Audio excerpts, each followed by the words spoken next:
The nightmare creatures of the dark are getting closer, and my campfire is dwindling. But if you follow the Darkness Prevails podcast on Spotify, leave us a review on iTunes, and follow me on Twitter @DarkPrevails, you can keep the symbolic fire going strong and never miss another scary story from us.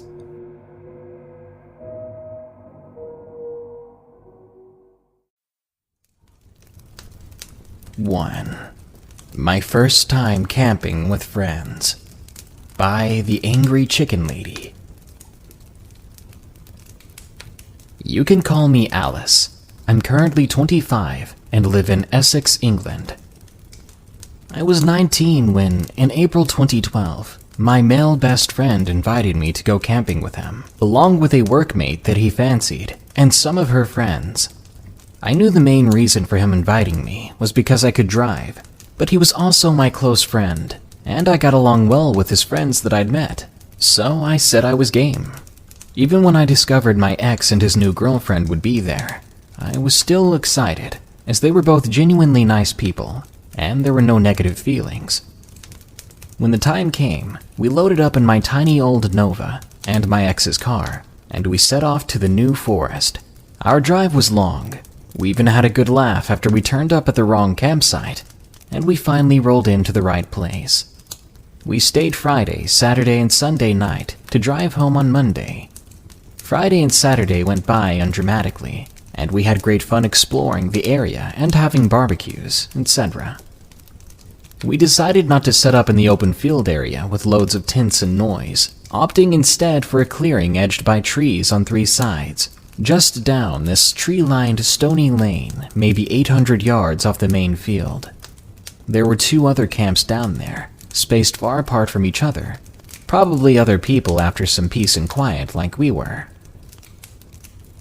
The rest of my group really ballsed up at setting up the tent and airbeds, so they ended up freezing night after night, lying only a few millimeters away from liquid mud. But that's camping in England during the spring for you. As for me, I slept in my car each night, despite my achy back. On Sunday morning, I groggily creaked out of my car, grabbing my wash bag and toiletries, and started to totter off to the loos, which are at the top of the treeless slope. Suddenly, a short, chubby man comes waddling down the lane. He sees me and starts to walk around my car. He looks absolutely livid. I made brief eye contact with him, and I saw the rage in his eyes. I assumed he's something to do with one of the other camps behind us. It's too early for that kind of stuff, so I looked away and continued on. Then I hear him shout, but I can't hear him due to my tinnitus.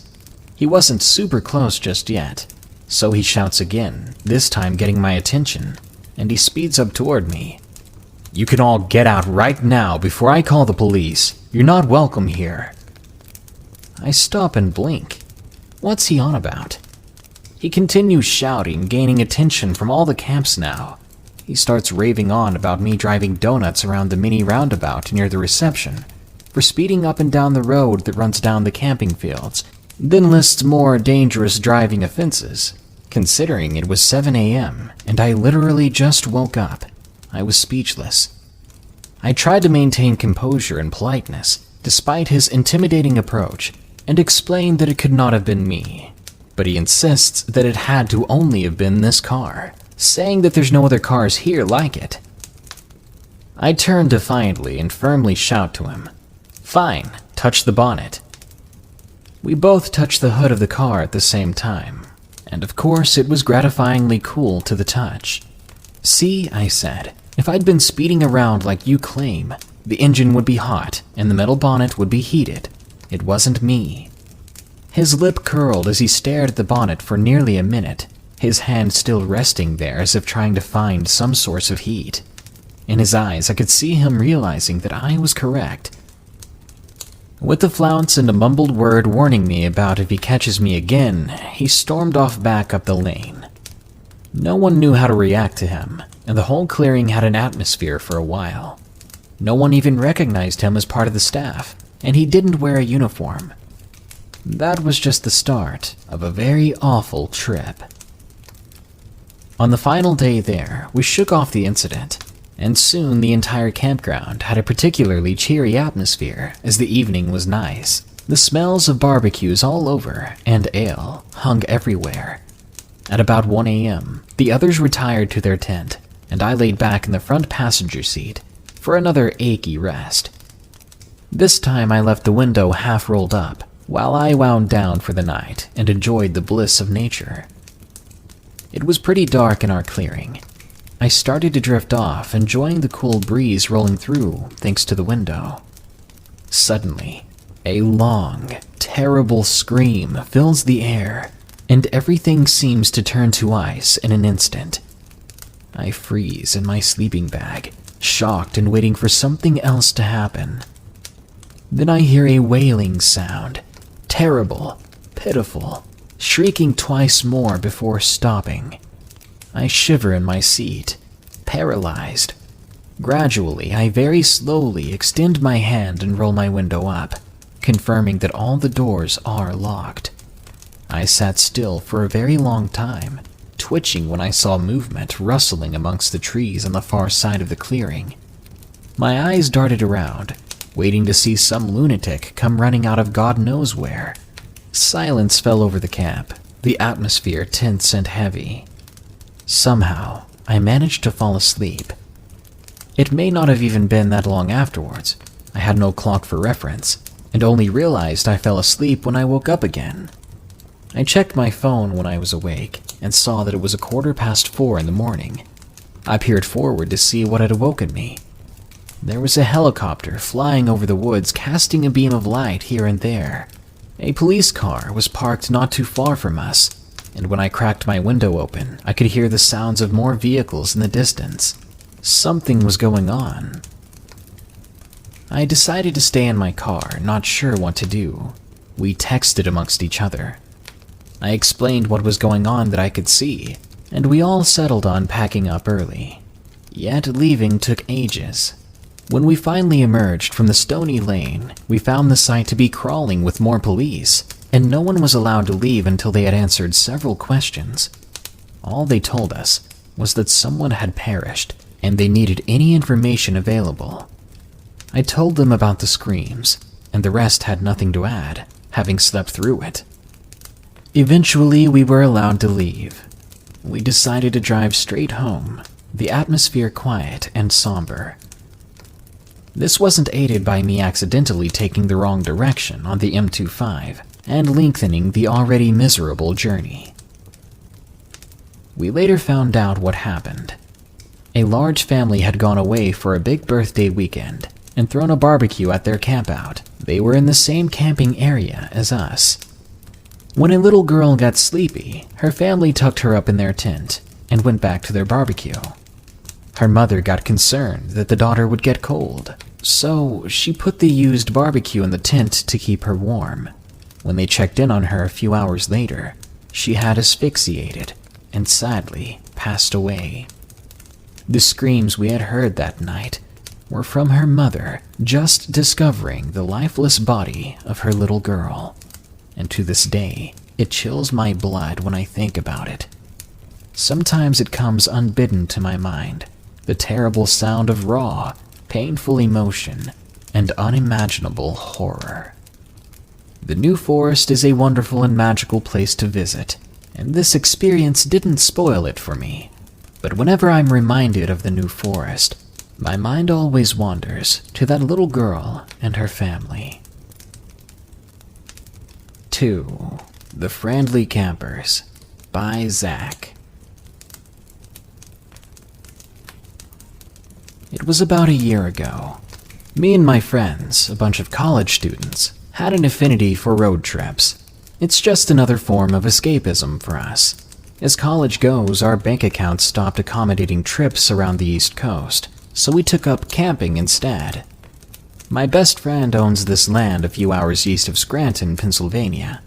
We all elected to take this big camping trip by the end of the summer, and we spent a while preparing. When the time came, we divided ourselves into 2 cars, split tents, food, drinks, and everything else among us. As we came close to the destination, our GPS went out, so we relied on physical maps we brought with us. After an hour, we arrived at the campsite at just about dusk. We unloaded all of our stuff, set up our tents, and built a nice bonfire. We delegated bonfire duty to one person, and by God, he kept it lit the whole day. The first night was fun. I got over the creepy ambience of being in the middle of nowhere after 5 or 6 beers.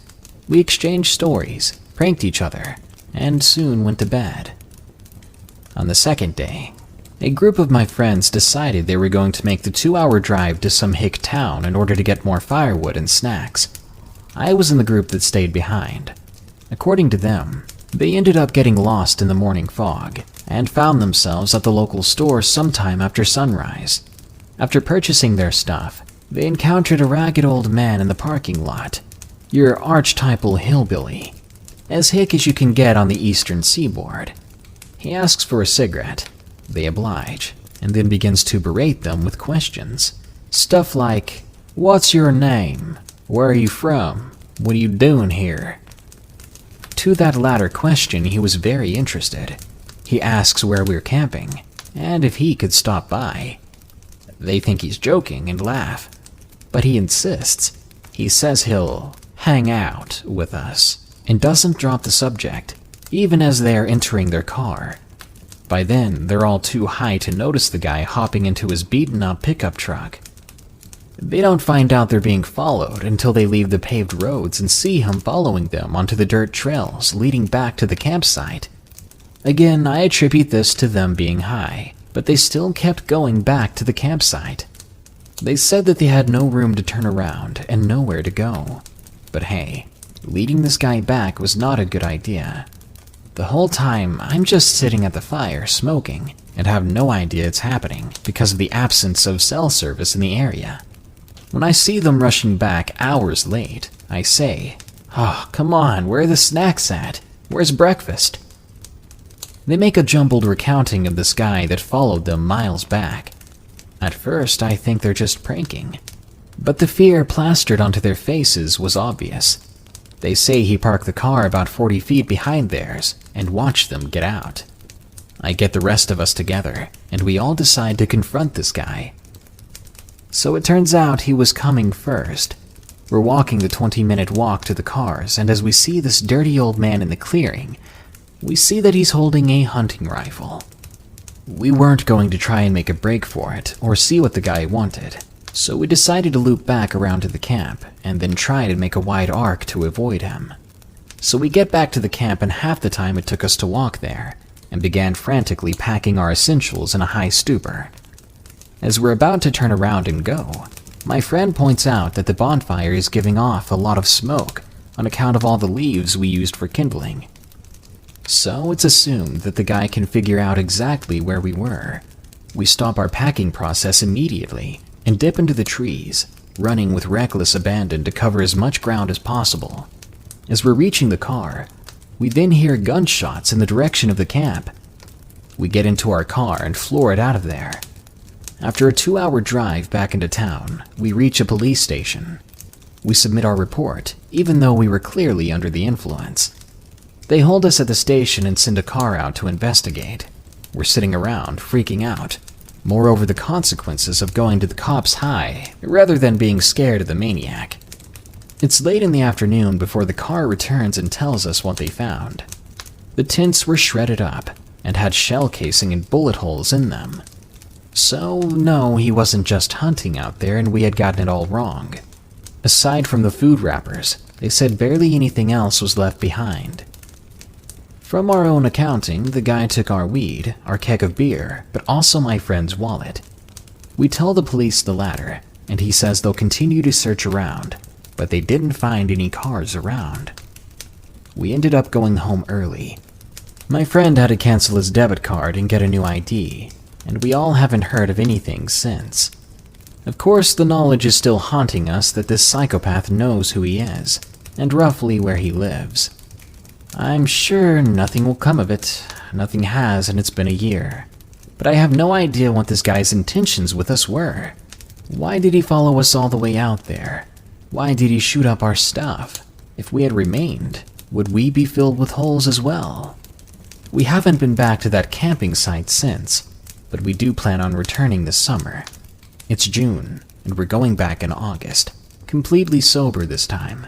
We're going to see what came of this, if the case is even still open. Wish us luck. 3. Best Camping Trip by Matthias.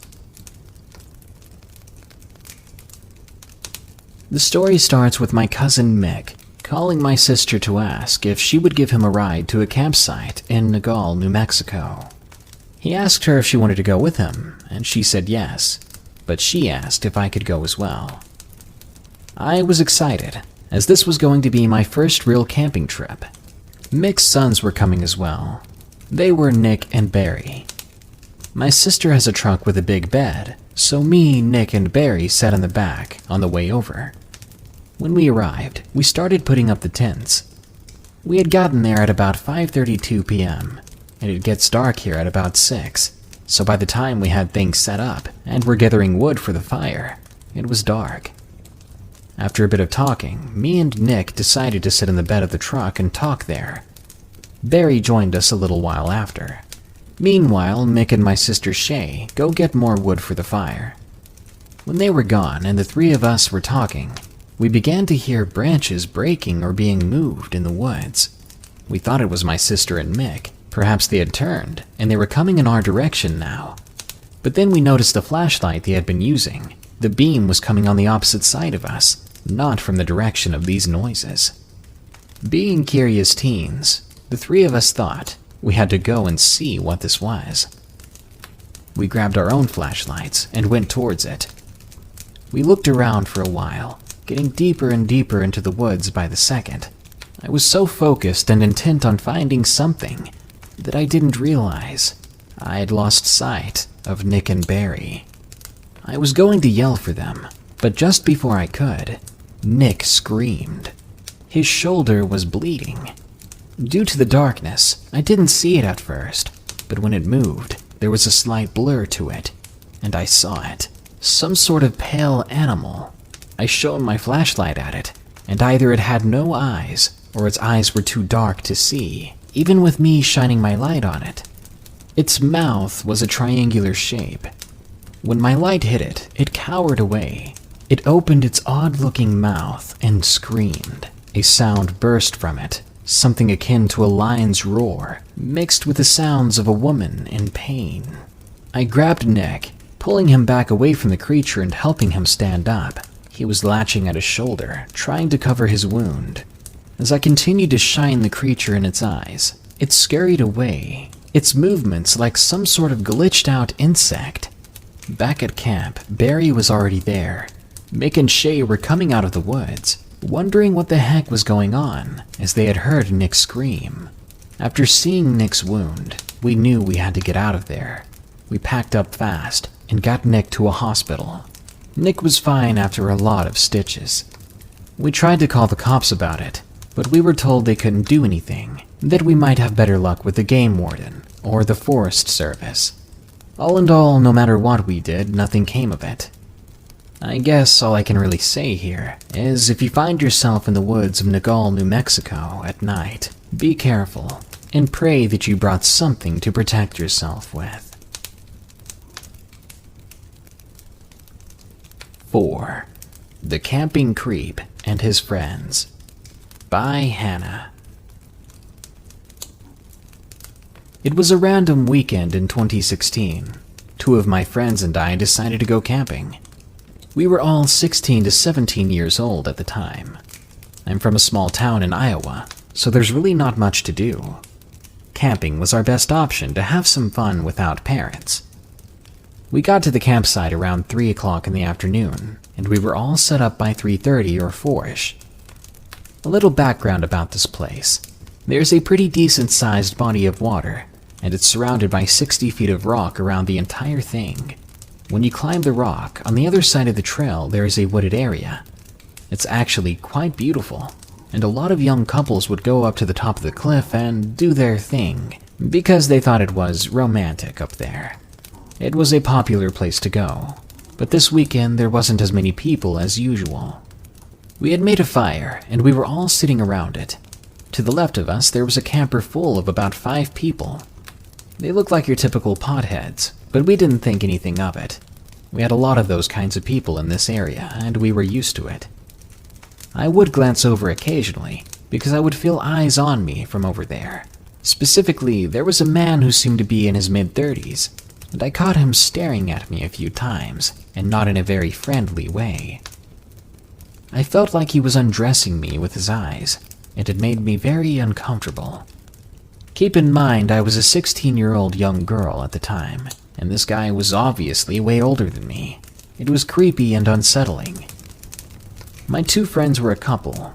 Lily and Will were their names. At one point, they decided to take a walk for some alone time. I was left at the tent by myself, with those 5 weirdos to the left of me. I didn't really want to stay at the tent alone anymore, so I decided to grab my fishing pole and go try to catch some fish. I walked on down to the water. I was down there for about 10 minutes when I began to hear footsteps coming up from behind me. I turned around, and there was that weird, creepy guy who had been staring at me from earlier. I figured he probably wanted to go fishing or something, but then I noticed he didn't have a pole or any equipment. Up close, his eyes were even more crazy looking, and I could tell that his intentions were not pure. I immediately became uneasy, and I tried to think quickly. But he randomly said to me, "What's your name?" I hesitated, not really sure if I should give this man my real name, but I didn't want to have him mad at me, so I told him, Hannah. I tried to mind my own business and continue fishing, but he continued to try to talk to me. I would give him one-word answers like, yeah, okay, cool. The conversation lasted about 5 minutes, before he started getting really weird. He was asking me if I was a virgin, if I liked it rough, and if I liked being choked. At that point, I knew I had to get out of there, so I said loud and clear, "Piss off!" And I grabbed my fishing pole and my tackle box. I started walking back to the tent. Yet the guy continued to follow me up there. He did go back to his camper. He sat beside his friends, and he stared. I set my stuff in the tent and looked over at the camper, because I still felt watched, and of course I was right. But now they were all staring at me. 2 of them waved, so I gave them all the finger, yet they only laughed at me and continued to stare. I walked in the same direction Lily and Will went. I didn't care if I interrupted their fun time. I was freaked out, and they should not have left me alone. All those strangers, they gave off a bad vibe. I once again heard footsteps behind me after a couple of minutes of walking, and I knew exactly who it was. I knew that if I ran, he could probably catch up to me. I wasn't the fastest or the most in shape. I walked faster until I got to a point where there were 2 ways that I could go. I went right, hoping my friends did too. I started to speed up more. I was hoping that Lily and Will were at the romantic spot on the top of the cliff. On the way up there were a lot of holes and big rocks in the trail, and it was hard to keep a quick pace. I looked behind me, and he was only 10 feet away now. I called out to him, "Why the heck are you following me?" He looked back and only smiled, revealing crooked, dirty teeth. He began to move quicker towards me, so I booked it. It was all uphill and my legs were killing me, but I could hear him gaining on me still. I was going as fast as I possibly could, and I ended up tripping over a tree root that was coming out of the ground. I got up quickly and continued to run, but not quick enough. He grabbed me by my ponytail and pulled me backward, making me fall right on my back and hitting my head hard on the ground. I was dazed. I slowly tried to get up, but he was in front of me. "Move, or there's going to be hell to pay," I told him. Honestly, I don't know why I did that. It was definitely not the best idea, but I wanted him to know that I wasn't scared to put up a fight. His smile faded, and he got on my face wide-eyed with an insane look, saying, "Who do you think you're talking to, little girl?" He grabbed me by my neck and put me up against a tree. I was so scared, but all I could do was fight back. I kneed him in the groin and pushed him over into what looked like a ditch of poison ivy. I hope it was. I continued to run. I soon saw Will standing up. I called his name. He looked over to me confused. I caught up to him, and I was so out of breath and scared, and as I was crying, he probably couldn't understand me very well, but I managed to tell them what had happened. Will decided to go confront the guy. He was pretty big, Will. He was about 6'2" and was a farm boy, so I had confidence in him. Lily and I stayed up on the cliff for a while. We eventually went back down after I chilled out. When we arrived back at the tent, the creep and his creepy friends were gone. I asked Will what he did. Apparently, he had told them that he had some heavy firepower in the tent, and he wasn't afraid to use it. He didn't actually have anything, but as he was outnumbered, he figured lying would be a good idea. And all that matters is that it worked.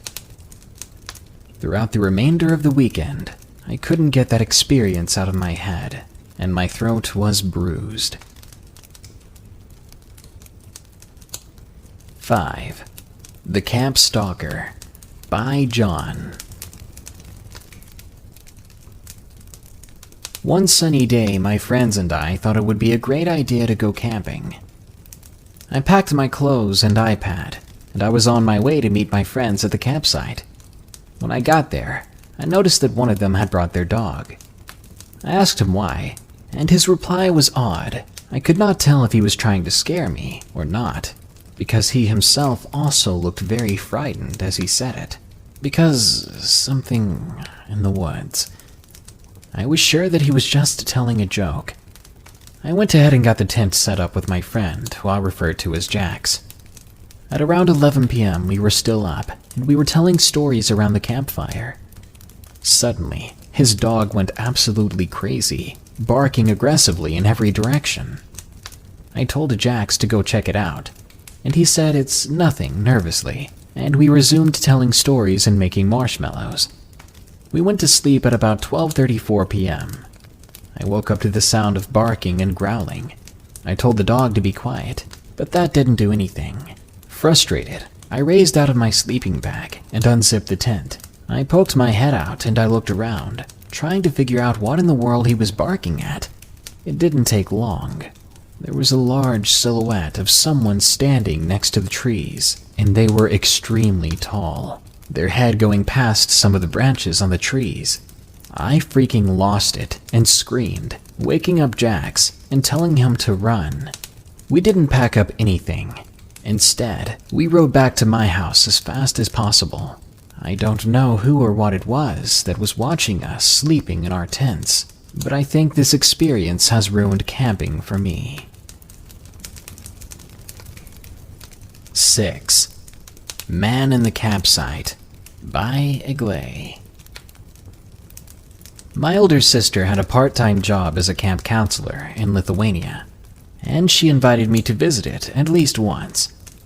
I didn't really want to go, as it was a camp for vegetarians, but I did want to spend some time with my sister and a few other friends that would be attending. On the first 2 days, nothing really much happened. At night, I only heard a few branches snapping or leaves rustling, attributing the noise to squirrels or nighttime animals. On the 3rd day, I got really bored and irritable. There was nothing to do, and I was getting hungry for actual food. I went back to the campsite. I was supposed to be back at the game area or helping the kitchen with lunch, but I was rebellious and decided to do my own thing. I lay down and started to read a book. Pretty soon, it became difficult to continue reading because someone would not stop rustling around in their tent next to me. At first, I thought it may have been a female counselor searching for something, but the rustling continued for around 5 more minutes. I got eager to see what was going on, so I unzipped my tent and I poked my head out to look at the direction of the person. It was a clear day, so I saw who was there. It wasn't one of the other kids. It was a man. I thought maybe he was a male counselor. But all the counselors have colorful uniforms and boots to be recognized with. Yet this man was wearing camo pants with a leather jacket.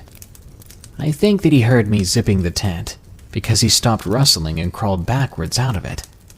I quickly crawled back into mine and zipped up the entrance.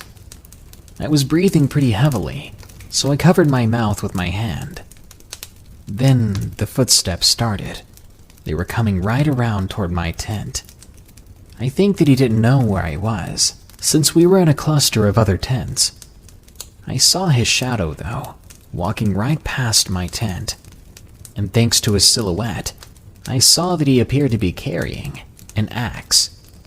I mean, not a hatchet, but a big tree-cutting axe. Thankfully, he walked right past my tent. I waited a good while before unzipping the entrance just a little bit, just to see my surroundings. There were only trees and tents, just like before. The man was gone. I stepped out slowly, being cautious still, yet I still didn't see anyone around. I went to check the path the man had walked. There were some boot prints on moss. They were huge. I went over to check the tent he was looking around in. The girl that owned that tent, her clothes were scattered around inside. Her backpack was unzipped, and the entrance was left open. Something tells me the girl hadn't left her clothes like this. I ran to the fireplace as fast as I could and told the counselors what happened. They looked worried, and we hurried back there. I showed them the boot prints in the tent. The owner of the tent soon realized that several pieces of her underwear and clothes were missing. Even after what happened, the counselor still wanted us to stay in the camp and asked us not to call the parents just yet. That was a bunch of bull to me. Safety should be top priority, and if there was some crazy guy walking around with an axe, none of the kids should still be here. For the rest of the time I was there, I didn't leave my sister's side because I was terrified of that man coming back. Yet nobody saw the man again, and nobody else's personal things were taken after that. But I can tell you for sure that I'm not going back to that camp. 7. Massachusetts Skinwalker by Aaron. It was the early 2010s. I was around 7 years old. I was in my backyard camping, since I've never been camping before, and my parents thought it would be fun and cute to let me camp in the backyard. They even joined me. After a fun night around the campfire, it's time to hit the sack. We crawled into the tent and quickly dozed off. But something in the middle of the night woke me up. I had to use the bathroom really bad. I crawled over to my mom and rubbed her shoulder lightly, saying that I needed to go pee. She grumbled and told me to go outside near the tree. I did as she told me and steadily walked over to the tree outside the tent. As I did my business, I remember being nervous for 2 reasons. 1, it was very dark, and at that age I was afraid of it. And 2, all of the sounds I had fallen asleep to, night birds and insects, they had gone silent, as if they'd disappeared. But soon, a noise did interrupt the silence. At first, I thought it was my mom calling me, but it wasn't coming from the tent. It was coming from in front of me, where the hedge and the metal fence met. It was calling to me. I ended up turning back and forth, looking at the hedge, then back to the tent, wondering what was going on. Did I not just crawl over my mom to get out of the tent? Who was talking to me? As I looked at the hedge more closely, I managed to make out a figure standing there.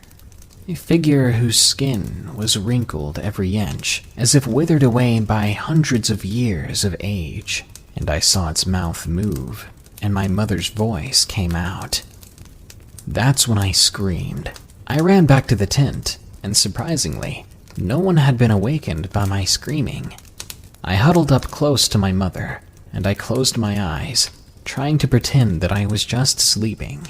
A few hours later, I was saved by the sunrise. Groggily, I helped my parents clean up. I never again asked my parents to camp out in the backyard. Even when they thought it'd be fun and asked me, I refused. But I never told them what I saw, because I don't know what I saw. 8. National Forest Monster by Abner S. I really loved the summertime, so when summer arrived in 2005, I was already starting to plan a little overnight camping trip in a national forest, only a couple towns away from where I live. I always go alone, and this would be my first time going to that specific national forest. I guess with this trip I was unprepared, because while getting there, I had realized that I forgot to bring a ground cover for my tent, since I didn't use a tent with a built-in ground cover at the time. Plus, I forgot some other small things. I was already more than halfway to the forest, so I said screw it, and kept on going. It was going to be night soon anyway. Things only got worse when I encountered a ton of traffic on the highway, throwing me a couple of hours off schedule.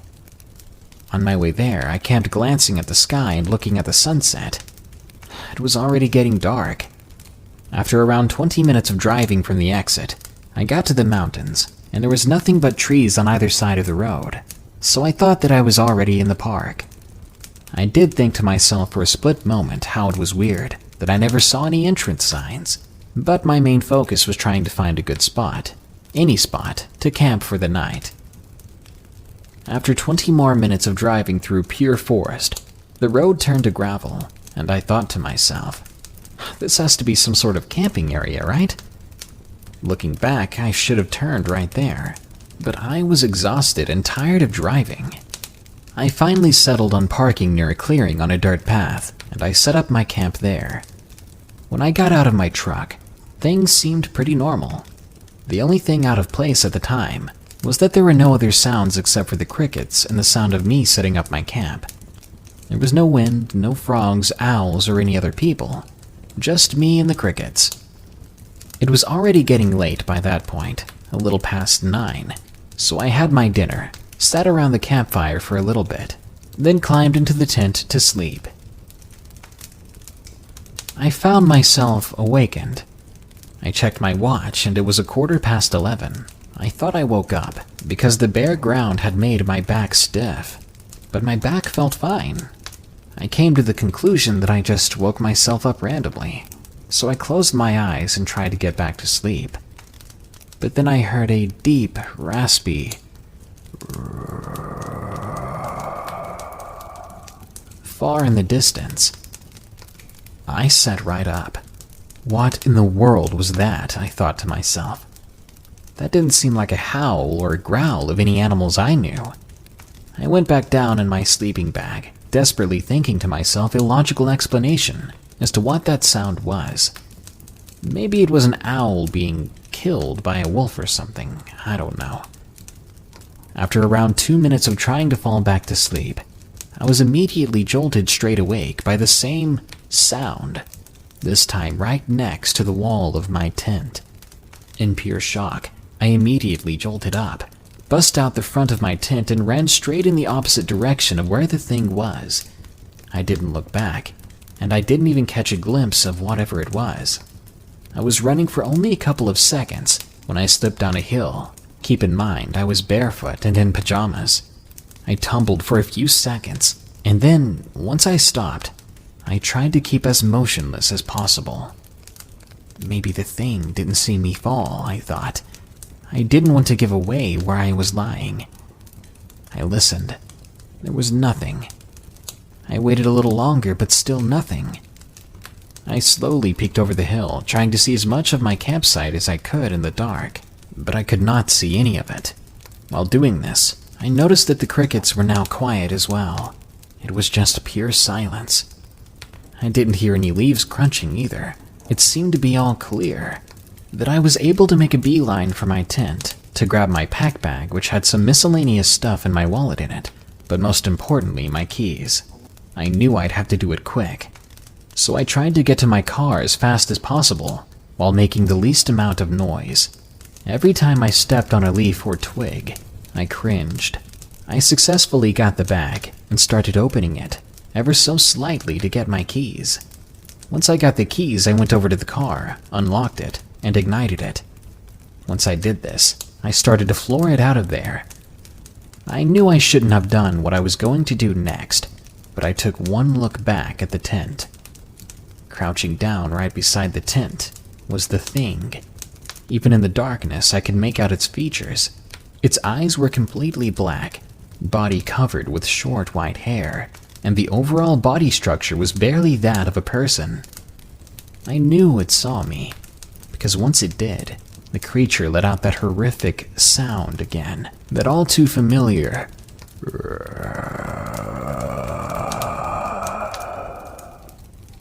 I punched the gas pedal on my car. I didn't stop until I got to a hotel far away from the forest. I got a room and immediately collapsed into the bed, exhausted. I had a nightmare that night of the creature looking at me through the hotel window, slowly and steadily letting out that horrific sound. I jolted awake to the sound of nothing but my own heavy breathing and the crickets outside. Now, this may have been paranoia, but I think, sitting in that hotel room, trying to fall asleep again, I think I may have heard that discernible screech off in the distance. 9. The Camping Skinwalker by B. Bow. It was May 27th, 2008. It was a Thursday when this happened to us. It was my 12th birthday, and my mom decided to book a 5-day forest camping trip. I've always loved camping, and I needed some fresh air from playing too much PS3. I arrived with no problems apart from forgetting my spare trousers.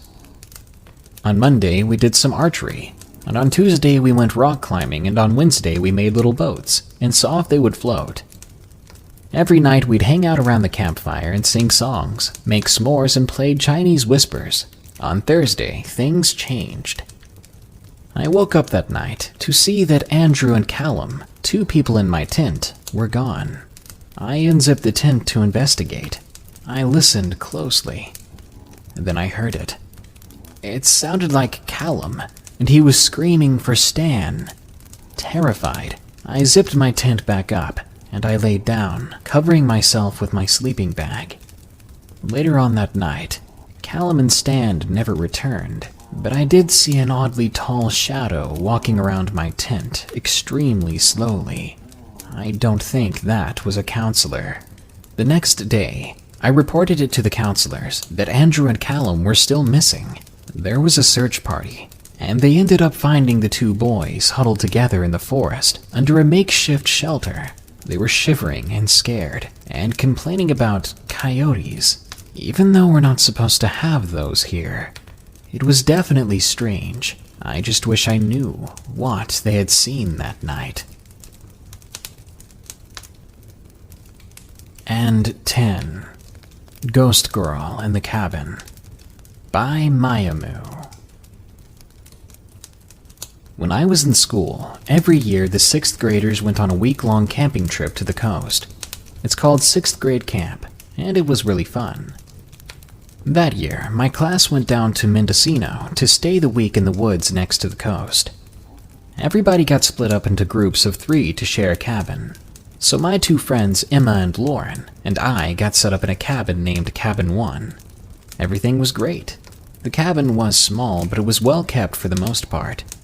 We had a rule, though, that when one of us had to use the restroom, we would have to wake up another person to go with us, a sort of bathroom buddy, because the woods were very creepy at night, and the bathroom was a long hike up the hill. One night, I was awakened by the sound of footsteps coming from the back of the cabin to the front, where my bed was situated. They just kept going back and forth really loudly, so I thought it was one of the girls who needed to use the restroom. Maybe she was debating which one of us to wake up, or if she even had the guts to wake one of us up.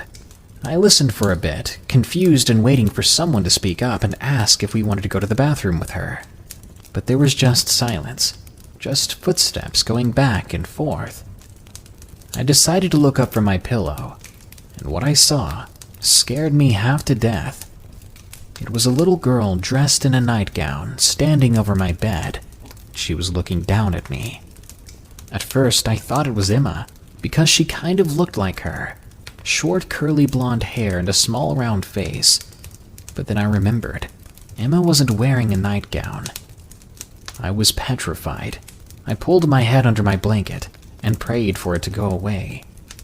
I fell asleep eventually, too scared to uncover at all. The next day, I asked Emma if she had gotten up last night at all, and she gave me a really confused look, saying no. That day we found a really old family photo stuffed in the rafters of the ceiling. In it, there was a little girl with blonde curly hair. I don't know if she died here in the camp, or if that was even a ghost at all, or a demon pretending to be a little girl. Either way, it scared the absolute crap out of me.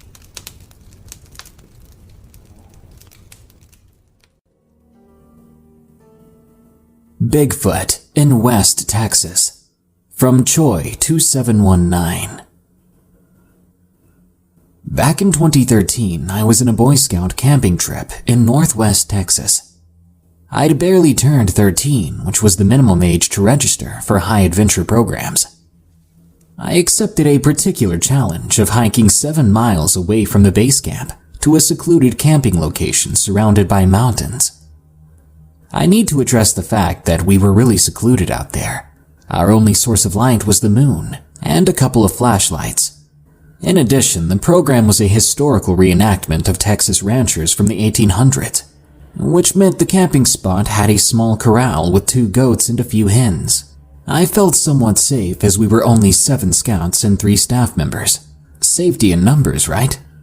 If we had any medical emergencies, it would be an hour wait for an ATV to reach the campsite, and another hour for that ATV to reach base camp. To make things sound worse, the fact that the campsite was in between the mountains, that meant we did not have any cell phone signal. The first few days were very uneventful. We just worked on merit badges and swam in the river. The second night was when all hell broke loose. I woke up at around 1 in the morning to go use the outhouse. I tried to wake up my buddy, but he just told me to stop being scared as he covered his face back up with his sleeping bag. So I grabbed my flashlight and took the 20-meter walk to the outhouse. As I was walking, the goats were making these sounds. This only put me further on edge. It's weird how creepy goats can be at night. I entered the outhouse, and while I was doing my business, I heard small objects hitting the wooden structure. I took out my Swiss Army pocket knife, and, trying to sound as intimidating as possible, I said, "Julian, cut it out." But I did not hear a response. Instead, I heard loud footsteps roaming around the outhouse. I turned off my light and prayed that whoever, or whatever, was outside would just leave me alone. After 8 extremely long minutes passed, I could no longer hear the footsteps. Even so, I stayed inside that outhouse for 10 more minutes, just to be safe. After those extra 10 minutes of nothing, I slowly opened the wooden door. I scanned my surroundings, but there was nothing out of the ordinary in my perimeter. I took a deep breath and swallowed.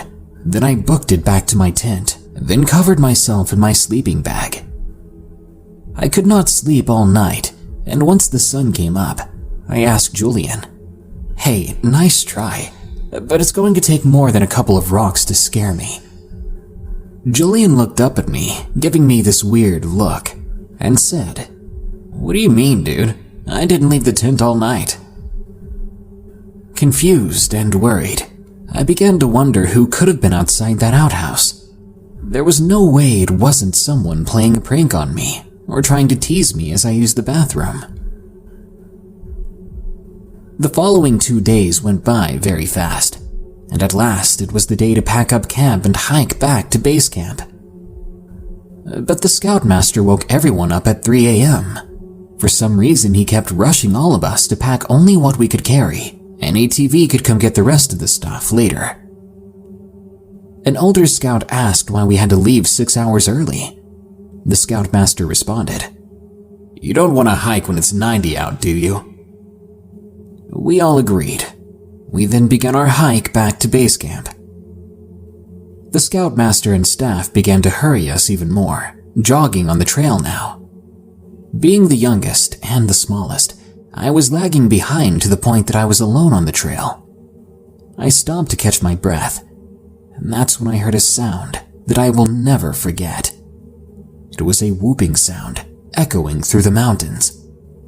I whispered under my breath, "The hell is that?" Then I heard another whoop. I burst into a run down the trail, desperate to catch up with my peers.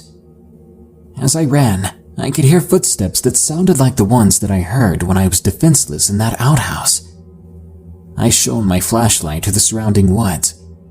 2 amber eyes shone back at me. I thought my fear was taking the best out of me, but then I saw the eyes getting closer and closer. Then they blinked. I screamed, running down the trail, hearing occasional whooping sounds a good distance away behind me. After running for 6 minutes straight, I caught up with the troop who were wondering where I'd been. I asked the others, Did you guys hear those sounds?" Before anyone could speak, the scoutmaster sternly told us, "Stay quiet, you boys. You need to conserve your breathing. We have another 4 miles left to reach base camp." I nodded, and I kept walking with them, this time making sure to keep pace with them no matter what. We reached the base camp at around 8 a.m. The campers stared at us as we all looked like we had seen a ghost. I slept in a cafeteria chair for about 3 hours until some ATVs flew by with some hiking bags. I recognized my black High Sierra backpack. I went to wake up my troop to pick up their bags. It turns out, when we reached the base camp, the scoutmaster asked some of the staff members to help pick up our belongings. As I went to thank the staff members for helping pick up our gear, one of them looked at me very pale. He had walked away from the ATV and went right to the main office. After leaving our gear at the cafeteria, my troop as well as the staff members were called into the main office. Once we shut the door, the main scoutmaster told us, "You boys were really brave getting out of your comfort zone in the mountains. Just be careful with mountain lions. They normally don't attack humans, but it is best to take precautions. Please do not tell anyone about this trip. We don't want the scout organization to lose membership over a territorial mountain lion." We all responded with a quick "yes, sir," then walked out of the office without saying another word. Since one of our scouts had a merit badge that needed to be completed at base camp, we decided to spend the night here. Even if I was now surrounded by more than 300 scouts, I still felt uneasy about being out in the woods. That night, we had permission to sleep in the cafeteria, as the staff members weren't able to get our tents back yet. I still didn't feel safe there, not even with 4 walls surrounding me. I just wanted to get back to civilization. At around 2 a.m., I woke up, and after tossing and turning for a few minutes, I decided to stare out the window to pass the time. I began to adjust my eyes to the darkness, staring at 2 squirrels running around a small clearing. I watched the squirrels dart around and into the dense vegetation nearby. I then looked around, thinking that maybe another scout had scared them away. But what I saw gave me nightmares for days to come. There was no person out there. Instead, it was a gorilla-looking creature walking upright straight into the clearing where the squirrels once were. I could not believe what I was looking at. That creature stood staring at the main campground as everyone else slept. I wanted to call my scoutmaster, but I was paralyzed with fear. This hairy gorilla-looking thing, the creature, it must have stood at least 6 feet tall, judging by the tree it was next to, which my scoutmaster had been standing against earlier. I looked back at my sleeping troop members. Despite being surrounded by my own kind, I felt so helpless. When I looked back at the window, the thing was gone. After the longest 5 minutes in my life, I was able to move, and me being just a naive young boy, I covered myself in my sleeping bag until the sun came up completely. When the sun was high in the sky, we placed our belongings in the van and drove away. The ride back home was quiet. Everyone was either looking out the window or sleeping. I was relieved to be out of that secluded campground. Years after this incident, I spoke to another scout who had been there recently. I asked him about the trail, and he said, "Ah man, that trail's been closed since 2013, but no one really knows why." But I know why. To this day, I believe that what I saw was a Bigfoot. But I made a promise not to speak about what happened in that Texas campground. But I need to know if anyone else has had a similar experience out there. I can't be the only one, right?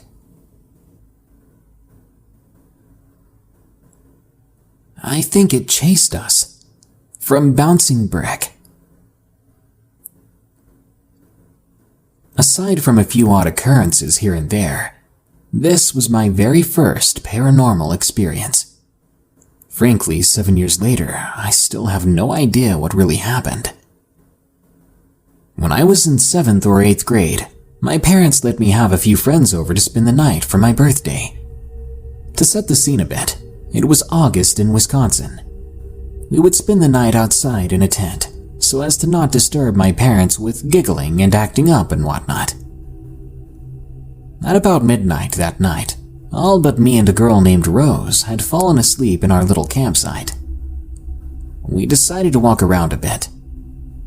We lived out in the country, so we had a large plot of land surrounded by nothing but fields and trees. Thanks to the fact that we weren't close to the city, the sky was beautiful that night, clear enough to see the Milky Way. It was honestly the perfect night to walk around talking about life. It was pleasantly warm and just a bit breezy. We walked around the yard for about 2 hours, talking about our beliefs, our families, and what we thought we wanted to do with our lives. At one point, we had stopped to look at the stars. I shot a passing glance towards the north edge of the yard, which bordered an empty field. Then I had to do a double take, because I saw something out there. There was this solid black blob, just floating there at the edge of the yard. Yes, floating. That sounds ridiculous, which is why I thought I was just seeing things in the dark. It gave off no sound and no smell. It just floated there, kind of changing shape. If you've ever seen a video of water in zero gravity, it moved a bit like that, but slower. I felt no presence from this thing whatsoever. So clearly I was just hallucinating, right? "Hey, Rose," I said, refusing to take my eyes off of that figure. "I think I'm seeing things or something." She looked away from the stars to give me a confused look. "What? What are you seeing?" she asked. I pointed to the thing and asked her if she could see it. "What is that?" She wanted to know after staring at it for a few seconds. I asked her to describe what she was seeing to make sure we were seeing the same thing, and to make sure she wasn't just playing along. But she described it in the exact same way I did for you. Keep in mind that the moon was bright and high overhead that night. We could see clearly for miles, except for the trees in the way, of course, so this was not some obscure shadow. Speaking of which, it was somehow darker than anything I'd ever seen, and it was in the middle of a flat, brightly lit piece of land. We were both looking at it. "Is that a bear?" she asked, grasping at straws. "It's not touching the ground. How could it possibly be a bear?" I replied. We still didn't feel anything from it. This whole time we were just staring at it, confused. "You want to get closer to it?" she asked me. I agreed, and we began to slowly walk towards it.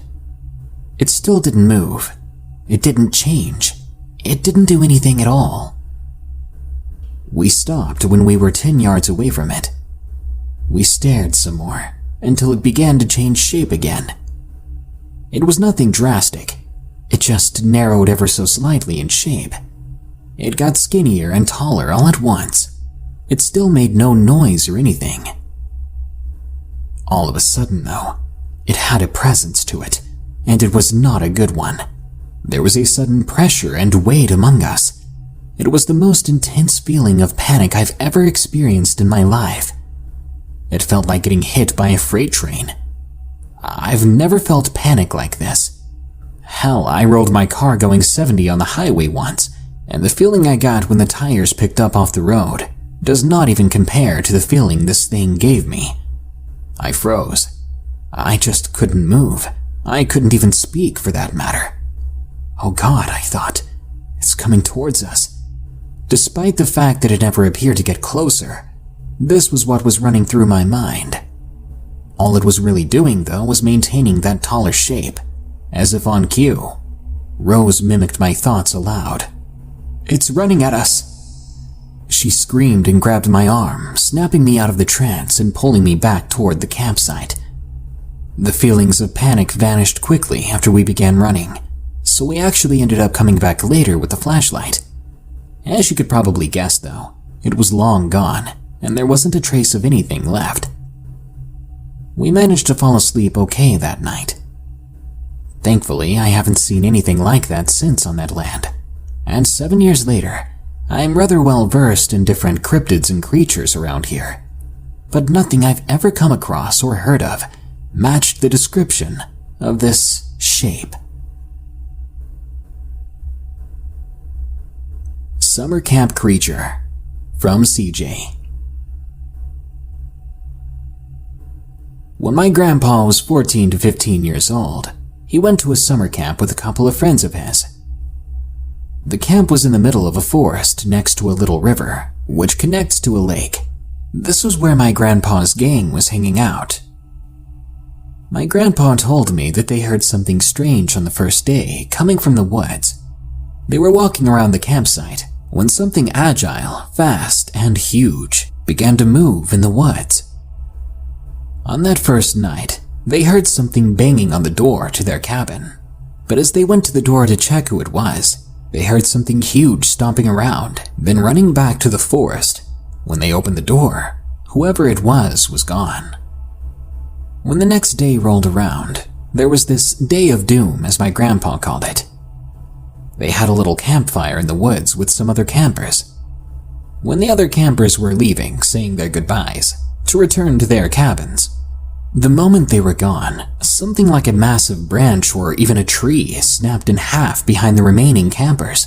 When a couple of the guys went to investigate, all they found were thin, human-like footprints, but they definitely weren't human.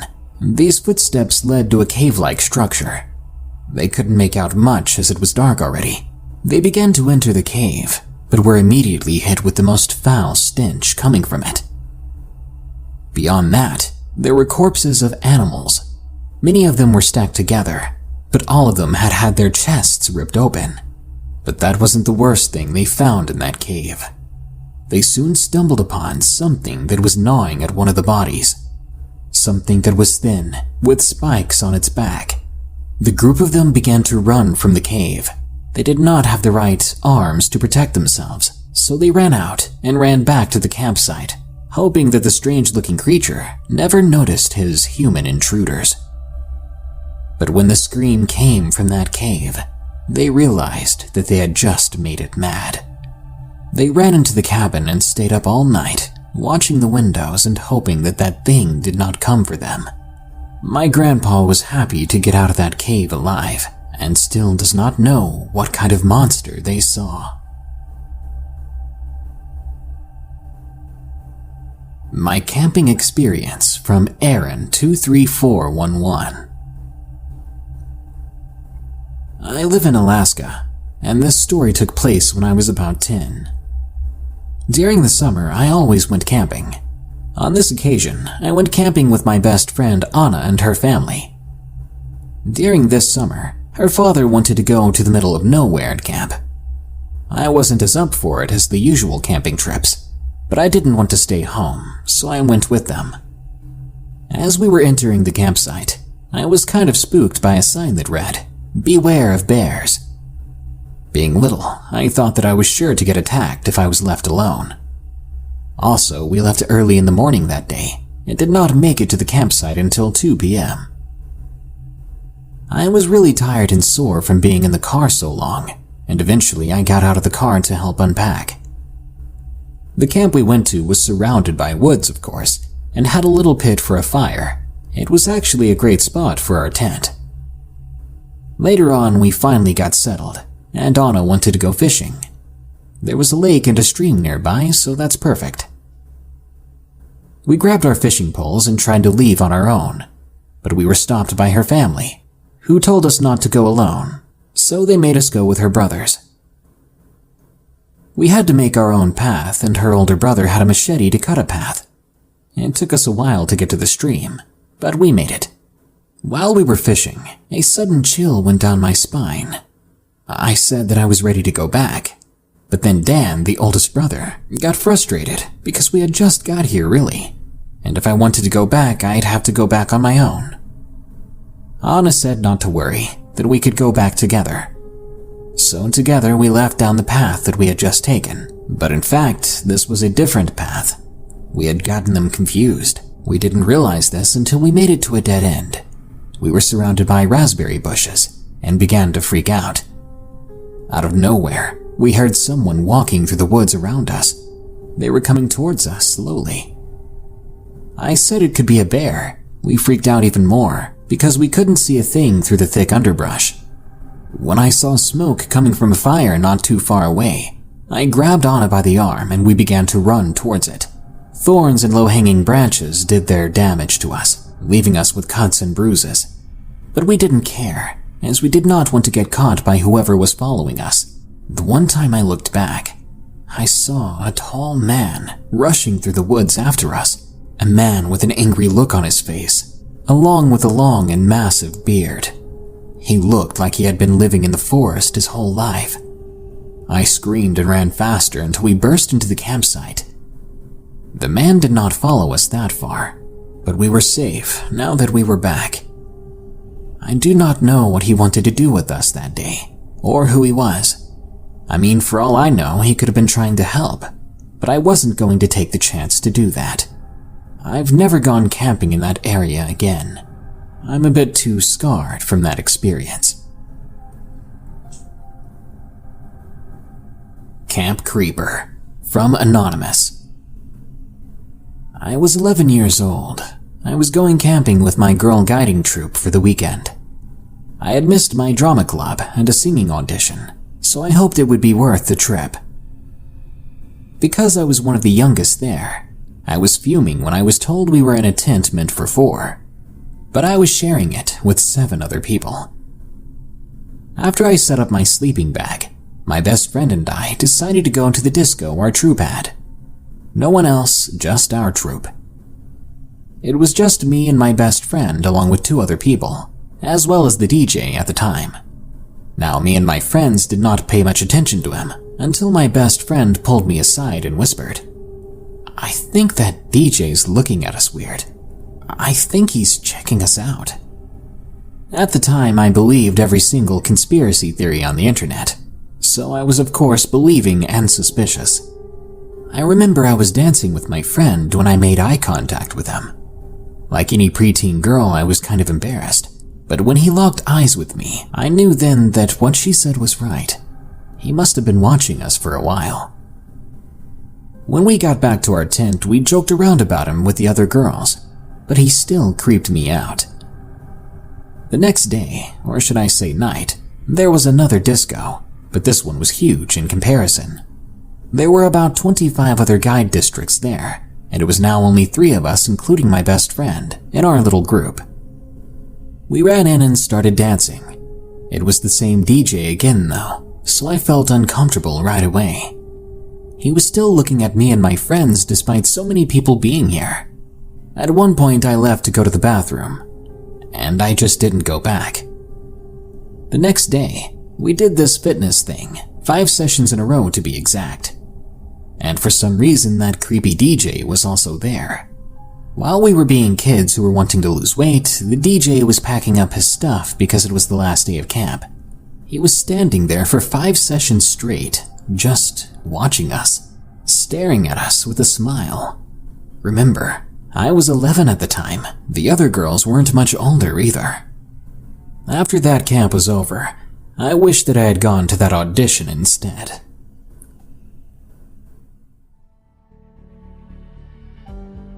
Was it a dog man? by Lacrimosa. A year ago, I went on a camping trip with my dad in late July. It was a weekend trip. We apparently were the only ones at that Indiana campground. One night in my tent, I woke up with a start.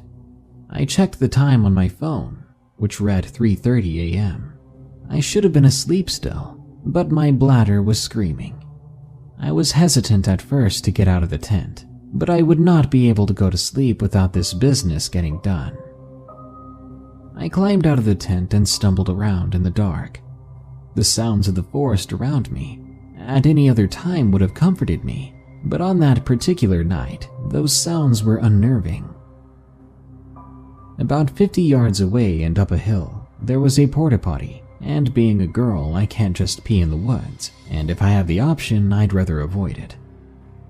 I had grabbed a headlamp my mom had loaned me. I clicked it on, and I began to make my way to the porta-potty. To try to calm my nerves along the way, I was talking to myself, mostly complaining about my bladder and how dim the headlamp was. The light was so faint that it only illuminated about 5 feet in front of me. All I could really rely on was the light of the moon. I soon made it to the porta-potty without incident, and I relieved myself.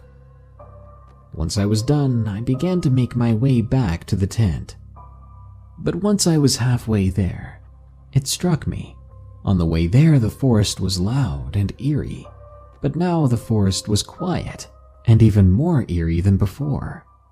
With that silence disturbing me, my mind began to imagine the horrors of the forest that might be lurking around me. Monsters of folklore, boogeymen, psychos. Anything could have been waiting for me just out of range, to snatch me up and even eat me. Ugh, you know what your brain does when you're scared. It likes to make you being scared even worse. With the speed of an Olympic runner, I sprinted the last 20 yards back to camp. By then, the headlamp's light was fading. Upon arriving at the camp and catching my breath, I soon had the strange sensation that someone was watching me.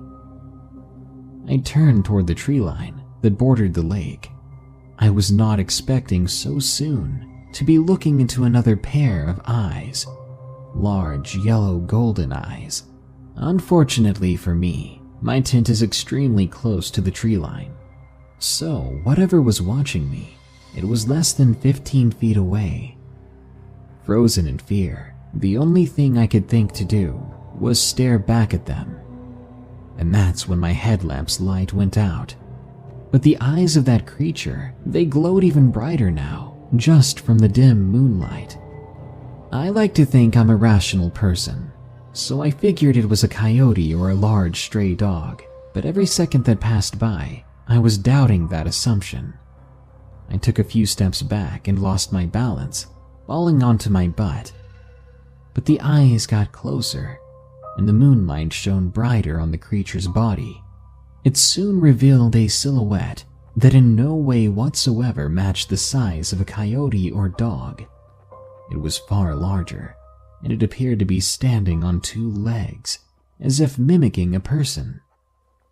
If I had to guess, the creature stood about 6 feet, even though it was hunched over.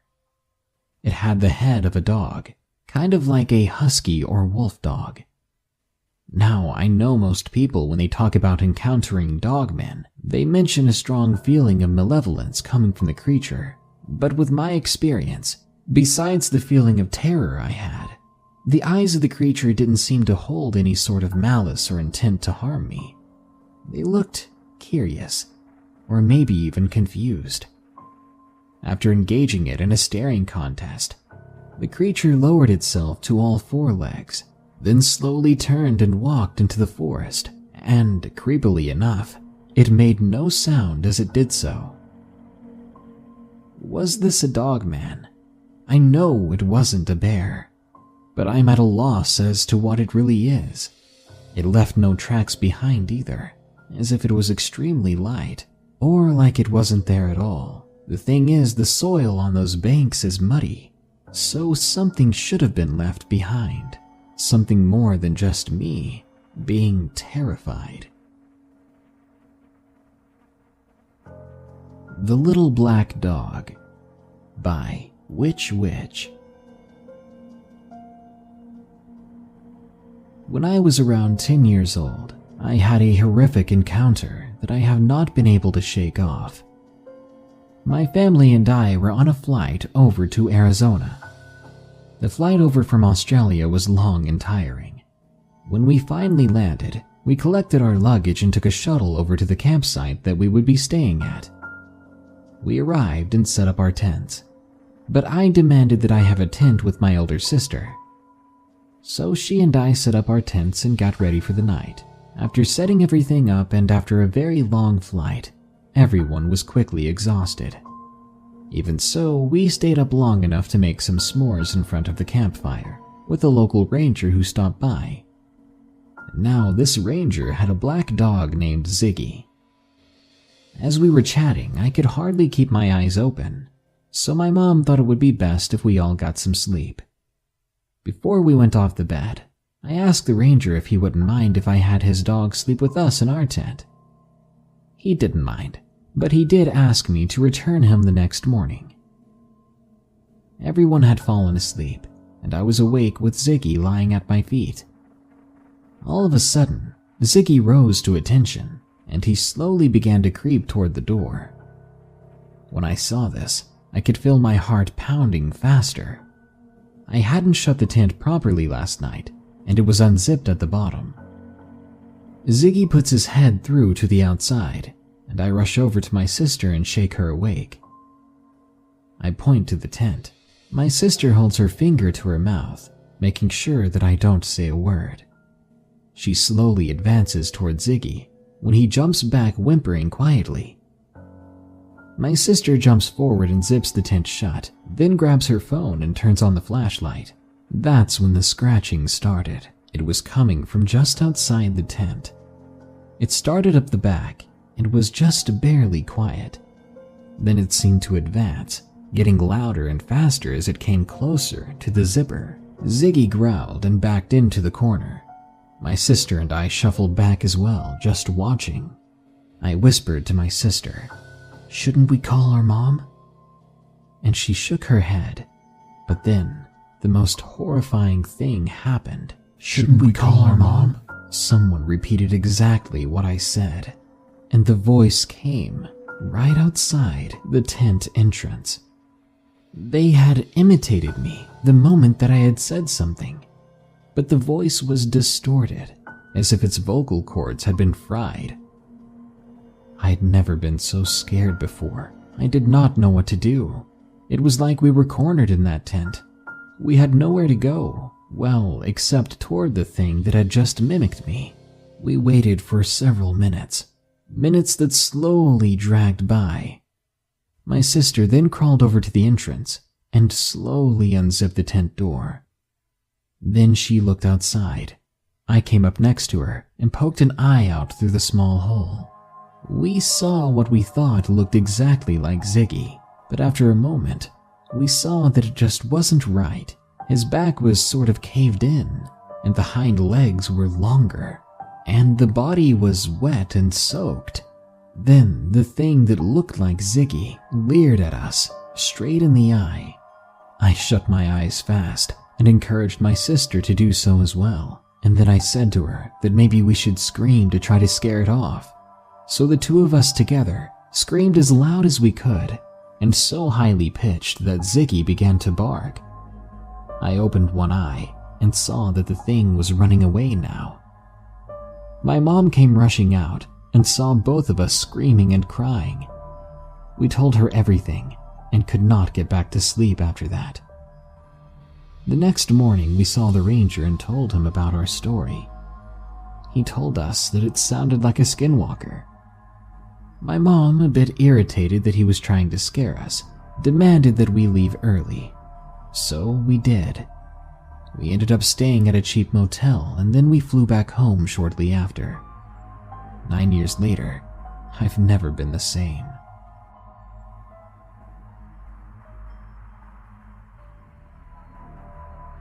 Sleepwalking at the girls' camp by Pearl.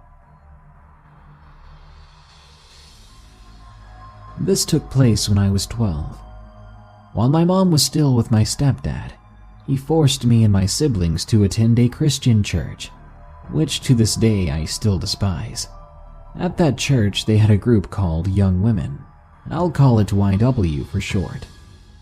Also, it's important you know that at that age, I used to sleepwalk. So YW had an annual camping trip that I had to go to. The place had a nice restroom reserved for the camping trip, and the owners of the camping ground had a nice black lab who hung around the camp the entire time I was there. I don't know why, but he chose to bond with me of all people, and I'm glad he did. It was on the second night of our stay that I sleptwalked into the restrooms. Some of the girls had stayed up late and saw me walking around apparently, not knowing that I was sleepwalking, and had assumed that I got up to use the restroom. Not long after I entered, they saw an old man follow me inside. They said that he came right out of the woods and began to follow me. But before the man could actually make it inside the bathroom, that black lab spotted him and began to growl at him. The man, either fearing the dog or fearing that everyone would wake up from the dog growling, began to run away into the woods. The dog chased him and did not come back until the next morning. One of the girls ran into the bathroom to check on me and saw me lying on the floor, fast asleep. She gently woke me up and led me back to my tent. That group of girls was also brave and kind enough to guard my tent for the rest of the night. That very next morning, they would tell me this story, and as further evidence that the story was true, the black lab came back, and it had part of the guy's pants in his mouth, and he had a large scrape on his poor little head. If I had to guess, the dog had caught up to the guy and grabbed him by the pants before being forced to let go after he was hit in the head. I had to explain my sleepwalking to the group, so they knew why I never reacted. We warned our camp counselors of the incident, and everyone else was on high alert for the rest of the trip. After hearing the story, the owners had the lab stay in my tent with me for the rest of the stay. So yeah, that's my close call experience with the guy who wanted to hurt me, and I didn't even know it because I was sleeping. The Skinwalker in Broad Creek by Flat French Fry.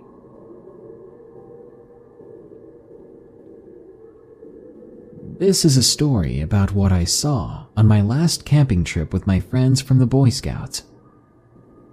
Me and my friends at the time were going to the rifle range to finish up our rifle merit badge. We all had a good time, but I was the last one to finish up, so they ended up leaving me there until I was done, so that meant I had to walk back by myself. Our campsite was on the other side of the camp, and it's down a long gravel road. As I was walking through that gravel, I began to hear sounds in the forest right next to me. I simply thought it was another campsite, so I ignored it and continued on. But as I make it to the offshoot of this trail to where the other camp should have been, I saw that their campsite was empty. Now I was beginning to get a little suspicious of these sounds in the forest, sounds like footsteps and breathing. So I start to jog, nervous that something was following me. Then, out of the corner of my eye, I see it. Something with long, lanky limbs and eyes that reflected a dreadful yellow. I can see ribs pushing up from underneath its skin, and bones that seemed angled and broken. I'm standing there in shock. I feel like I need to throw up. I see the form of the thing get closer and closer, until I hear another sound, a smaller set of footsteps coming toward me. It's one of my friends coming to check on me since I was taking so long. He grabs me by the shoulder and we take off toward the camp. As I'm walking away, I look back, and there that thing is walking right behind us, almost out of eyesight from the tree line. That's when I get a good look at its face, which is the most disturbing part of this story, because the face is a human face, but it looks more like a loose mask. As we get closer to our camp's campfire, the thing seems to grow disinterested and disappears into the trees. It was the strangest thing and the scariest thing that I've ever experienced. If I have anything to say, it would be, don't go hiking alone in Broad Creek. The Hike I'll Never Forget by Dixon W.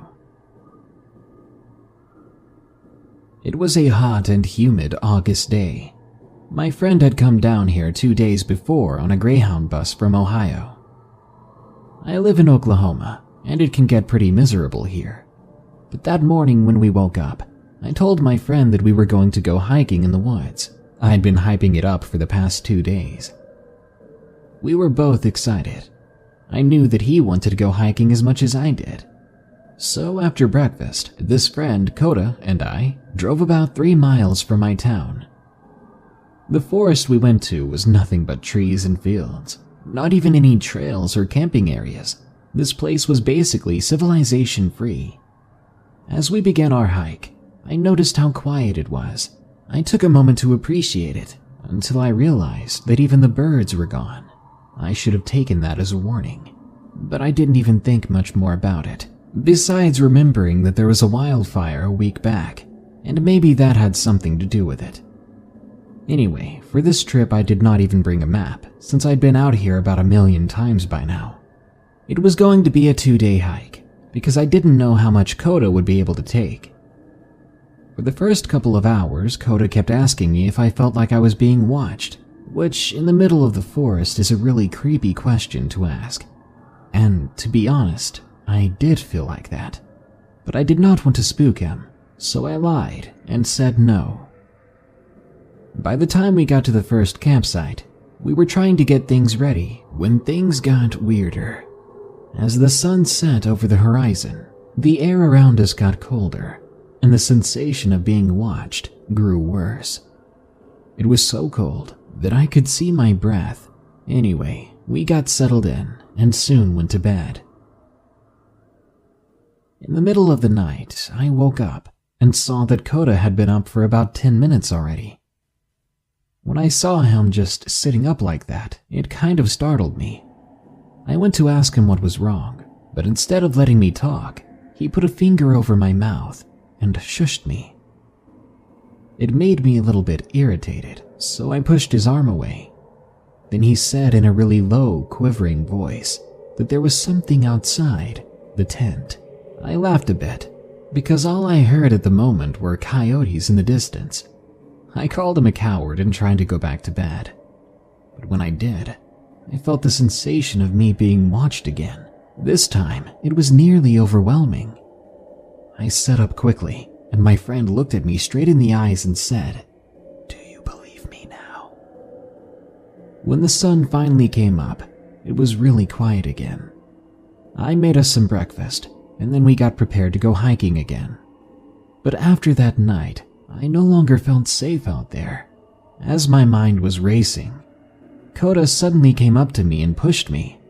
I got up and looked at him, asking why the heck he did that. Coda looked at me with a serious look in his eyes, and he said, "Why'd you call me a coward last night? You know I hate that. You didn't believe me either." I shook my head and picked up my backpack. I just took off and didn't care for leaving him behind. There was just too much tension between Coda being frustrated and the strange sensations we were feeling. At this point, I just wanted to get our hike over with and get back home. I was maybe 200 yards ahead of Coda when I heard something.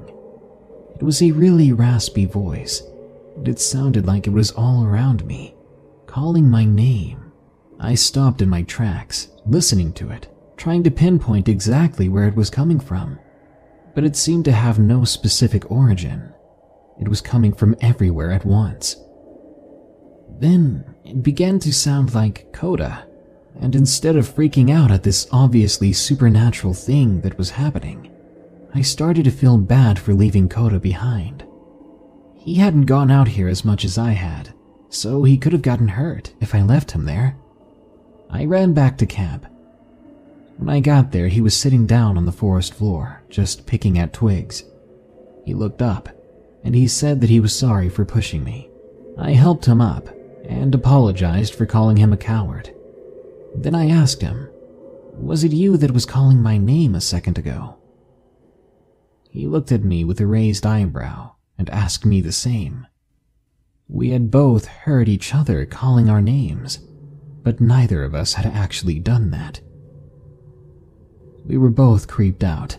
Together, we took off. We made quite a bit of progress, both of us now in an apparent hurry to get this over with. But we were getting tired. We started walking again, and that's when Coda started to get weird again. He stopped all of a sudden, and then he asked me, "What was that?" I looked at him, and I said, "I don't know what you're talking about. Did you hear something?" Coda got red in the face, instantly growing furious for some reason. Then he just blew up. "What do you mean you don't know? You've been here right by me, and you've been on so many hikes here in these woods. How do you not know what that was?" I was getting annoyed again. I told him that I wasn't sure, and that I didn't hear anything. I didn't know what he was talking about. We needed to keep going. He stared at me in confusion and anger. Then he stormed off. "Where are you going?" I asked. "We can set up camp here," but he kept going, only looking back for a moment to say, "Screw this. Screw you. I'm getting out of here. I'm getting away from whatever that was." I didn't want to leave him alone, even though he was doing nothing but confusing me and scaring me now. So I followed him, even though it was night and we were both exhausted. We walked through the night until the sun was beginning to rise again. It must have been 7 a.m. by then, which was around the time we heard a blood-curdling scream. Like an animal being attacked and slowly slaughtered. I stopped, petrified at what I just heard. All of a sudden, Coda grabbed me and pushed me forward, almost tossing me to the ground. We both began running, and only seconds later, we stopped, because we both saw something up ahead. It almost looked like a person, but everything about it was just all wrong. It only had patches of hair in places, and the arms were suffering from some sort of bone disease, because there was no way those arms were natural. We turned around and began to quietly walk back. But as we did, the thing was before us again, as if it had transmitted itself to a new location immediately. Now it was at the edge of the nearby tree line. We backed up slowly and just turned around, running in the other direction. As we ran, I kept seeing the thing out of the corner of my eye. It never really chased or pursued us, but every time I turned in a different direction, it was there. Maybe there were loads of this thing in the woods, or maybe there was one. I couldn't be sure. For another 2 hours, we kept up full speed, nearly doubling over or fainting. This was the furthest we had ever pushed our bodies. But soon, thank God, we made it back up the road and we found my truck. And only when we reached the road, when I turned to look back into the forest, I no longer saw that creature. It was like it popped out of existence the moment we exited the woods. This made me feel secure, but we were still way too close to danger. I didn't want to turn again and see it randomly pop up once more. I turned the truck on, and we drove away, the two of us remaining silent until we got home. That was certainly a hike I'll never forget. I still go back in those woods sometimes, but I've never had this happen to me again. Still, I bring a weapon with me, just in case I see that thing. I wonder, are those woods haunted? Is that thing the source of it? Was it that creature that was making Coda and I turn on one another? I never honestly thought I'd experienced something as bad or worse than a horror film, but here I am, telling this story. Consider this next story a bonus story. It's not really the same as the other camping stories in this episode, but it does feature two campers of sorts taking care of an elderly lady. It's disgusting and disturbing, and I thought you would definitely love to hear it. The Ants of Rot by Ikmik L. When I was 6 years old, my parents broke up and divorced. My dad moved a few miles away to a large apartment building. This story took place around 3 years after he moved in. I would go to visit him on Wednesdays and every other weekend. Every time I would visit, there would be a person camping outside of one of the apartment buildings. When I say camping, I mean that the person, sometimes a man and sometimes a woman, would be sitting in a fold-up chair with their phone plugged into a socket along the corridor. I later learned that they were caretakers of a very elderly lady who did not like them inside her house, so she made them set up camp outside. One day in December, right before Christmas break, we started noticing a slightly strange odor looming around that corridor. We didn't pay much mind to this, as we had packing to do for the trip. As I recall, on the evening that we arrived back home, we heard a large amount of commotion in the corridor. Out of interest, we went outside. There were police everywhere. We managed to ask one of the officers what was going on. Apparently, an old lady had passed away. She had not given the building a spare key to her apartment, so the officers had to break in. And these doors here were real deal fireproof, 2-inch thick mechanisms with 3 locks. The amount of damage they had to give that poor door before it gave the slightest bit of entry was unbelievable. At this time, I felt bad for the old lady and soon forgot all about it. Around 2 months later, that nasty smell started to come back. My dad told me that somebody had probably gone on vacation but accidentally left their garbage. This smell seemed to be the strongest next to the door across from us. It got to a point where it became hard to breathe. Somebody complained and the authorities were called. Inside the apartment, they found the remains of a young female in an advanced stage of decomposition, with an infestation of ants and maggots living off of her. Apparently, she had popped when they were trying to transport her, launching maggots and ants everywhere. I later learned that she experienced a very slow and painful demise. She had constantly been eating a food that was actually poisoning her. She had passed away in her bedroom, which shared a wall with mine. Ever since then, until we moved, we suffered a small ant infestation. It scares me to this day that the ants that climbed on my bed were the same ones who climbed all over and feasted upon that woman. I don't know if it was a coincidence that those two people passed at the same time almost, on the same floor in the same building, and yet they had partially decomposed before anyone had found them.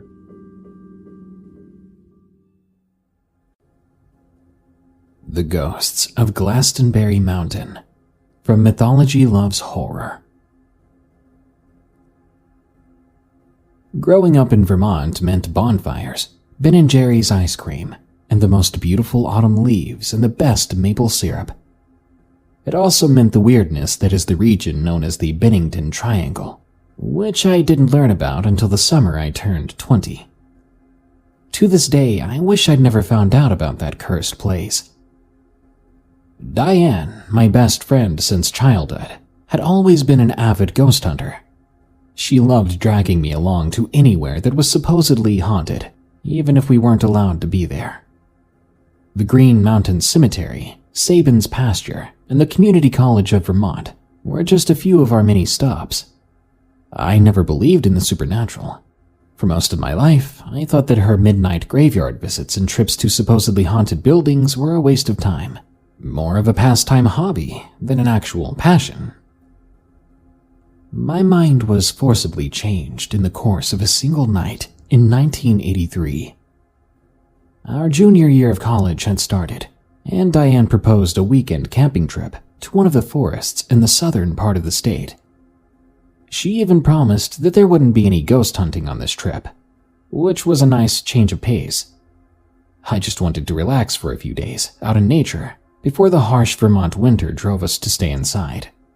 A week after she set up the trip, we found ourselves in the middle of the woods outside the tiny town of Somerset, Vermont. It was the morning of October 12th, and soon we had set up a nice campsite. We planned to do some hiking and swimming while we were there, so the rest of the first day was spent in lazy bliss as we canoed, chatted, and fished. That night we cooked up the trout that we had caught, and it was a peaceful night spent under the stars. I slept great. I woke up feeling refreshed and excited for our hike the next day. We got an early start on our trek up Glastonbury Mountain, and by late afternoon we had reached the summit.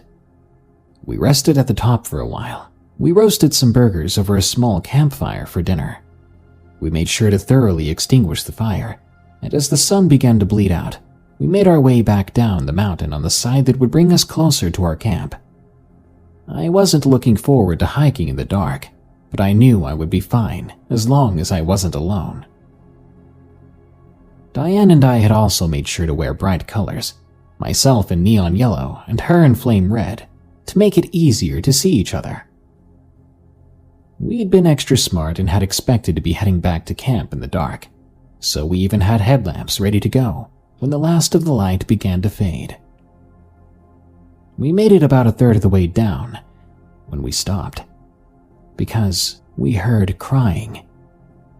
We stopped mid-trail, scanning the area around us, trying to see what it was. It was clearly the crying of a small child, not the woman-like cries of a mountain lion or another animal. I'd spent enough time in the woods to know the difference, and something about this cry unnerved me. Not a single person lived on the mountain itself, and we hadn't seen anyone at all in the time that we'd been there. I strained my eyes, but I could not see any other flashlights or lanterns through the dense thicket. I thought I caught a glimpse of something red moving further out among the trees, but she was heading off the trail and into the trees. I yelled at her to come back, but she refused, saying that she couldn't just leave a kid alone in the woods. I tried to point out that a family was probably camping nearby, but she ignored me and kept walking towards the sound. Against my better judgment, I followed her, hesitating before I stepped off the trail. I didn't want her running through the inky wilderness and getting lost or hurt, but nor did I feel comfortable going off trail in a place that neither of us really knew. Within 10 minutes, I regretted my decision. I'd been able to see her for the first few minutes, but then I lost sight of her shirt. Even the sound of her rapid footsteps crunching the dead autumn leaves began to fade, and no amount of shouting had brought her back. I listened, trying to pinpoint any sound, when I saw a flash of red out of the corner of my eye. I was so relieved that Diane had returned that I whipped around with a grin on my face. My relief was immediately replaced by confusion. No one was there, and after a few seconds it dawned on me that I still hadn't heard a sound. A moment later, a tug on my sleeve made me scream. I looked down in horror, my heartbeat drumming in my ears, and I saw a little boy in a red jacket. He was looking up at me with huge, tear-filled eyes, and I felt my fear soften slightly. "Hey, kid, where are your parents?" "I don't know. Mom was here, but now she's not." I crouched down to eye level, making sure that my headlamp was not blinding him. "What's your name?" "Paul." "I'm Jeanette. It's nice to meet you, Paul." He stuck out his hand like a little adult, and I gladly shook it with an amused smile. He was a cute kid, and for the first time I was glad that we had gone off trail to find him. "Let's go look for your mom and my friend, okay?" He nodded trustingly, and he slipped his hand into mine. We had no idea which direction to take, so we made our way further into the dense woodland. I kept us going in a straight line from the path. We made sure to call for Diane and his mom every few minutes. But I was getting more and more nervous about going deeper into the woods. Even so, I still could not bring myself to abandon my friend. Nearly 2 hours later, we ran into the trail again, and it was very close to our campsite. I was hoping that Diane had been smart enough to wait there for me if she had made it this far, and I was extremely worried at this point. We both had a small flare gun on us in case of an emergency, and that was the only thing assuring me that she was still okay. I got a fire going since Paul's hand was frigid, and I offered to warm him up some cocoa. He politely declined and curled up in a camping chair by the fire. I sat there in our other chair for about an hour, waiting for Diane to return, and at some point, I must have dozed off. When I woke up, there was a woman by the fire with a weirdly blank look on her face. I blinked rapidly to shake the sleepiness from my eyes, thinking she was just a dream, but the figure remained. I was confused, and I began to panic when it dawned on me who she was. "Oh, you must be Paul's mom. I'm so glad you found us." "My name is Paula." "Oh, that's cute. You named him after you." "He's not my child." I'm sorry?" She hadn't moved, and the silence stretched tensely between us. I yawned and rubbed my eyes. I thought I was seeing things. A darkness began to seep from her body like a fog, and at first I thought it was just the firelight casting odd shadows or my eyes playing tricks on me. But it began to pull from her skeleton-like fingers and onto the ground. I swore, quickly scrambling back away from her out of my chair. By then, I noticed that Paul wasn't in sight. I screamed for him. The woman still hadn't moved, but the ooze had reached my tent. It began to dissolve the nylon like acid, its hiss warring with the crackling of the fire. I don't remember much after that, except for running towards the car and trying to explain to the police what had happened. They didn't believe me, of course. When we came back to the campsite, they blamed drinking and an unguarded fire for the state of the tent, even though there was no alcohol in my system. They began searching for Diane, but never found any trace of another person. 5 years later, Diane's case went cold. I wouldn't be writing this down if my 12-year-old nephew hadn't asked me to go for a school project that he was working on, one about people who have seen ghosts. When I asked my nephew why he picked me to interview, he looked up at me, just like little Paul had done long ago. He handed me an old yellowed newspaper article, dated October 14th, 1950. There was a picture of a little boy on it, in a familiar red jacket, and the headline was about his disappearance near Glastonbury Mountain on October 12th, 1950. My nephew tugged gently at my sleeve, his eyes wide as he stared at the tears flowing down my cheeks. "Don't cry, Auntie. Not everyone gets to meet 2 ghosts in one night." "What do you mean 2? "Yeah, don't you ever go to the library?" I shook my head. He exasperatedly pulled out a second article from his school folder. This one had a picture of the woman I'd seen that night. It was about her disappearance from the same area in 1946. They had both been wearing red when they disappeared. And now that I remembered, so had Diane. I know I'll never go back there, but I believe that if I did go back, I would see 3 ghosts. A Michigan Monster, from Mr. Smith. Are you ready for a good old-fashioned tale of kids getting in over their heads? The following events happened a long time ago, more than a decade in fact, but I still remember most of the details quite clearly. For a bit of context, I was born and raised in a small rural town in the southeastern US, but at the time of this story, a sizable enclave of my family lived in the backwoods of the Upper Peninsula in Michigan. Once a year, my parents and I would pile into the car and make the trip up to see my Michigan relatives, and we'd all converge on a small campground on the shores of Lake Superior for a 3 or 4 day reunion. I always looked forward to it, because that meant several days of enjoying home-cooked food by the lakeshore with family. I especially loved seeing all of my cousins, who were about my age. Plus, most of the older family members would either be preoccupied with catching up on gossip or busy making casseroles and other dishes for the cookout. This meant that all the kids were free to roam the beautiful shoreline of the lake or go hiking through the woods. Basically, we had unprecedented freedom. It was a blast. Well, usually. At this particular reunion, I was 13. 2 of my cousins, Erica and Cody, were the same age as me. Another cousin named Dan was 2 years younger. Erica, Cody, and I always hung out together at the reunion, as we were the same age. The older cousins were too grown up to bother with us, but we were too old to be stuck with the little kids.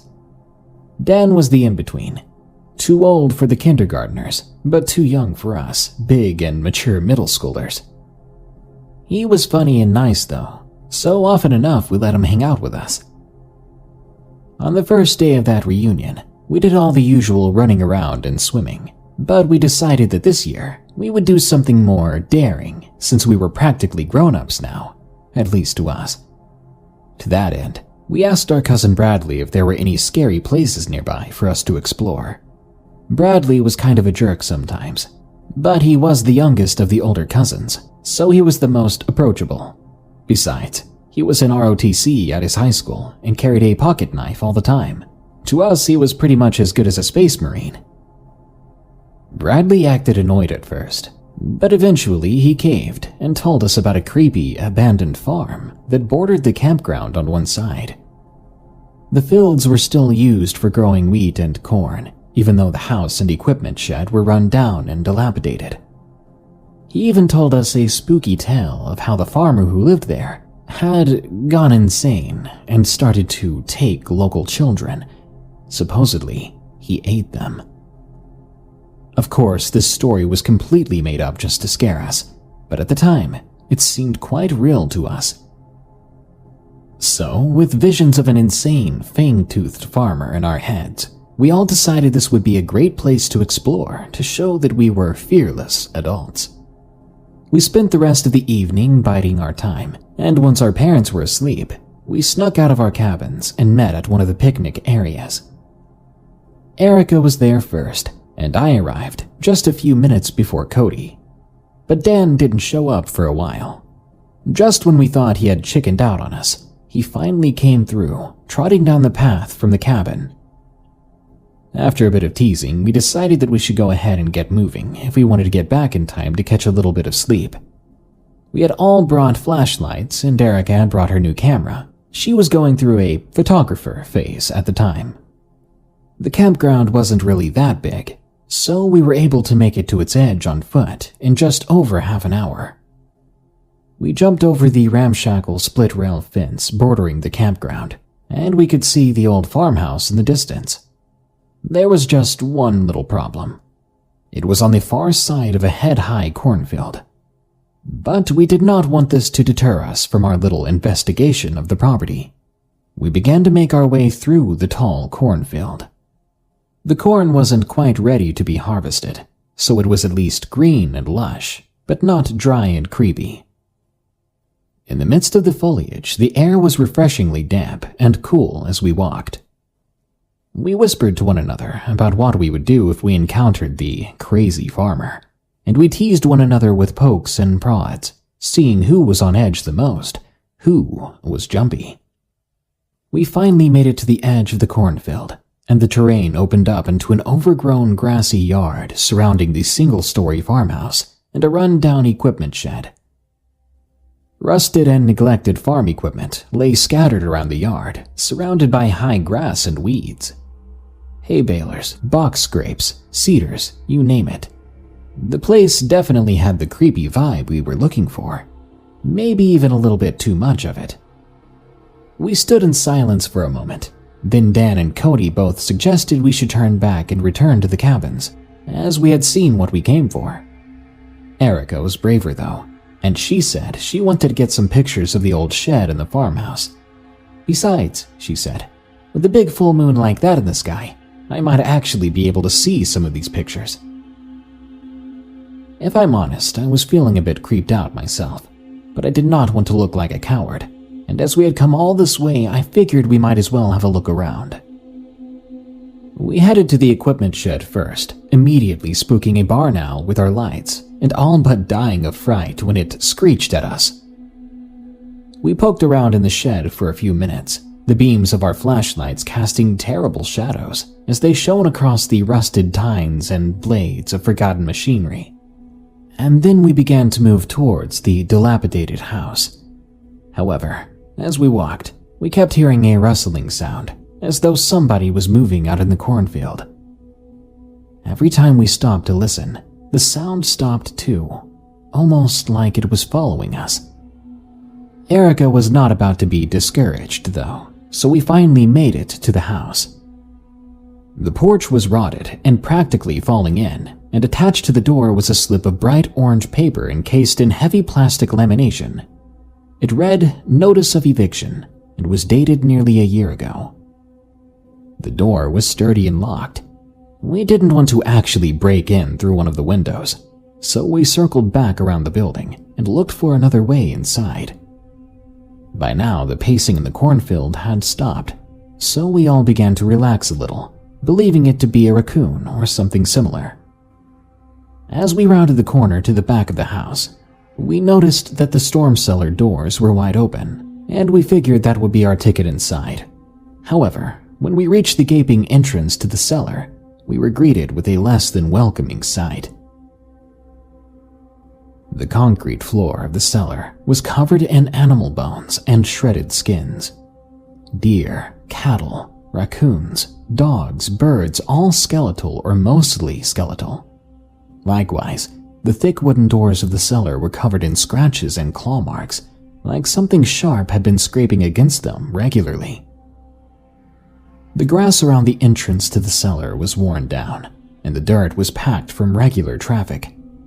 Anyone who has worked in taxidermy or forensics will tell you that old bones have a very particular smell. It's not exactly the smell of death or the scent of decay. It's something else entirely, and that cellar absolutely reeked of it. The four of us stood at the entrance of the cellar, open-mouthed and shocked. We stood stone still as though that would protect us from whatever it was that lived down there. Wordlessly, Dan and Cody backed away as Erica and I shone our flashlights down into the cellar, looking for any sign that there might have been something alive down there. But we saw nothing. Nothing but piles of bones and claw marks on the doors.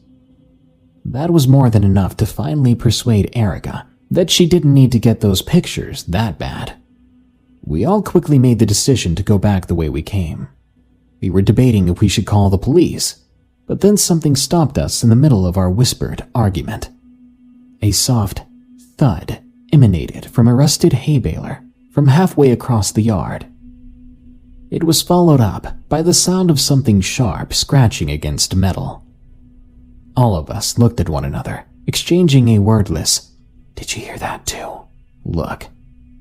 We all shone our flashlights in the direction of the sound, and simultaneously, we all saw it. There on top of the rusty green baler was the shape of a large canine. It was way too big to be a coyote, and its fur was extremely dark. However, its outline was not quite right for a wolf either. Of course, it was hard to focus on anything except its piercing yellow-green eyes and the carcass of the 2-point buck it held in its jaws. It didn't make any noise, no growling or snarling at all, but we understood the message it was communicating with its glare. A universal look that meant, leave. And leave we did. The four of us all ran headlong, screaming into the cornfield, making a desperate break for the safety of the cabins. Just as I was running into the field, however, I looked over my shoulder, making sure that the beast was not following us. It wasn't, but when I looked back, what I saw was almost as unsettling. The animal had stood up. It was standing on its hind legs, now holding the deer carcass in its arms as it watched us leave. I only looked back for a second, but I know what I saw. After that, the whole memory is a blur. I returned to my cabin and bolted inside, and I remember seeing Dan and Cody running by as I was fumbling with the door, followed shortly by Erica. We weren't feeling very grown up all of a sudden. I ran to my bed in the cabin, and I hid under the sheets, eventually falling asleep. The following morning, I wasn't even sure if everything from the night before was real, or it was just a bad dream. However, when my cousins and I met up for breakfast, we all agreed that what we'd seen was real. When I mentioned that I had looked back and I saw the monster stand up, Dan and Erica suggested that maybe it was Bradley playing a prank on us, as wolves obviously did not stand on two legs like that.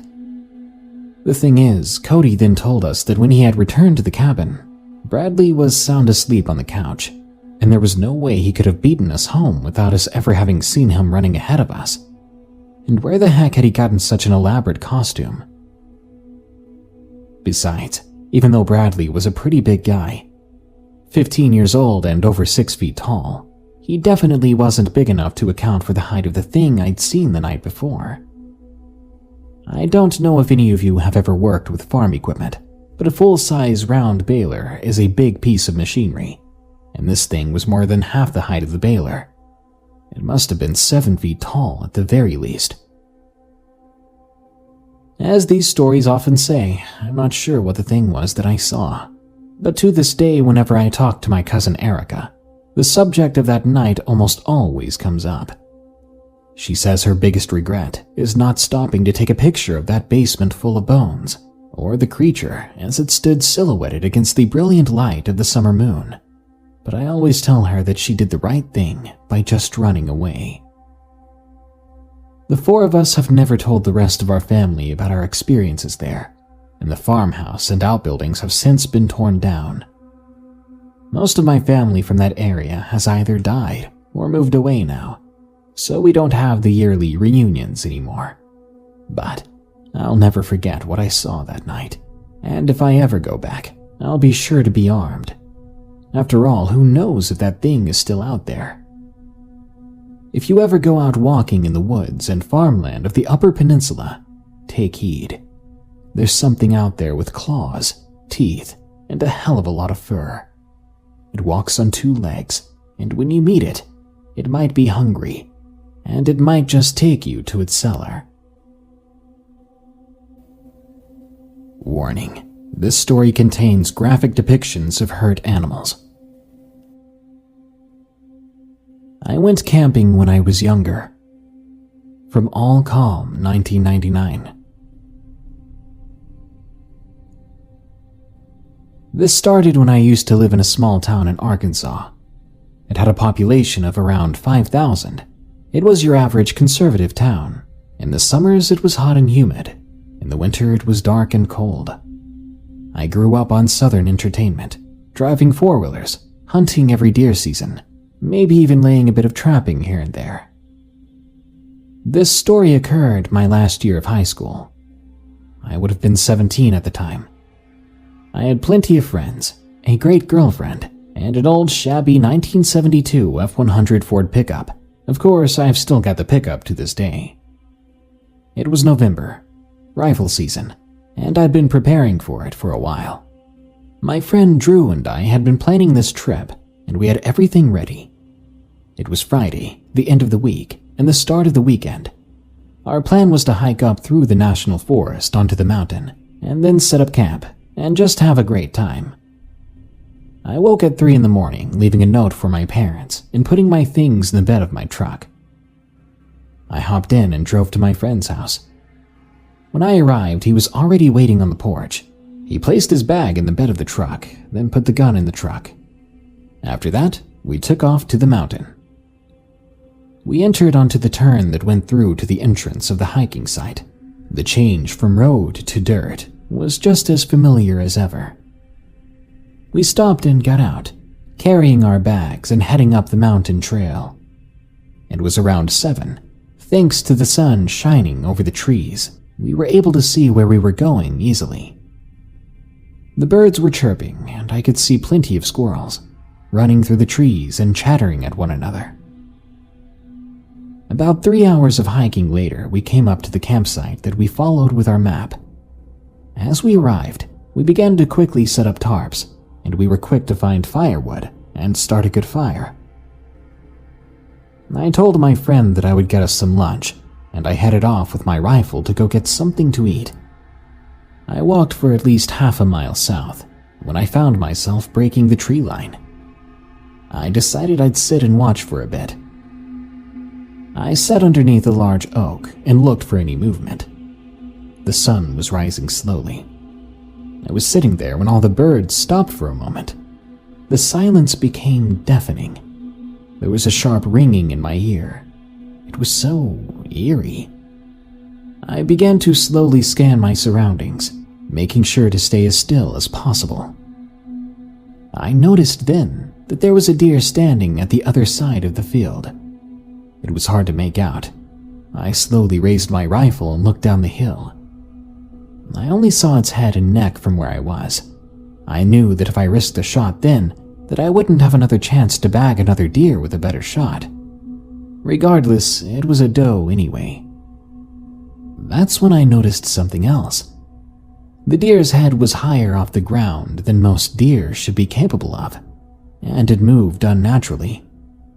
It turned to the left, and I could hear leaves crunching as it moved deep into the dark forest. I was a little bit unsettled, so I decided to head back to camp empty-handed. I followed the mental landmarks that I saw the first time: a fallen-over tree, dried-up creek bed. Soon I could see the tarps in the distance through the trees. When I made it back to the campsite, we fiddled around for the rest of the day, shot up some rabbits, and later we decided that it was time to catch some sleep. I crawled into my tent, admittedly exhausted, and got into my sleeping bag. It didn't take long for sleep to come. We got up early the next morning. It was still as eerie as it was the day before. It felt so desolate. Again, the animals were quiet, just utter silence. It was strange because the air felt heavy too. There weren't even birds today. No deer, no rabbits or anything. We went our separate ways. We were getting hungry, and when the sun set we had been nestled down waiting for some game to come around. It was getting dark again fast. We met back up later, and were forced to eat some of the cans of beans that we had packed, just in case we had nothing to shoot. As we ate in quiet, Drew got up from his seat and said to me, "I'll be right back. Gotta take a piss." I stayed there drinking some water, watching the fire dance rapidly. As the minutes passed by, I grew painfully aware that Drew had been gone for a long time. I was starting to get concerned. But then I began to hear leaves crunching. I looked towards the sound and out came Drew, but his face was ghostly pale. He simply told me to follow him. "What's going on, man?" I asked. But he kept insisting without an answer. I got up to follow him into the woods as he asked. We walked what I can assume about 40 yards when I got a waft of something foul, something repugnant. It got stronger and stronger the farther we walked. The smell grew so bad that when something fell on my shoulder, I breathed in a smell of it, and the reek of death made my stomach churn. I bent over and vomited, causing whatever fell on me to fall on the forest floor. I pulled out my light and pointed it at the ground. I was dumbfounded. There was blood dripping on me from above. Shaking and hesitant, I slowly panned my flashlight up. There were parts of animal hanging above us all over the place. Organs, limbs, pieces of everything and anything placed in the trees. There was a squirrel hung on the branch, impaled by one of the wooden outcrops. I looked at Drew, still drained of all color. Together we bolted back to camp. I grabbed my rifle, gathered some things. Then we stopped in the middle of the campsite and looked at each other. Confused, terrified. What were we going to do in a situation like this? We sat down to collect ourselves for a few seconds. We began to shove our food and things back into the trail packs. And as we did, we began to hear crunching a few yards away from us. I pulled out my mag light and pointed it towards where we heard the sound. We were about 8 yards away from where we heard it. I flicked on the flashlight. There wasn't anything there. With some relief, we lowered our guns. But not a second later, a grotesque and elongated hand came from around a tree in front of us. We didn't wait. We sprinted down the hill, phasing in and out of running or jogging, doing the absolute most at any given moment that our bodies would allow. My lungs were burning, legs were stinging, but I kept running. I would glance back and check on Drew and how close he was behind me. I turned off my flashlight, so did Drew, and we laid up against a tree as still as possible. I could see Drew's icy breaths in the moonlight. My eyes finally adjusted to the dark. I saw it. An arm, long and bony, covered in blood. Long fingers with unkempt nails that were curved. It was grabbing on to Drew's shoulder, and Drew had begun screaming. The moment I reacted, the arm began to drag him across the forest floor. I sat there frozen, unable to do more than just flinch as I watched. He kept screaming until it all stopped. His screaming stopped. The sounds of my friend struggling stopped. It was all just silence again. I picked myself up and ran, but I tripped over something, falling downhill for a bit before slamming against a tree. I stopped. My back was hurting and I had twisted my ankle before the fall. It was quiet again. There were no crickets, nothing but silence. My eyes already adjusted to the dark, so I could see through the woods kind of well. So I laid as still as possible and observed. Before long, I heard leaves shuffling, and I saw that thing moving through the woods. It was strange and jagged and tense.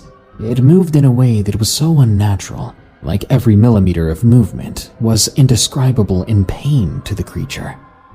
It was just wrong, but it was long and thin, bones rubbing up against its skin from the inside, as if it was malnourished. I couldn't make out everything at first, but as it got closer, it put its face to the ground and began to sniff the forest floor, sniffing for me. I got a good look at its face then, its features. It was scary. Its chin was elongated and had small, beady eyes. There were dark circles of skin around them, and the skin was darkish gray. Its mouth was large and it spread all the way across its face. It had its teeth bared, all dragon and broken looking.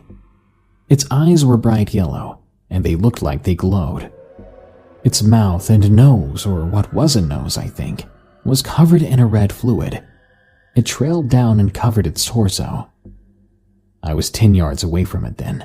It sniffed a bit, turned to me, and began to crawl on all fours towards me. I smelled it then. It smelled of roadkill. I vomited in my mouth, but I swallowed it back down, too scared to move. I prayed that it hadn't actually found me yet. I knew I had to keep absolutely still. I laid there for God knows how long as it crawled about, searching for me. I couldn't take it much longer. I stood up slowly, grabbing my bag. I turned and slung it into the woods. Then, the moment it hit the ground, I ran for it. I ran for the parking lot as quickly as I could. I could hear the shrill and deep screech of that thing as it realized that the bag was not its target. But I kept running. I didn't recognize anything at first until I ran into a sign that said National Forest. I heard the same screech, but kept going until I made it to the truck. I flung the door open jumped inside and started it. I peeled out when I hit the gas, slinging gravel all over the parking lot. As I sped away, I looked back and saw it there, standing in the parking lot light, now shown in detail, standing around 9 feet tall. Eyes full of hatred, or was it hunger? I looked forward and put the pedal to the floor. I tore off down the side road and onto the highway. When I was able to sigh with relief, I looked in the mirror. My clothes were shredded and ripped. I was covered in dirt and a bit of blood. I scratched my head, then floored it to the next police station. It took them a while to get me to calm down enough to not scream. I managed to get some game wardens and police officers together the next day. They scaled the mountain looking for Drew, but I never saw him again. A long time after that, my grandfather came down and talked to me. He explained a few things for me, told me that people have been going missing and getting kidnapped there since the 1800s, and that he's seen the thing that's been doing it himself. It's been 8 years since I last saw Drew. Not a day goes by that I don't think of him. He was my best friend. Take my story as a warning. If you ever go camping, always take a weapon to protect yourself. And for God's sake, do not underestimate the stories you've heard about things that happen out there. Or it might happen. The Beast of Crystal Creek. From Harry K.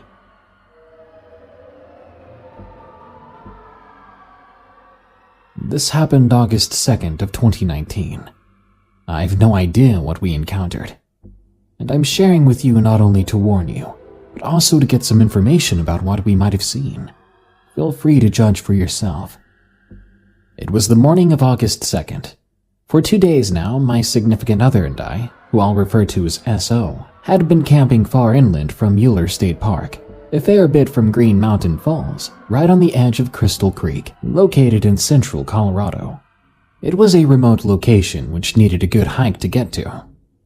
We had our tent set up at the edge of a circular clearing in the woods, which had about a 10-meter diameter, with trees enclosing all sides except for a small break where a path was. As I got out of the tent, my SO was sitting just outside, taking in the morning air. Immediately, she retched and said that it smelled of blood. I took a big whiff too. It was heavy ozone and overpoweringly coppery, probably prefixed to a storm, I said. We thought nothing of it after that and began preparing our tent ration breakfast. 6 hours later in the afternoon, we decided we wanted to make a proper fire. Making sure our tent was sealed up, we opted to forage in the woods for appropriate kindling and decently sized stones to reflect the heat. We were only about 45 meters from camp when odd things began to happen. At this point, the coppery smell was completely faded, and so when it came back so suddenly, we noticed it right away. The air grew heavy as the smell became overpowering. Me and my SO both tried to cover our noses with our shirts, but it really didn't help. We continued collecting for the fire, fighting through the urge to gag on the smell. A few minutes later, we heard something. Maybe 10 meters away from us, there was rushing, like an animal moving quickly, and also this weird noise. It sounded like someone or something jittering their voice while mid-laugh. If you want a reference to search, try Peter Griffin's laugh, only in monotone. It was much deeper too, almost distorted, like it was coming from strained vocal cords. The animal was fast, and it seemed to be darting around in the undergrowth right beyond our eyesight. From the way the brush moved and the sound, it seemed large too. My SO was terrified, and so was I, afraid of a potentially dangerous and weird-sounding animal. We began to walk quickly back to the camp, preparing to drop our stones and wood to run if necessary. The noise seemed to always stay close by, but never close enough to see what was making it. As we got into the clearing, it seemed to stop altogether. We were both shaken up by this, but we assumed it to be an animal we didn't have much experience with.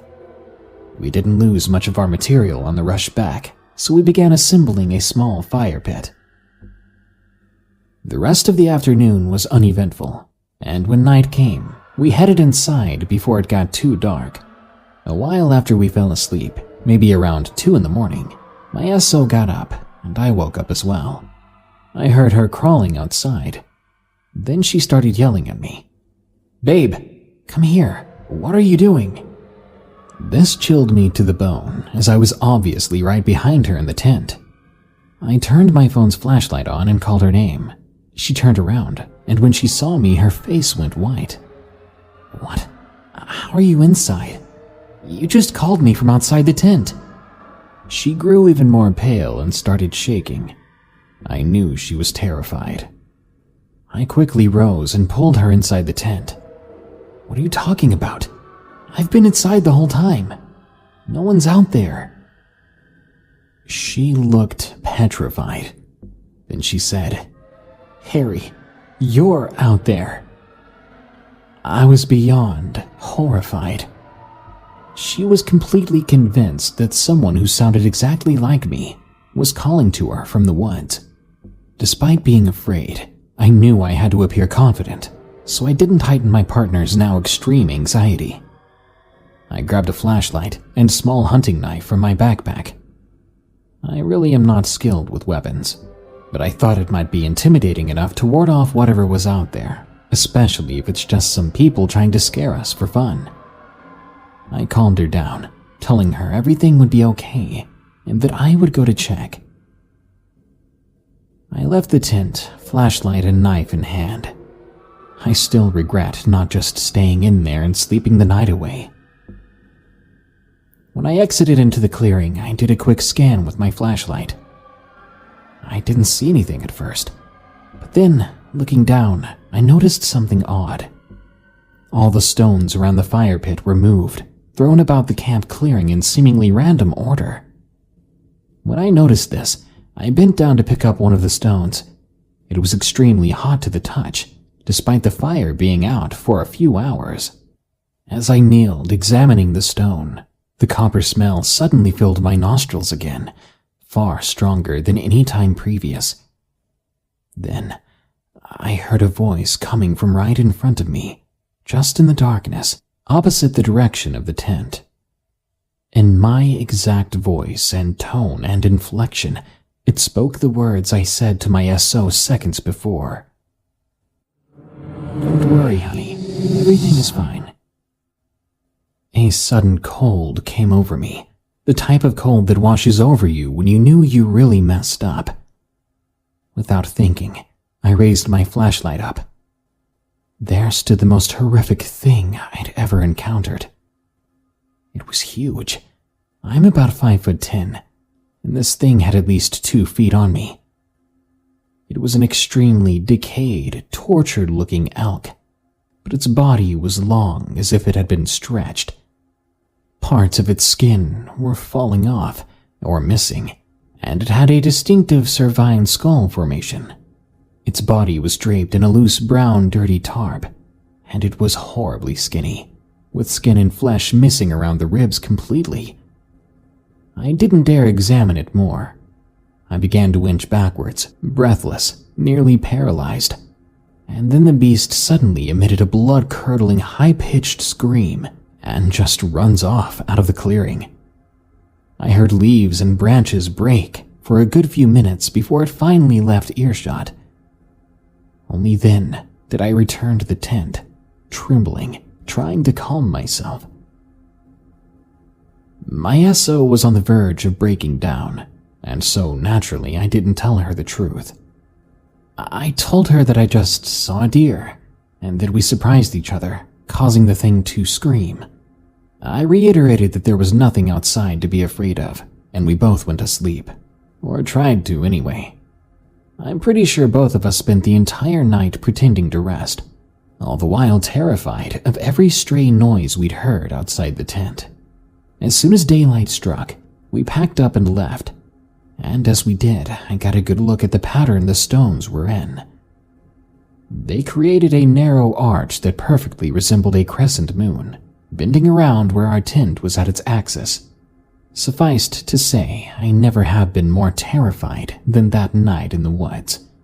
I still have no idea what I encountered, but maybe someone who hears this story will. Whatever it was, I hope it's native Crystal Creek, Colorado. And if you happen to be planning a camping trip down there anytime soon, I'd pick somewhere else if I were you. Good luck, and stay safe. Something awful on a school camping trip. From Louie. The school I'm in, we go on camping trips 4 times a year. 2 at the beginning and 2 towards the end. This camping trip was the 3rd one of that year. The crew of 11 people headed out on Tuesday to set up camp. We found a very gorgeous campsite that was near the river. It was peaceful, but ended up far from it. The weirdness happened on the very first night, when literally everyone woke up from nightmares. That is 11 people, all having nightmares on the same night and waking up from them. It was crazy and obviously creepy. We brushed it off and moved on with the day. As we were getting ready for the day, I kept seeing glimpses of people out of the corner of my eyes. I thought I was just seeing things. We went through the day and got back to camp at around 6 p.m. We had dinner, then everyone settled into their own worlds. I ended up going to bed around 9. But I woke up at 1:34 a.m. At first I thought I had to go to the bathroom, but then I heard them. It was 3 of my friends that had recently passed in the last 2 years.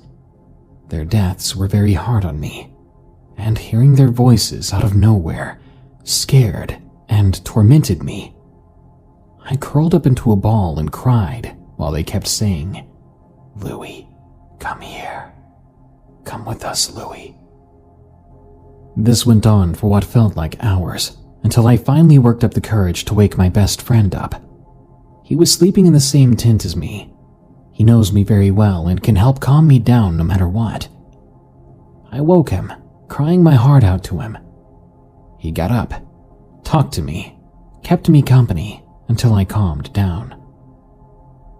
But after that, I had the urgent need to go to the bathroom. But of course, I was far too scared to go by myself.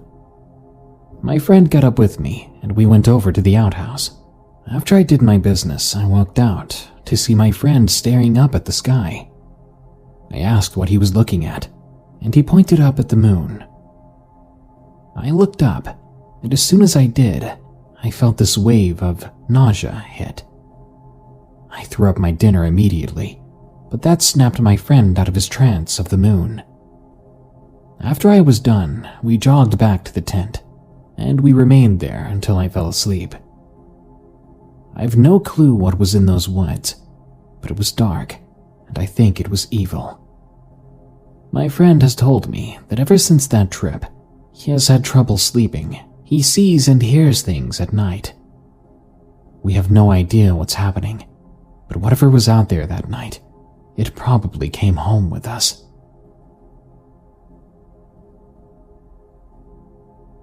Backyard camping from Michael 131.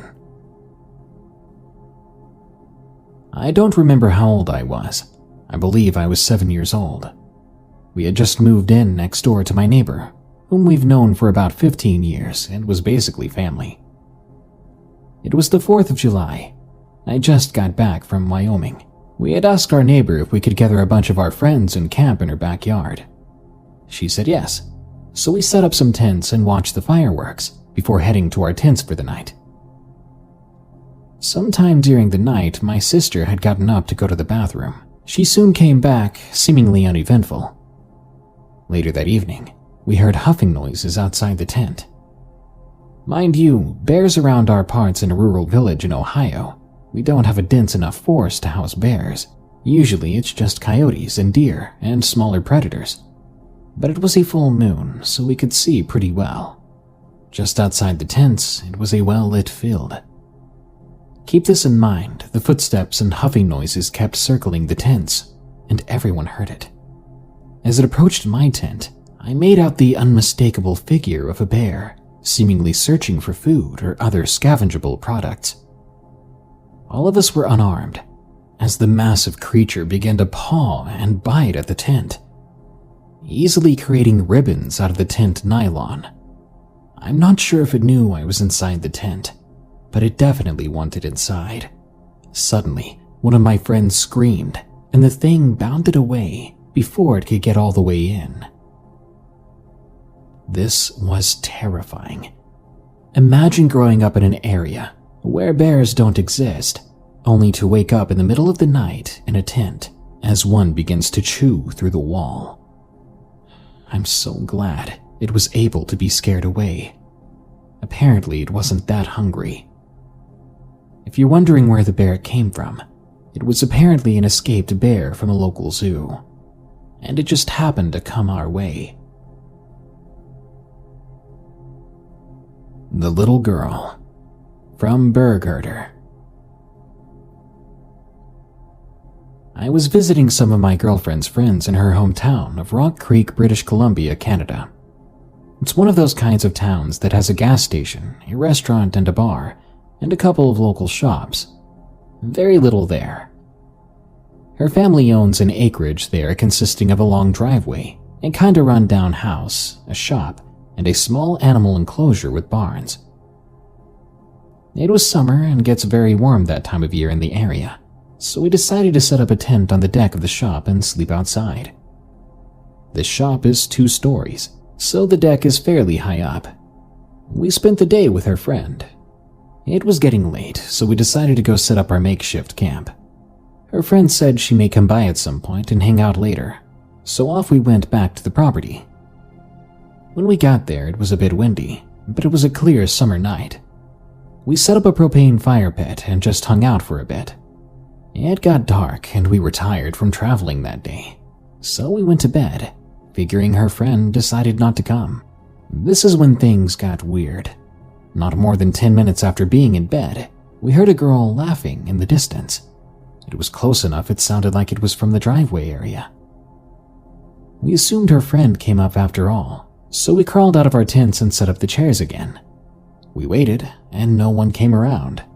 We chalked it up to the wind. We get back into bed, and not more than 10 minutes goes by before we hear it again. This girl laughing sounded closer this time.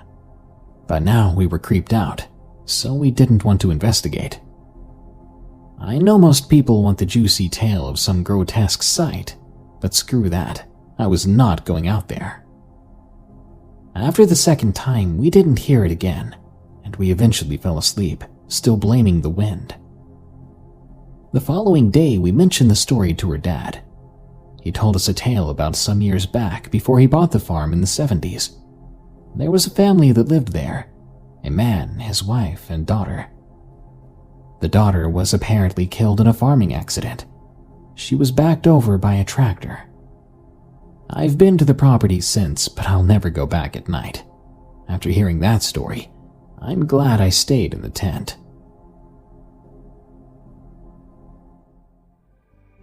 It circled my tent all night. From James's Call. Location unknown. It was the early 1980s, and my dad and uncle both bought a summer home in the countryside, which had some beautiful dense woods behind it. We would often go there over the summer and enjoy the serenity of nature away from the city. At that time, my cousin and I would hang out a lot together, and we spent many hours hiking deep into those woods behind the house. And being independent kids, we decided to take my dad's camping equipment and set up an overnight campsite about 100 feet away from the house. We did this every day, and it became the thing we did every summer. Our parents were always nearby in the house, and always kept their windows open where they could easily see and hear us. They were totally okay with us being alone in the woods at night, and sometimes even pushed us to spend more time out there, even when we didn't feel like it. It became our favorite getaway from the city, and each summer, we really looked forward to going. It was one particular summer. We weren't going to go because my uncle had to go out of state, but I had been waiting all year to go, and I was devastated after hearing that we wouldn't be going after all. It meant that I'd have to go to day camp with all those annoying kids from school, and they didn't treat me too kindly. Being a 5-hour drive north, my parents weren't going to make such a trip without my uncle and his family. So the answer was no and no.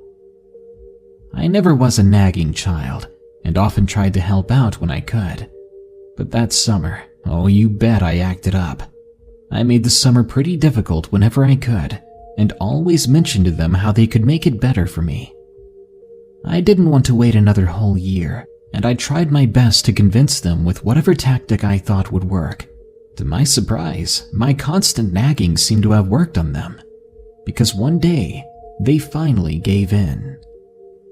I later realized that it was probably because a family friend decided to come along with us and make the trip worth our while. Anyway, we traveled together for 5 straight hours and finally reached our destination. I could smell that pine wood scent again, and I got ready to build my campsite.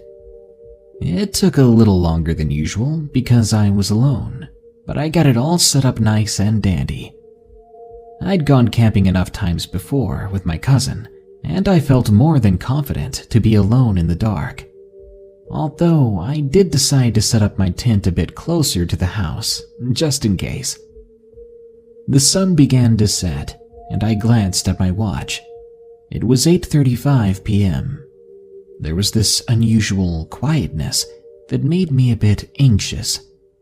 But I was usually chatting with my cousin, and just thought I never noticed it, not until now.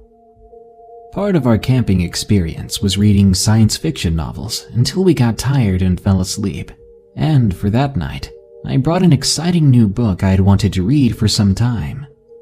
Flashlight in one hand and book in the other, I began to read. This flashlight was one of those heavy metal ones that often flickered out. I'd have to hit it a couple of times and that would usually do the trick. It must have been around 4 a.m. when I was suddenly awakened by the sound of something brushing against my tent. At first, I wasn't sure if I had just imagined it or not, or if it was some rabbit that had passed by, but I quietly sat up for a moment and listened to my surroundings. There were no sounds and nothing special to hear, so I assumed it was just a small animal, and I tried to fall back to sleep.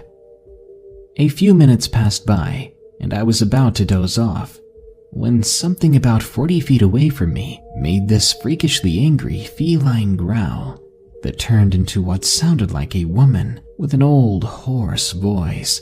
A cold shiver suddenly ran down my spine, and my thoughts began to race through my head as I imagined what it could be.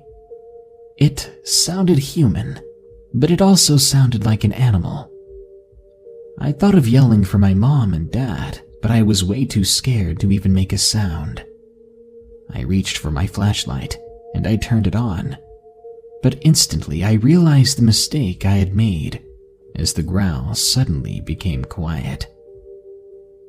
I quickly shut off the light, and I hid under my sleeping bag, hoping that it did not hear me or that it had not seen my light. To my horror, it slowly approached and stopped right outside my tent. For a while, it just stood there, breathing loudly, and each breath sounded raspy and was full of moist pops and clicks, like its throat was filled with far too much saliva. I thought maybe it would go away if I just waited, but several more minutes passed, and the thing did not move. I could hear its head moving back and forth like it was trying to find me or sense where I was, but I didn't dare let out a breath or move a muscle. Every so often it would scratch the wall of the tent, like it was testing the walls, thinking about coming inside.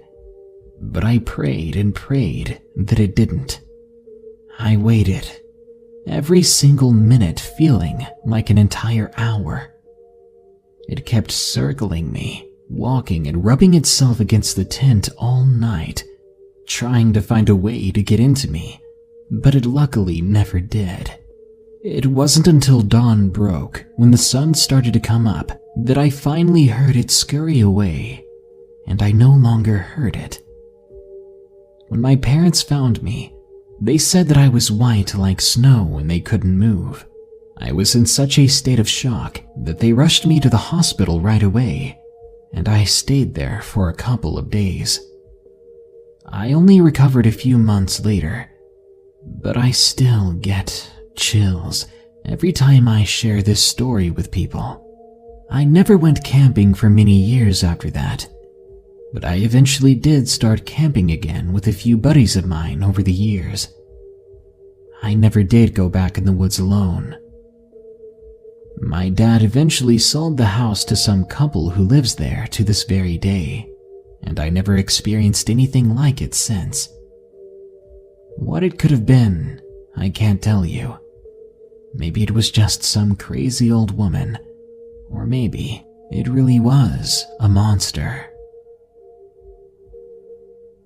It watched me from the dark. From Bananaconda. Location unknown. I was 18 years old, camping with a couple of my friends. It was snowy, and biting cold winds battered our flimsy tents. We all sat outside on log benches, surrounding a campfire. The fire snapped and popped as the sun dipped below the black trees, and when the light was gone, we all fell silent, staring at the fire. For about 30 minutes, we sat there in silence until the friend next to me sat up and declared that he was going off to bed. After that, the rest of us decided that there would be no more talk or stories that night, and we also slowly receded into our tents. Later on, we were all awakened by a loud and piercing scream. I stepped outside the tent to investigate and was shortly joined by the others. The younger friends began discussing what may have made that sound and were quickly hushed by the others. One of my friends went to grab a flashlight. He brought it out and pointed it into the forest, but did not turn it on. Instead, he shivered a bit, then handed it to me. "You turned it on," he said. I took it from him and flicked it on. The beam shone through the trees, and a pair of eyes shone back. Everyone gasped. The eyes were about 30 yards in front of us, larger than a man's, and solid white. They reflected the flashlight beam perfectly well. They seemed to swell with excitement. I couldn't see any other part of the creature. We all stood there watching it, and it watched us. This continued for a while, us staring at it as it blinked only occasionally, as if to show us that yes, this was in fact some creature watching us. After about an hour, I was as tired as I was scared. I set up the flashlight, pointing at the eyes still, then went back into my tent with the flap still open so that I could watch the eyes. I didn't plan to sleep, though I was soon out cold. I woke up some time after. It was still dark. I peered outside the tent flap and I saw that the eyes were gone. I closed the flap, shivered with relief, and I went to sleep. The next morning, we woke up to find footprints in the snow that we didn't recognize. They circled our tents a number of times. This unnerved me to my core. I asked them if they had been up walking around that night, and they all said no. We left quickly after that, and never figured out what we saw. A near encounter with a Wendigo. From Leprechaun. Location unknown.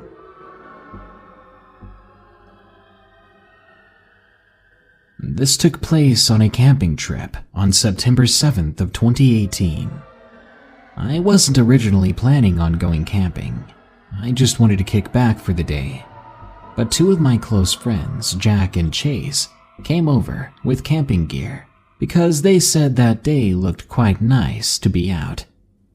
I was slightly against it at first, as I had an eerie encounter a few years back, but they pressed me on it, and I soon gave in. It took me a while to get ready, but soon we were on our way to the nearby woods. By the time we got to the spot we were going to, it was basically night, so we rushed to set up the tents and start a fire before it got extremely dark. Eventually, we managed to get a decent fire going, and for most of the night, things were going as per usual.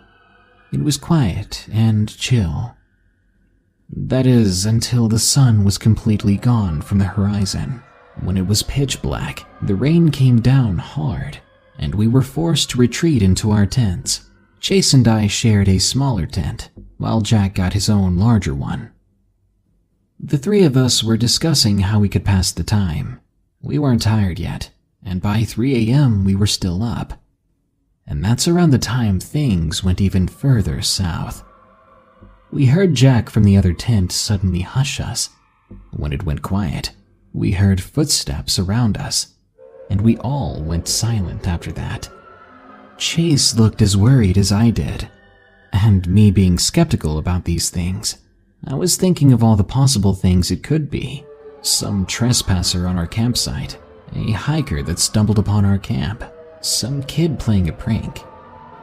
I then decided to quietly look outside, so I pulled the tent zipper to the side, and slowly and cautiously, I peeped out. But as soon as I did, my heart froze. Standing in the middle of our campsite was a white figure. They weren't wearing any clothes, and they were thin and frail. They appeared to be looking around our campsite rather curiously. Chase must have been watching my face and saw the horrid look on it because he began to freak out. I looked over and silently placed a finger over my lips to quiet him. We stayed there, silent for about an hour, before we decided to slowly creep out to look around. The only form of protection we had at the time was a karambit my friend brought, and my leatherman. It really wasn't much, and I was hoping we didn't need to use them. When we stepped out into the campsite, we saw nothing. We walked around but never saw the thing that I'd seen through the flap. We crowded around the fire and restarted it. I was worried, but eventually I calmed down. After staying up for a little while, a sense of safety returned to us, and we felt ready to crawl back into our tents for some rest. But just as Jack was crawling into his tent flap, Chase grabbed me from behind by my shoulder, and he pointed into the woods. I followed his finger, and when my eyes adjusted, my mouth hung open. It was standing now, right in the woods, back facing us. It was so motionless. I felt frozen in place, not wanting to alarm it, but when we heard the sound coming from it, we almost screamed, "Please help me." The words came out in a slow, forced manner. The creature itself was tall and lanky, and its limbs were long, almost exaggerated. As we stared at it, it suddenly fell to all fours and ran, disappearing into the woods. Its movement was more like an insect than a person. As soon as we had the courage to move again, we all hid in the same tent, scared and wide awake. None of the three of us spoke a word until sunrise. When it was light out, we packed up as quickly as possible and got out of Dodge. But the whole trip home, I felt like we were being watched, followed.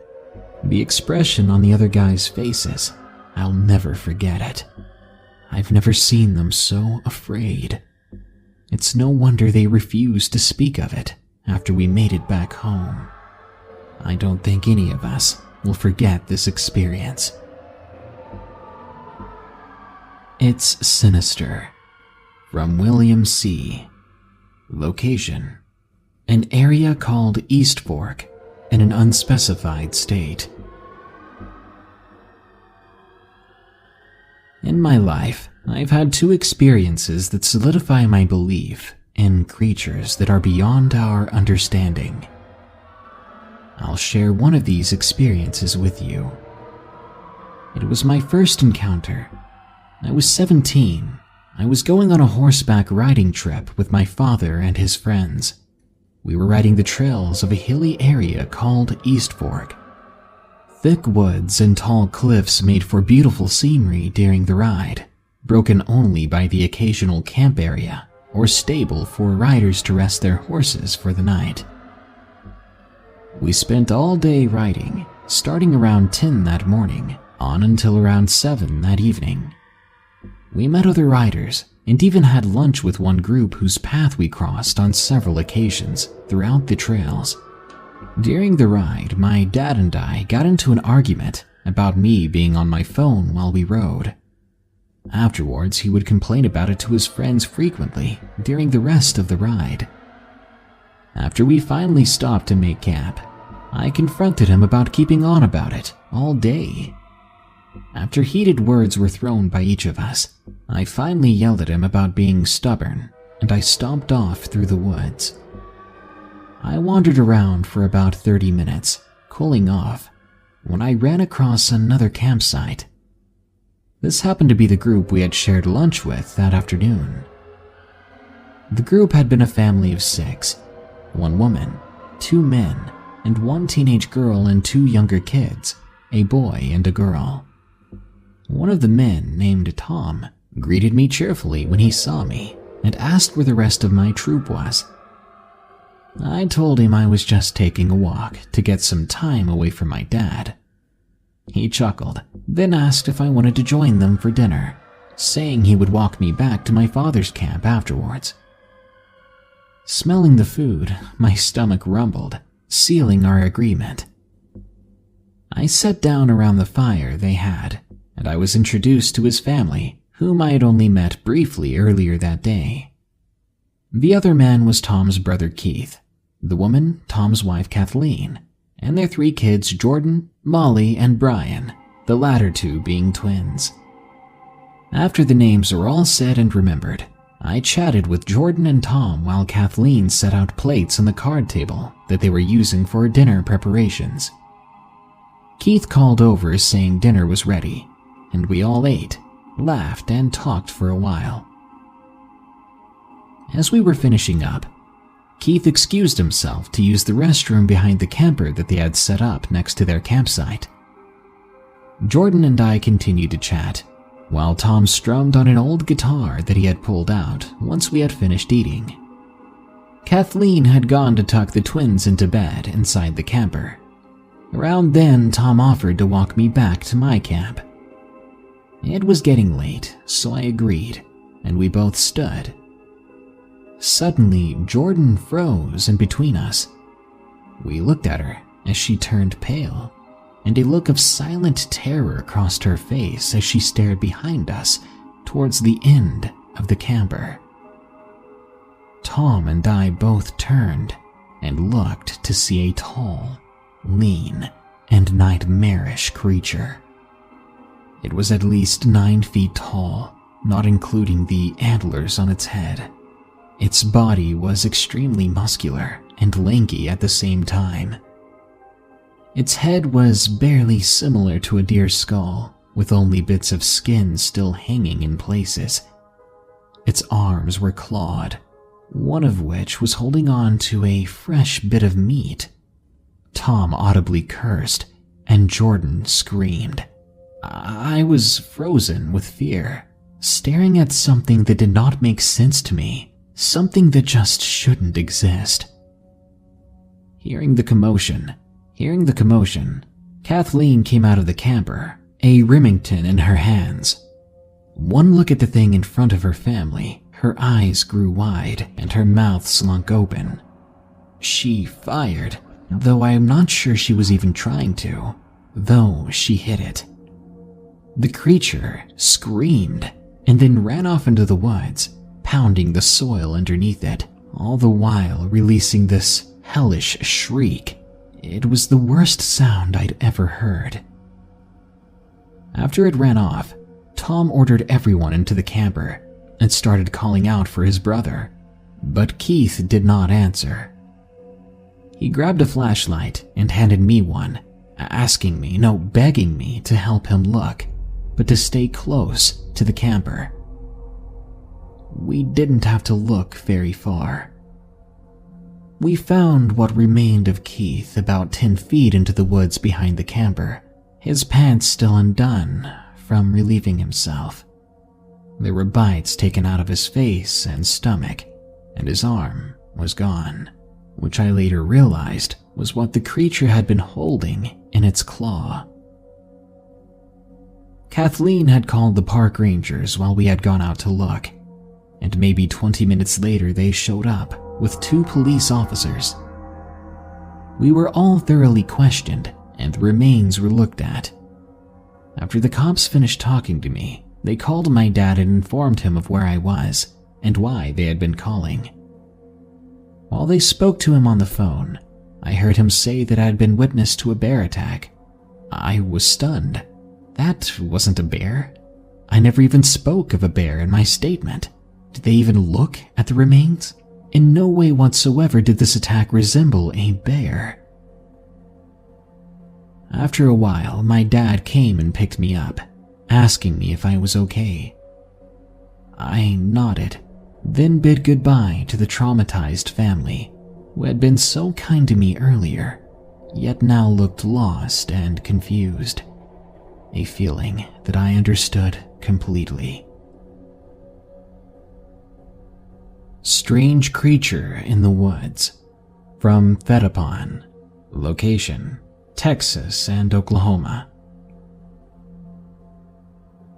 I've been hunting all my life, and I've never been afraid of the woods. And I've never believed in Bigfoot, shapeshifters, or goatmen or anything like that. But in May 2012, I went snake hunting, camping in eastern Texas and Oklahoma.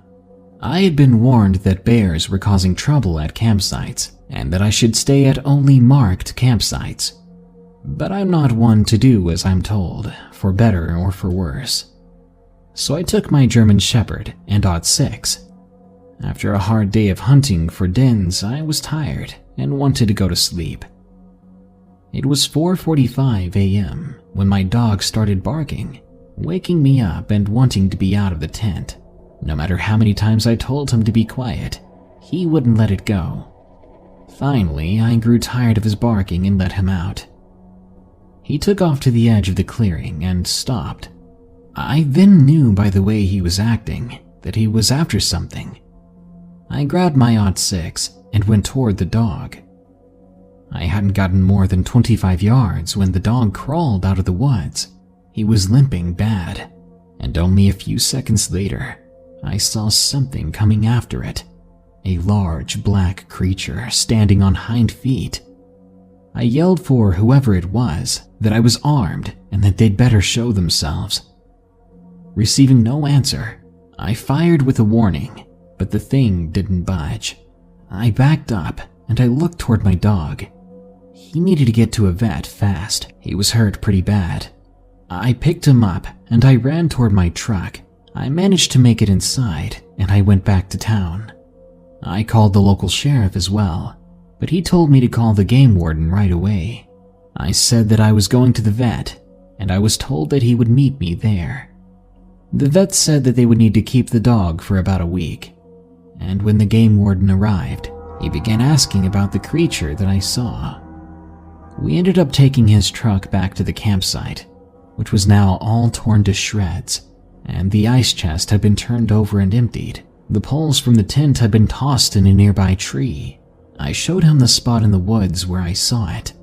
There we found a very obvious trail of fluids and fur. We followed it for a mile or two, which again was strangely easy. The creature didn't even attempt to hide its path. But suddenly the trail just stopped, as if the creature disappeared. I was confused. but the warden was terrified. He said that we needed now, and that he had the feeling that if we went any further, we'd be walking into a trap.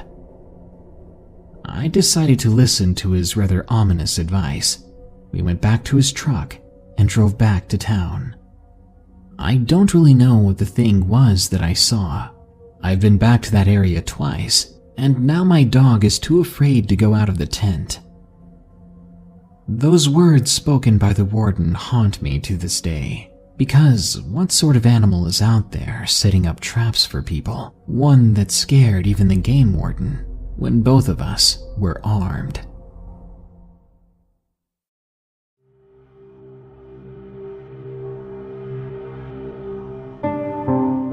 You wake up in your campsite, only to see a stranger standing at your campfire, wordlessly, knife in hand, back turned toward you.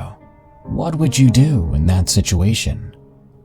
Welcome back to the Darkness Prevails podcast, the show where folks like you send me your scary stories and unexplained encounters, and I share them with the world. Today, supernatural creatures, creepy camping stories, and other disturbing tales haunt this week's episode. Remember, you can send us your story at darkstories.org to have it considered for narration. You can follow me at Dark Prevails on Twitter to hear me complain about expired flavored coffees. And be sure to check out eeriecast.com to stay up to date with this show and other shows that are part of my network, the EerieCast Podcast Network, including Freaky Folklore, where host Carmen Carrion discusses the horrors of mythical creatures both ancient and modern. Now, let's begin.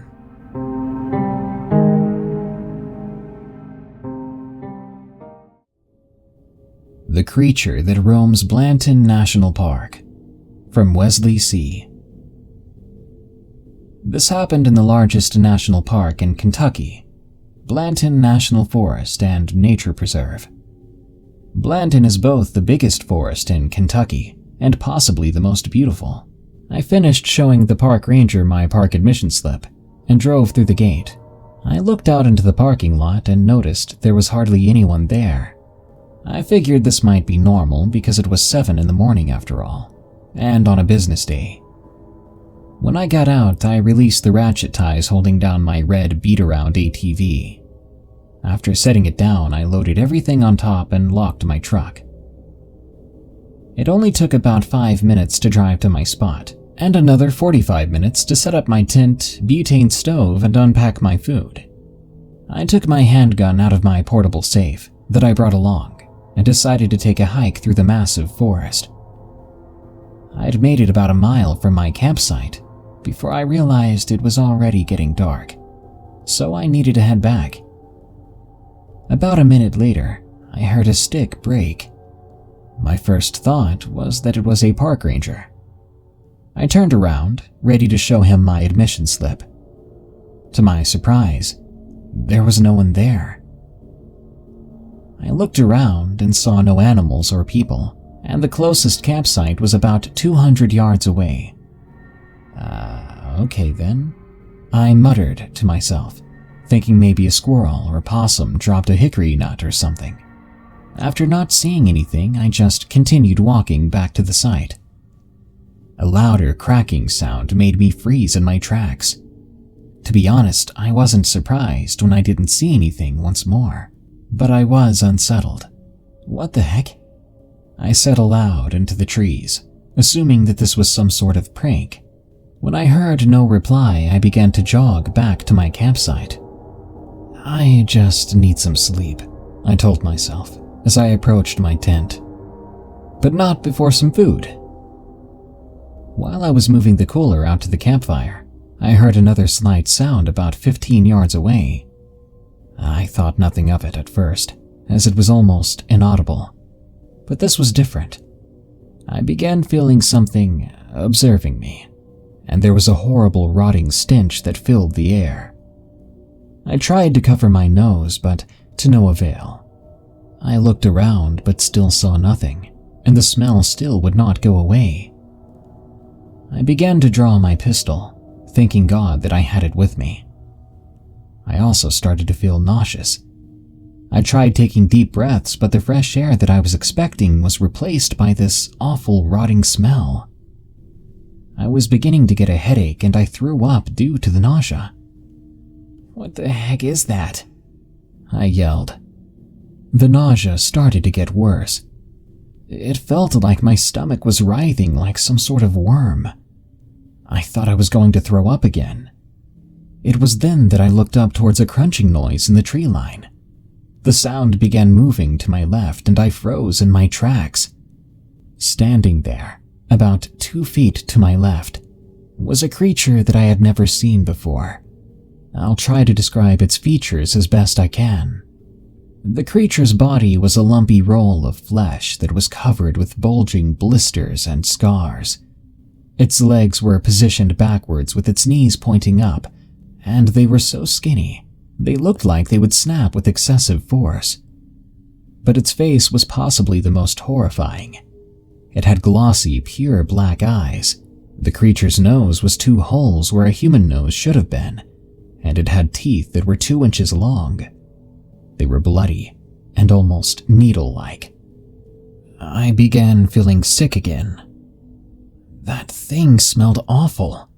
I tried to run, but my feet were frozen in place. I tried to scream, but all that made it out was a dry breath. That creature must have heard my weak yelp, because it began to walk towards me. Right away, I went into fight or flight mode, and I chose to fight.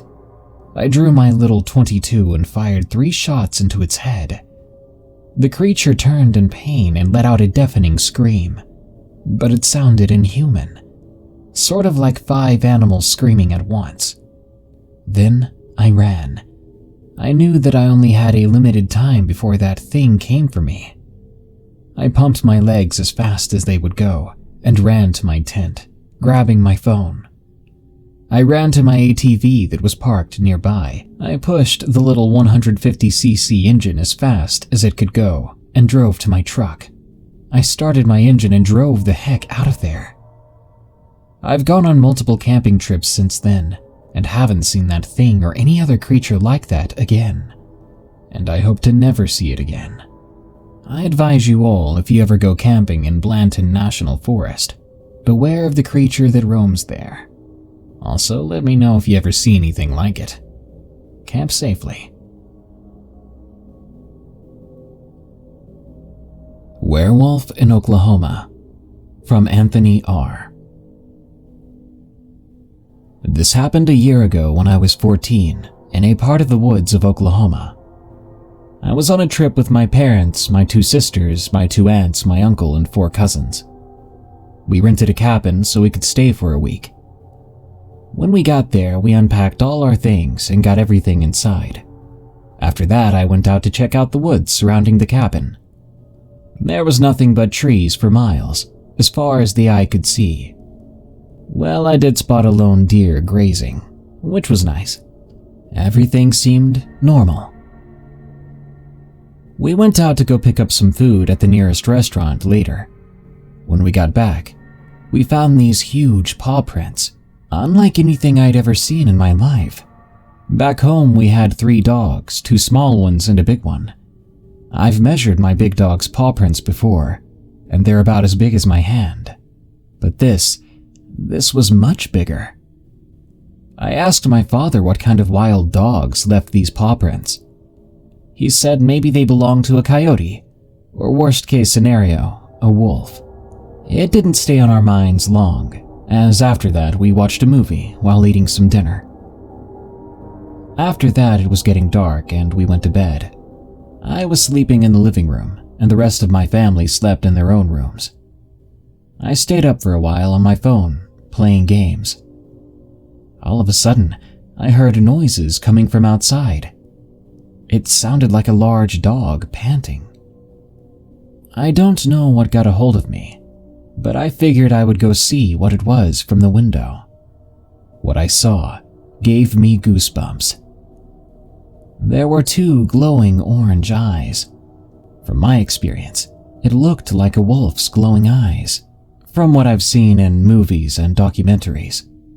But the weird thing was, The eyes were about 7 or 8 feet off the ground, by far drastically different from the height of a normal wolf. I was horrified, so I quickly ducked down. After 5 minutes, I looked back and the creature, who knows what it was gone. I slowly walked back over to the couch, then hid under the covers until the sun came up. The following morning, me and my family were eating breakfast. I didn't bring up what I saw last night, because they wouldn't believe me or they would call me crazy. The next 2 days, nothing else happened. But something did happen on the third day. Me and my older cousin decided to go walking in the woods. No one else wanted to come with us, so it's just the two of us. While we were walking, we were talking about video games and other things. When we stopped talking, we noticed the woods were dead silent. I stopped my cousin and he noticed that as well. After a few minutes, we heard the sound of a stick breaking under the weight of something's footstep. By instinct, we turned in the direction of the noise, and what we saw will forever haunt us. There stood a large wolf, covered in dark fur, yet it looked especially muscular, and its front paws looked like human hands. Then the wolf stood up on its hind legs, and it towered over me and my cousin. It snarled at us. We could see most of its horrid teeth. Oddly enough, while some of them were sharp, many of them looked like human teeth. My cousin and I ran for it back to the cabin, but we could hear that thing right behind us. It sounded like it was running on all fours. We didn't look back, in fear that doing so would slow us down. By some miracle, we made it back to the cabin, and only then did we turn around and find the wolf creature was gone. We ran inside and locked the door, our family surprised at the sudden and panicked entrance. They asked us what happened, and we told them everything. My sisters and my other cousins did not believe us. One of my aunts was shocked. My mother was frightened. My other aunt didn't believe us as well, but both my father and uncle believed us. My father warned the rest of my family to not go outside without an adult. It was getting late. We stayed up watching TV, a bit nervous. That's when all of us heard an ear-piercing howl, and now the rest of my family believed what me and my older cousin were talking about. What happened next terrified my entire family. We heard the front door being scratched by something. My father was about to go look through the window, but then we saw it. That wolf creature was at the window already. Its eyes were glowing or reflecting orange, and it was snarling at us. My father and my uncle both grabbed their rifles. They turned on the porch light and went outside to confront it. But by then, the wolf creature was gone. But it had left something in its wake. My family and I went outside to look, and we were dumbfounded.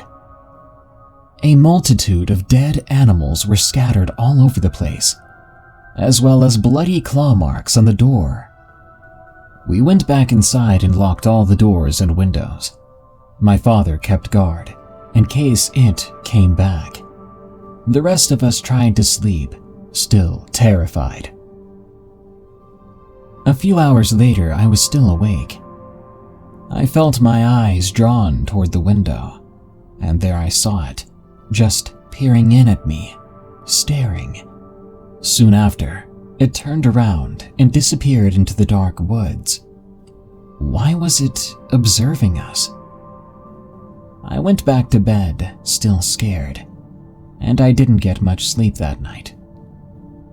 In the morning, we ate breakfast, packed all our things, and headed home, and we never went back into those woods again. We're still terrified of those events. Nowadays, I believe that what my family encountered was a werewolf or a dogman. There have been sightings of this creature all over the world, and missing reports of people disappearing in the woods. I wonder if they're connected. I'm just glad my family and I did not become the werewolf or dogman's next victims. Who knows what could have happened if that thing had managed to find a way inside. Peace River Shadow Demons from Osborne 007. I was on vacation with my sister and her husband in Florida. We were staying at the campground at Walt Disney World, but I grew tired of the crowds. So I headed south and eventually ended up in a town called Arcadia. Staying at a campground there, I decided after a day or two that I wanted to play some golf, so I went up to a local golf course near the Peace River Wilderness area. It was an easy course, and I was alone. The 18th hole had water on the right and an elevated green surrounded by sand traps. I gave the ball a good whack, being careful to hit a draw, avoiding the water. It landed right in the middle of the fairway. The green was pretty intimidating. The sand traps were deep and the green had a narrow passage. Taking out my 3-wood, I hit down on the ball as hard as I could, and off it went. It was heading straight for the rough, but I knew it would turn because I was so far in front of the ball. It turned out alright and actually turned over. It rolled right up the green and stopped 4 feet in front of the hole. I really wanted to make this putt, so I walked around the hole until I could see the perfect shot. I knew speed was going to be important. When I hit it, I immediately regretted hitting it too hard, but it bent to the right and went right in the center of the cup for a birdie. I was honestly elated. I remember thinking, dear Lord, if I died today, I'd die a happy man. But I would soon regret that thought. I heard a bird caw behind me, and in a bush on the edge of the green was a raven, sitting on a branch in the bush. As I was leaving, in a good mood, I looked at the raven and spoke to it. "Sorry, Mr. Raven, but I don't have any crackers." He looked at me with his head cocked to one side, peering at me with one eye. Then he gave me another couple of caws. He didn't budge as I walked past him. I told him, playfully, in the way of Lou Costello, to shut up. He flew off, which surprised me as he was so large I didn't think he could fly. As I walked around the bush and I looked, he was gone. There wasn't anywhere he could have gone, though. There was a field across the street, but he just disappeared. As I got into my pickup truck, a cold breeze hit me in the face. This was strange as it was 78 degrees out. When I got into my truck, the cab was cold too. The windows had been closed, so it should have been hot. I headed back towards town, thinking about stopping at Sonic, getting one of those big old cheeseburgers and tots with jalapenos and cheddar cheese. Along the way, I saw a sign that said Wilderness Road Boat Launch, and a voice in my head said, "Go down there." I pulled over for a minute, considering that the dirt road was pretty washboarded, but the voice in my head continued, "You're on vacation, explore a little bit." The road was long and bumpy. It led down deep into the woods, but I finally came to the boat launch. There was only one vehicle there with a boat trailer on it. I parked my truck and pulled out my fishing rod. After some time, I realized there wasn't much biting in this river. Peace River is a wilderness area used by canoers. It's very remote. I noticed a Tarzan swing, but decided it wasn't a good idea to use it since I was by myself. If something bad happened, I'd be alone. But the voice in my head said, "What are you, a coward?" I felt pressured to give it a try. It felt as if something was holding me back a little bit. As I let go, I tried to arch my body, but my hip hit a ledge. I was upside down in the water seeing stars, and my hip was screaming in pain. I didn't know which way was up, but being a scuba diver, I let out a little bit of air and followed the bubbles to the surface. Climbing up the bank was almost impossible. It was so steep. One of the steps was very high, and I realized my hip was broken. I tried pulling my way up, and I fell all the way back down, almost passing out from the pain. I realized that going down the river might be my best bet. I headed for the launch. There were several blowdowns, that is, trees that had fallen across the river, which wasn't very wide, and each time I crawled over one of these blowdowns, the pain would just take the energy right out of me, so I'd rest for a while. At one point, I saw a 10-foot gator on the shore. He seemed surprised, and as he jumped in the water, he slammed his mouth shut, squirting me right in the face with a bucket full of murky brown water. I remembered thinking, so that's what gators do to confuse their prey. But he just swam on by. He did hit me with his tail by accident.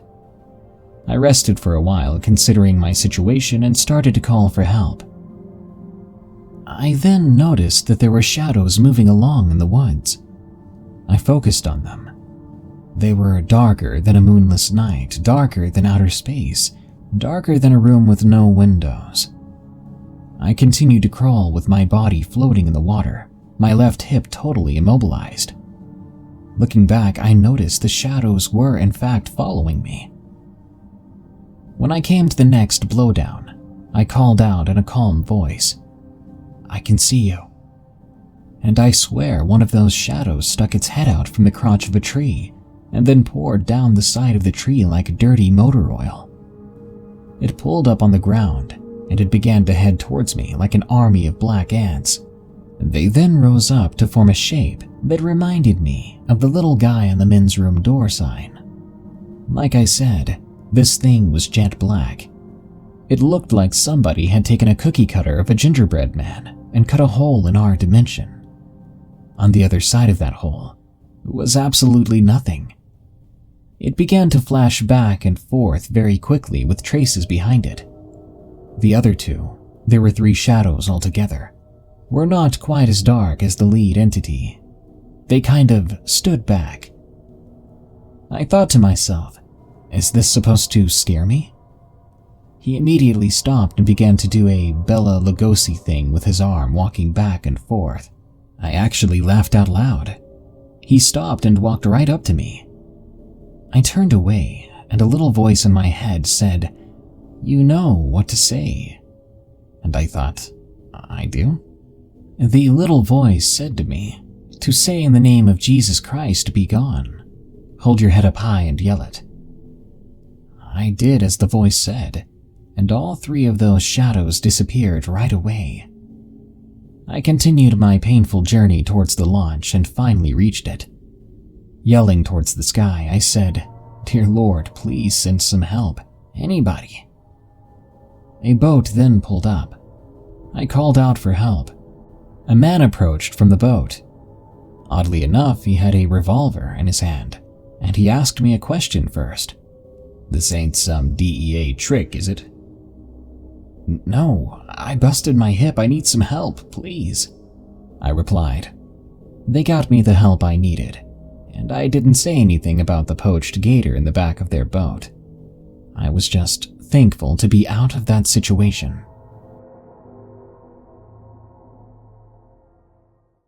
This episode is sponsored by BetterHelp.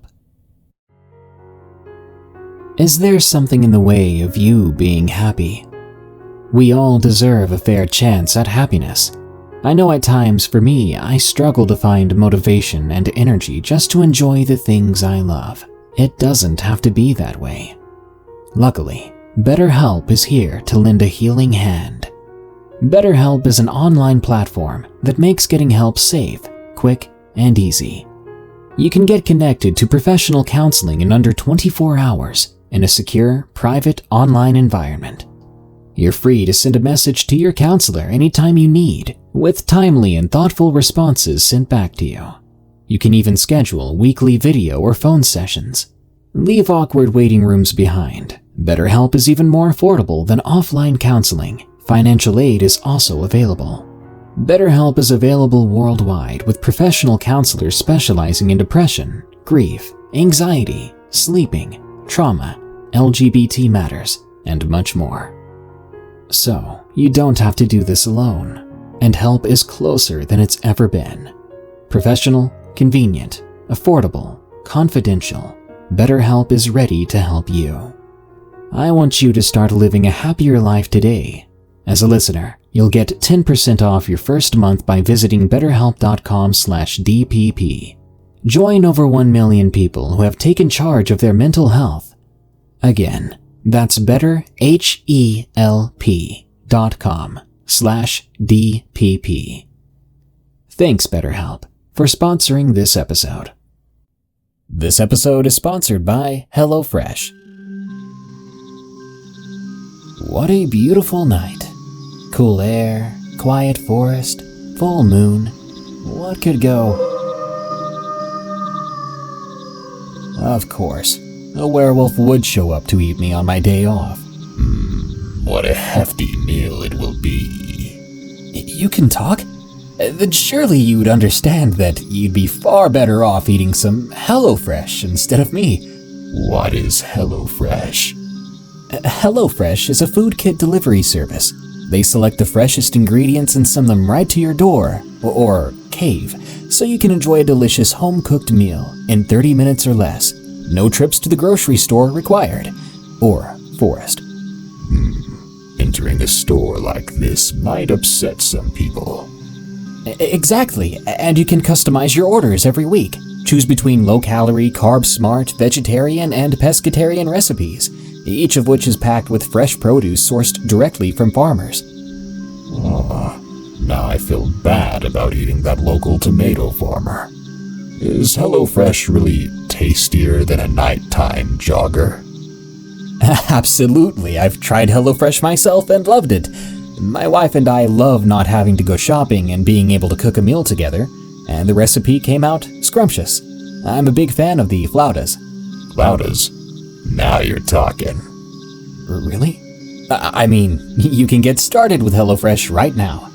Just go to hellofresh.com/DPP12 and use code DPP12 for 12 free meals including shipping. That's hellofresh.com/DPP12 and code DPP12 for 12 free meals including shipping. HelloFresh is America's #1 meal kit for a very good reason. You got lucky this time, human. Thanks, HelloFresh.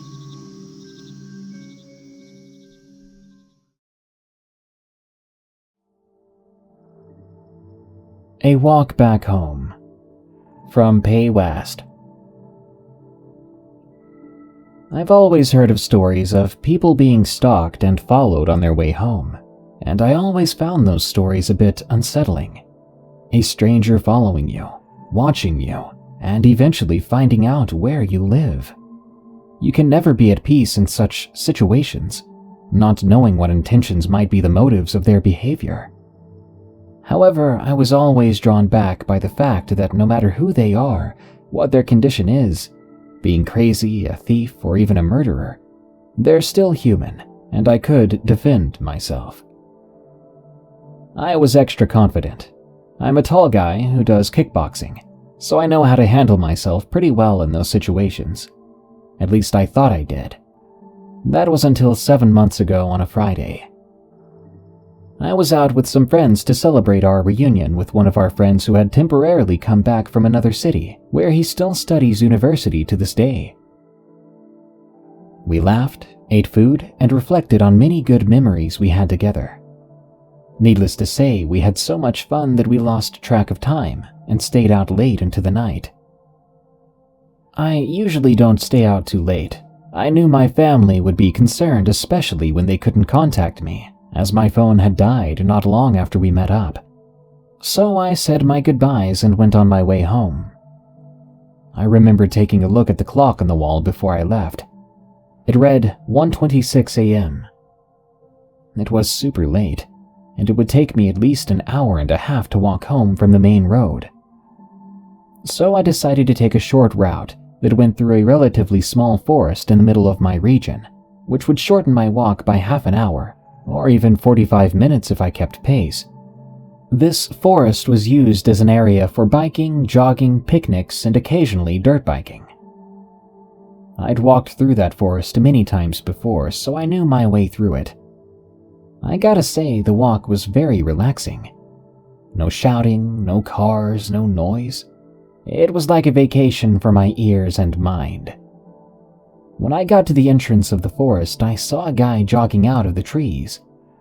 When he came closer, he had this look of confusion mixed with fear on his face.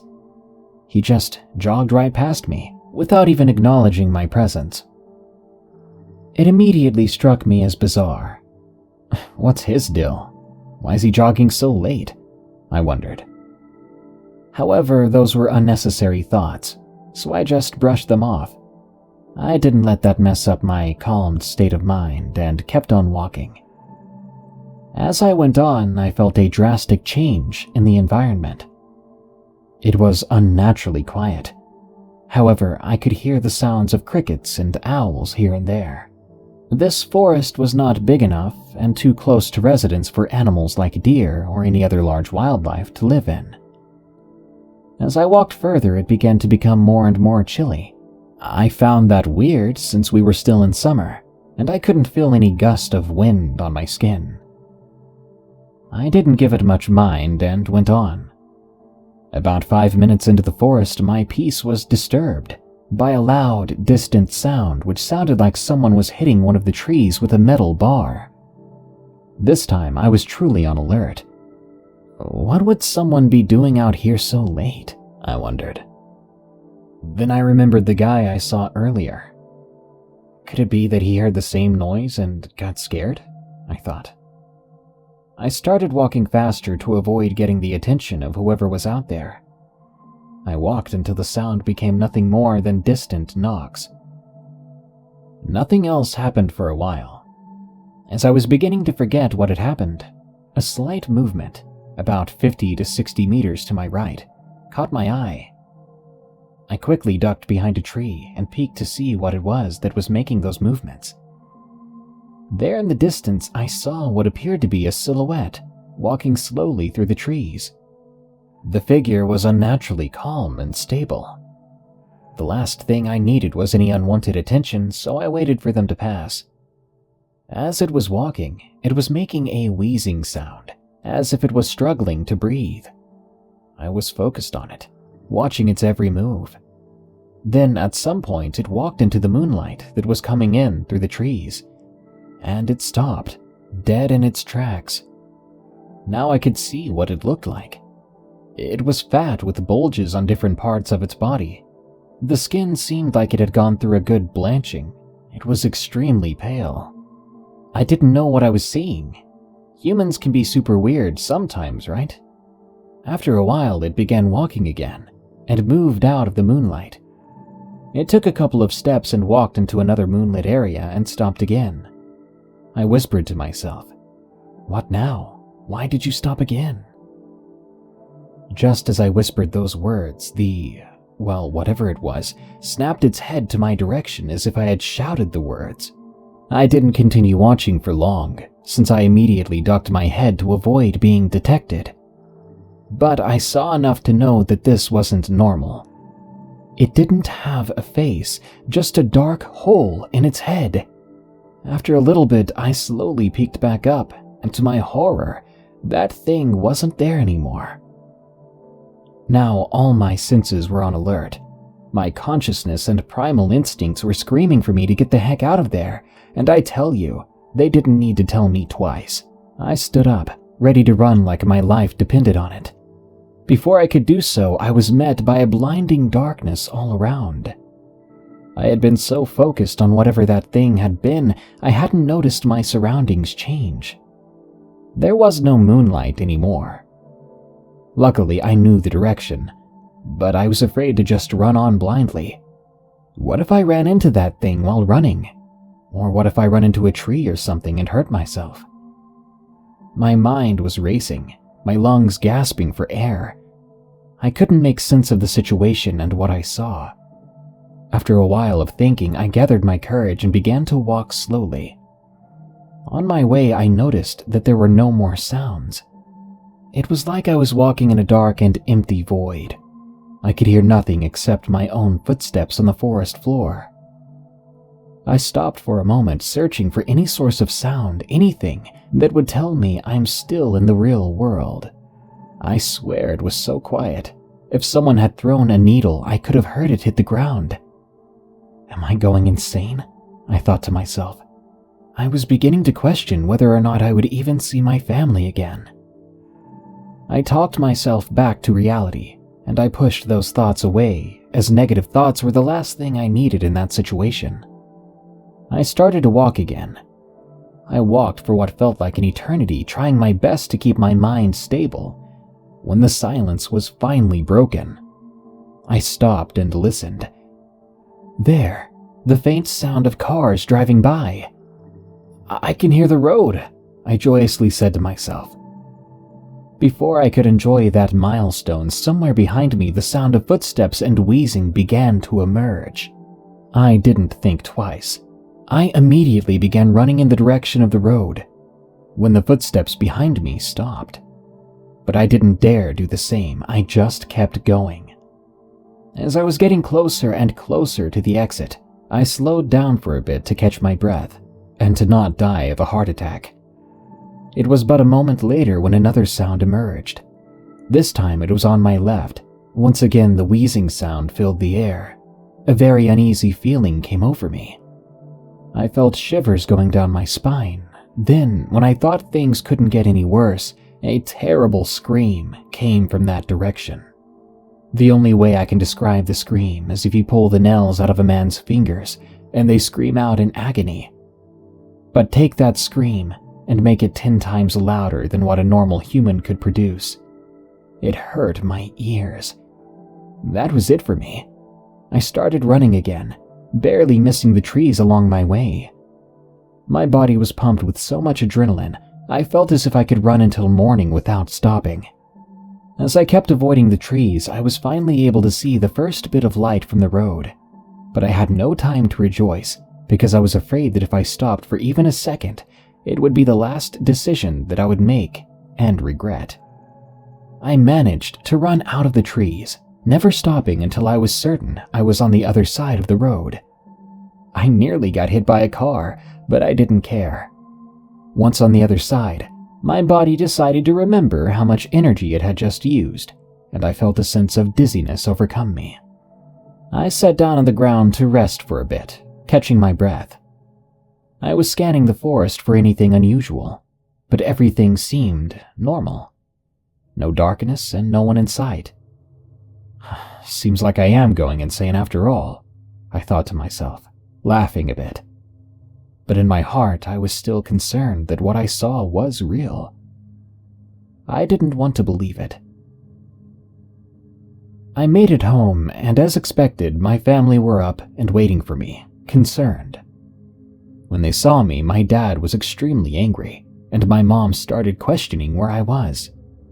I told them that my phone died and I got lost in the woods. I wasn't about to tell them what happened exactly, because I was struggling to believe it myself. Everyone was just relieved I made it back. I said goodnight and I went upstairs to my room. I was exhausted from the long day, especially from what happened in the forest, which I told myself I was just tired and my mind was playing tricks on me, although I knew that tricks of the mind wouldn't be so real and vivid. My energy completely drained, physically and mentally. It didn't take long for me to fall asleep. Now, usually I open my window when I go to bed. But in the middle of the night I felt cold, so I got up to shut the window and I went back to bed. Before I could drift off back to sleep again, something caught my attention. A familiar noise. That wheezing sound. But how? I got up into a sitting position and listened. I could hear the wheezing, but it was faint, and I was certain where it was coming from. I kept listening as the sound was slowly getting louder and closer. Then, a very disturbing reality hit me. The sound was coming from inside our house. I didn't know what to do. I just froze and listened. First, it was only the wheezing sound. Then I could slowly make out light and steady footsteps. I heard the bottom stair creak. My heart sank as I knew that it was coming up the stairs. I quickly laid back down facing the wall, my back facing the door. I lay in terror as I heard the footsteps coming closer and closer to my room. I began praying that my family would be safe, although none of them ever woke up or seemed to have noticed the noise. That was a good thing, I guess. The sound got louder and louder until I could hear it just outside my bedroom door. It stood outside my room for a few minutes. I had my head under the blanket pretending to be asleep. I wished so badly that someone would have just hit me in the back of the head, knocking me out until morning, so that I wouldn't have to witness such terrible sense of terror. After a short while, I started hearing faint scratching on the door. I started to pray again, and whoever was on the other side stopped scratching. I listened, and to my horror, it began to yank the door handle up and down until it was open. The wheezing was ever louder now. My mind went blank. I couldn't think. I was waiting for a terrible fate to be set upon me. I was sweating, cold sweat out of fear. My mind fought away any ideas, no fight, no flight. I didn't know what I was dealing with. I didn't know how to react. I lay there like a sheep waiting for its slaughter. The thing behind me stopped wheezing, as if it wanted to utter a word to me, but wasn't able to properly. Instead, it came out terrifying and unusual.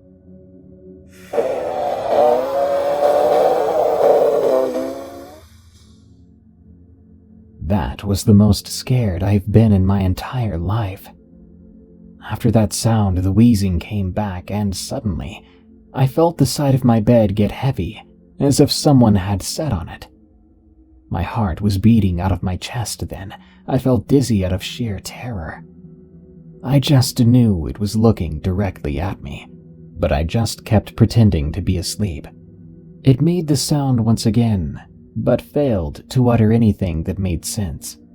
It got up and sat down again. I think it somehow knew I wasn't actually sleeping, and it was trying to get a reaction out of me, for God knows what. Despite all that, I managed to hold up, and I didn't move. The wheezing started to get louder again, more violent, as if it was starting to get angry. Then it got up from my bed and stood there for an eternity. Then I felt something grab a hold of my blanket close to my feet. With a tremendous amount of force, the blanket was torn away from me. I was now almost crying, my mind reeling, basically screaming at me to get up and run, but my body wouldn't dare move an inch. I continued hearing the wheezing for about 5 more minutes. I noticed the room was freezing now, perhaps because I didn't have my blanket. After a short while, the wheezing started to become normal again, and finally I heard footsteps slowly going out of my room, and the wheezing stopped. However, I never heard it go down the stairs. It was definitely trying to make me believe it was gone, but I didn't dare move. Then it finally gave up and started going down the stairs. I fell asleep without the blanket. I didn't want to get up or even move at all.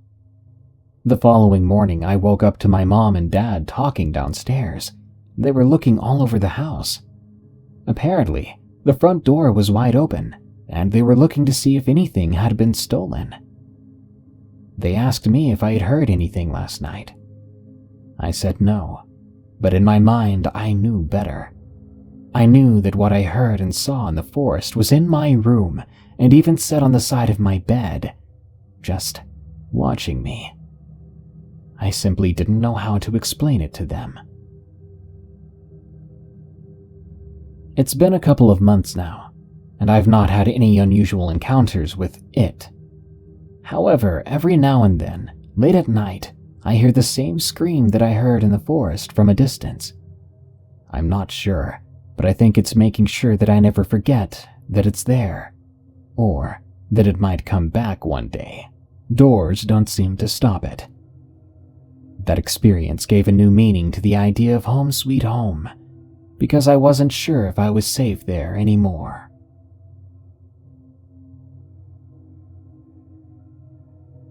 A strange encounter on a winter night. From Pink Toaster. I live in southern Ontario, Canada, in a smallish historical Niagara region town that no one ever seems to recognize when I mention its name.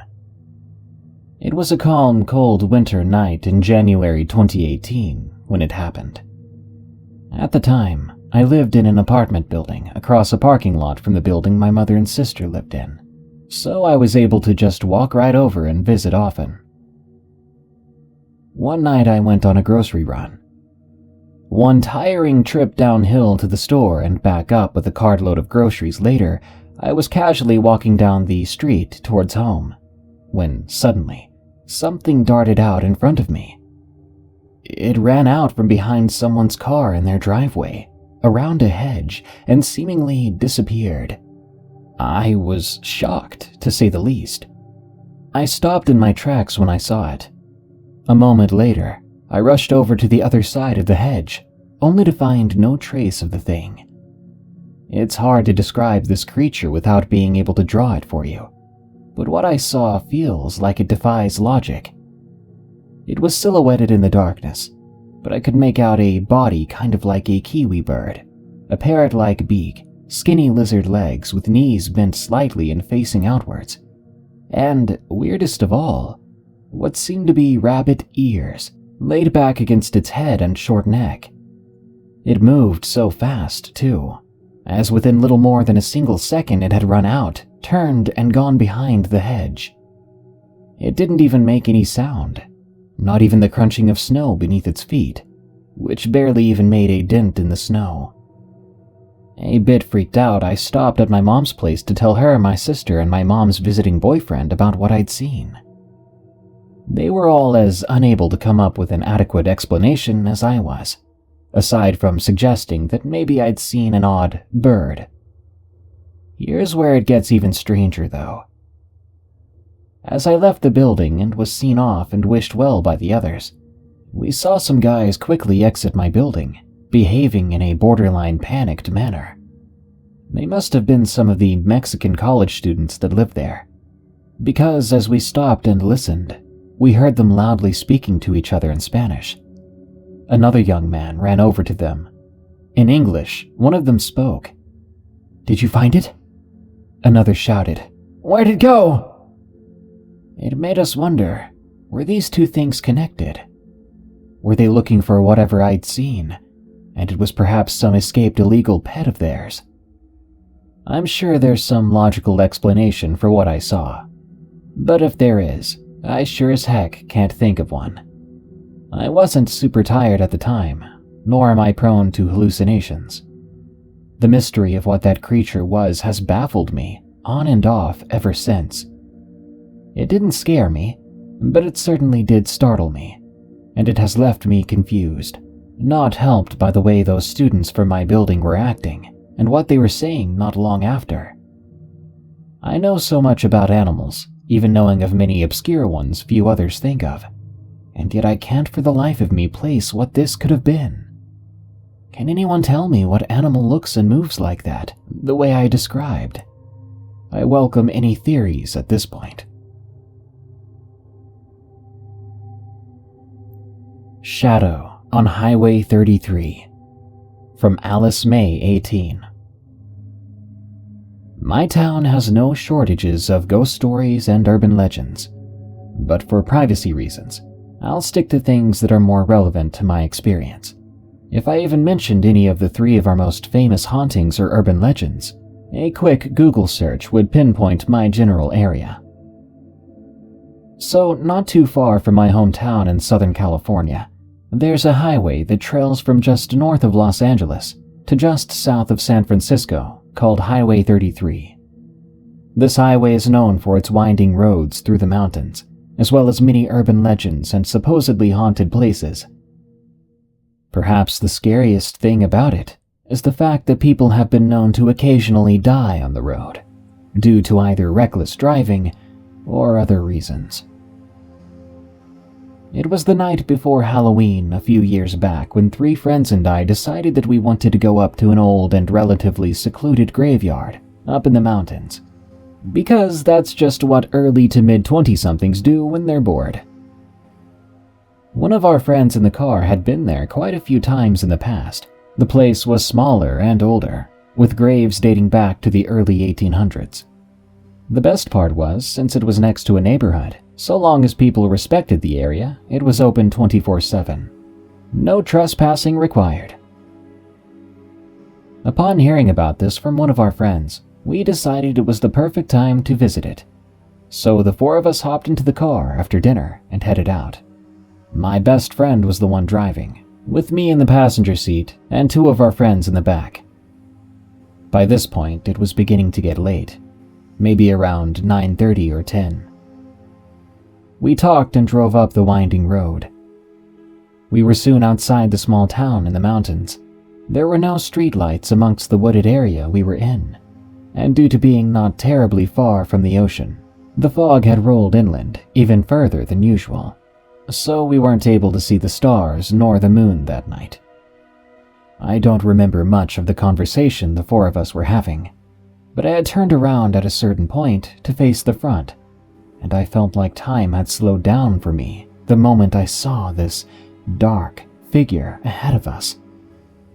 It stood between two large trees right next to the road. At this section of the small back road, houses were fairly scarce, maybe half a mile apart, if not further. I thought at first that it had been a person wanting to cross the highway for whatever reason, or perhaps it was my imagination. But as we rounded the inside of the mountain, I saw it step out from the trees. It was dark, even darker than the shadows of the forest somehow. It made me tense up. I saw what appeared to be a humanoid shape, taking a step, 2 steps, into the road, directly in the pathway of our car. What I saw was a shadow-like person that had to be close to about 6 or 7 feet tall, taking long strides. As our headlight shined through it, it was like an ombre of shadow from light, from its legs where our headlight shined through the shadow, to more of the darker shadows of its head and upper torso, where the light didn't directly hit it. My eyes saw a dark moving semi-solid shadow person, but in that split moment, my brain registered it as a person, and I screamed my best friend's name, pushing back against my seat, my foot slamming against the floor as if trying to will the car to brake, in pure panic that she was going to hit someone, that she was going to hit this person.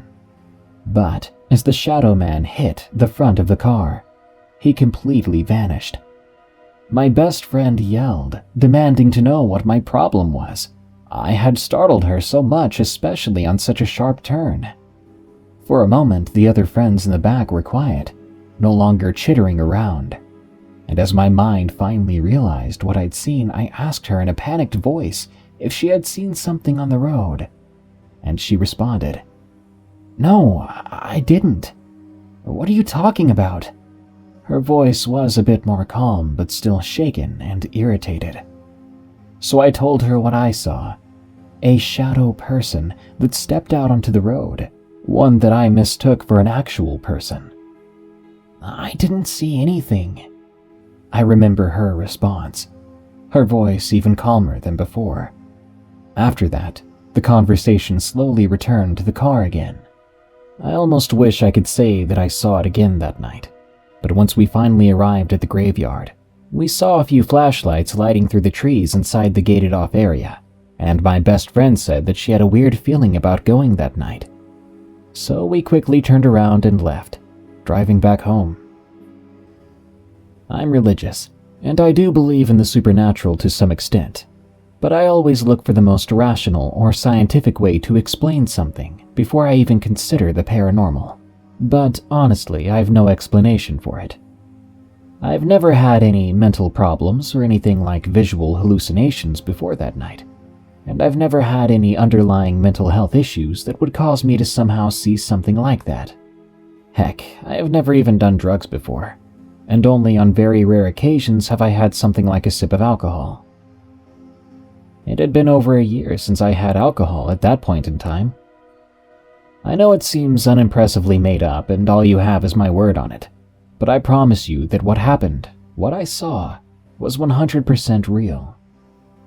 If anyone has had anything like this happen to them, or if you have an explanation, I'd be glad to hear it. Thanks for listening. From the Darkness at Sea, from Chan Chan. I'm an avid believer in the paranormal, and I've had numerous experiences, but the one I will recount this time comes from a night back in the summer of 2018, when I decided to go on a late-night trip to Rockaway Beach with a friend named Jay. There's just something magical about having the beach to yourself, with no throngs of humans around. You can enjoy the majesty of the sea under a soft blanket of meditative darkness. It must have been at least after 10 p.m. when Jay and I got there and found parking.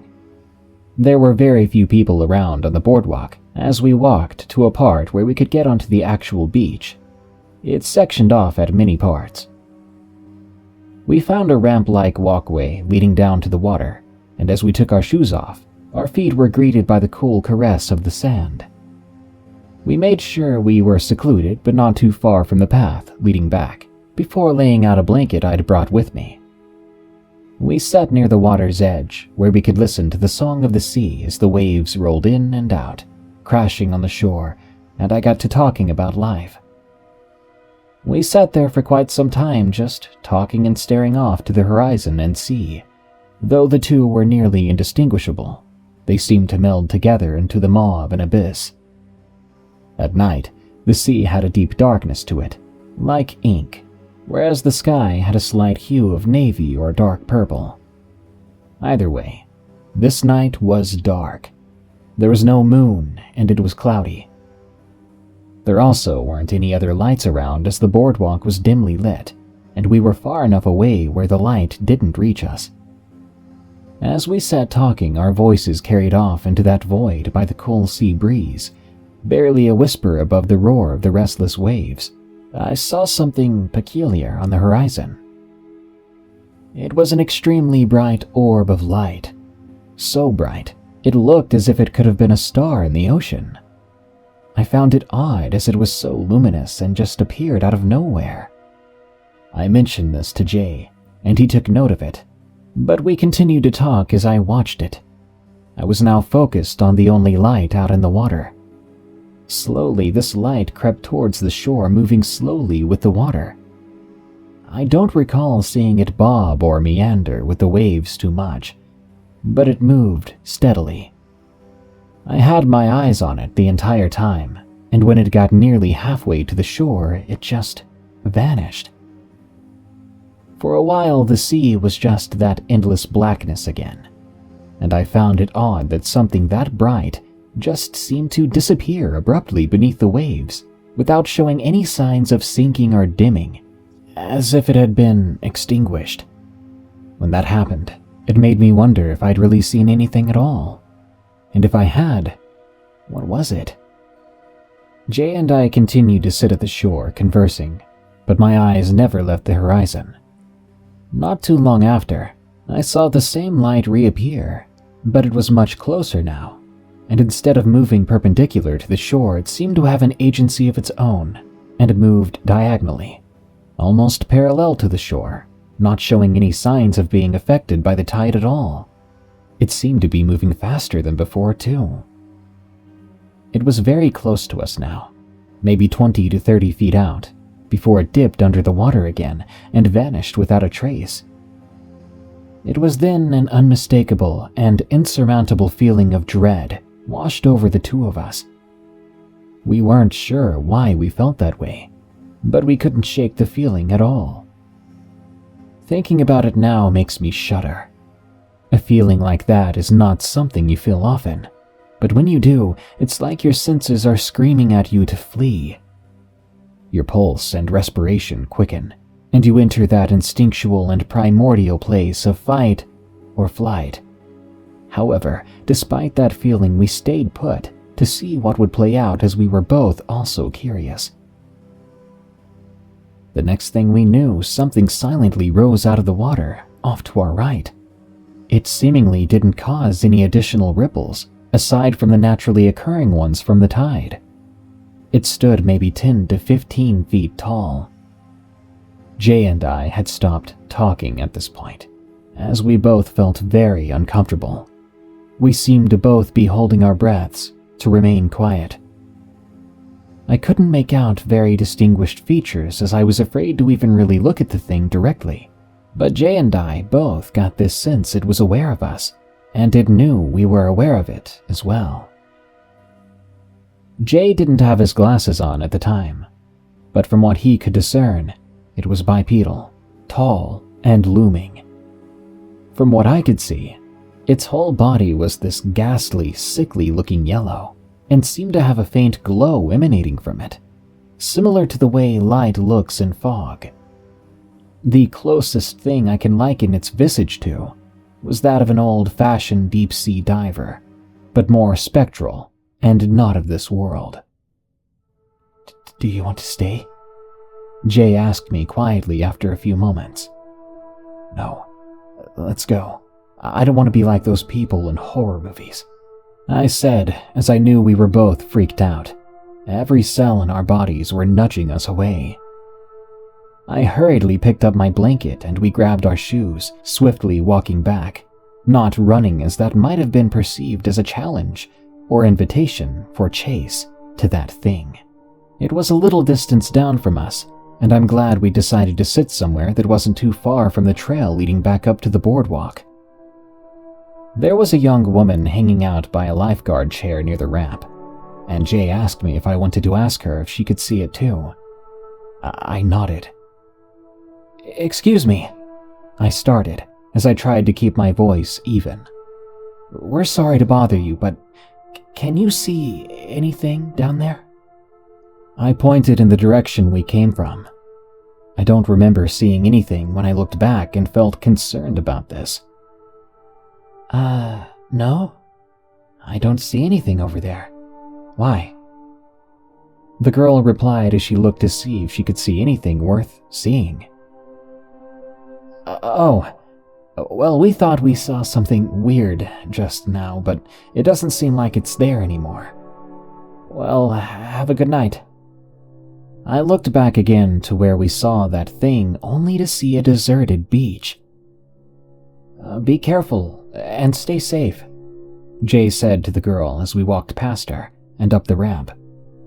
When we were back on the boardwalk, I chanced to look back to where we saw the entity again. And I don't know if it was a trick of the light, but I swear I saw the faint yellow glimmer akin to the phantom pallor of whatever it was we saw standing in the water near where we had been sitting. It almost seemed like it was both in this reality and not, faded in some parts of its body but faintly glowing in others. It almost seemed like it was gazing at the sand, dazed, but when I looked at it, it turned its head slightly in my direction, that glow becoming more solid. I quickly turned my head and didn't look back after that. Jay and I got to the safety of his car before we looked at each other in disbelief. "Did you see that?" I asked him, hesitantly. "Yes. I can't make any sense of what we just saw." "Me neither. Did you get that heavy feeling of dread before the thing showed up?" "Absolutely. And we're both sober. It's not like we both imagined the same thing and felt that same feeling out of nowhere. The feeling ripped through me and felt like a billion featherlight prods at my joints and nerves saying slowly, slowly, you need to move. We need to check the newspaper tomorrow to see if there's any kind of disappearance here." "That would be crazy," I said, as I trailed off and we proceeded to discuss every moment of what just happened, but came to no conclusion.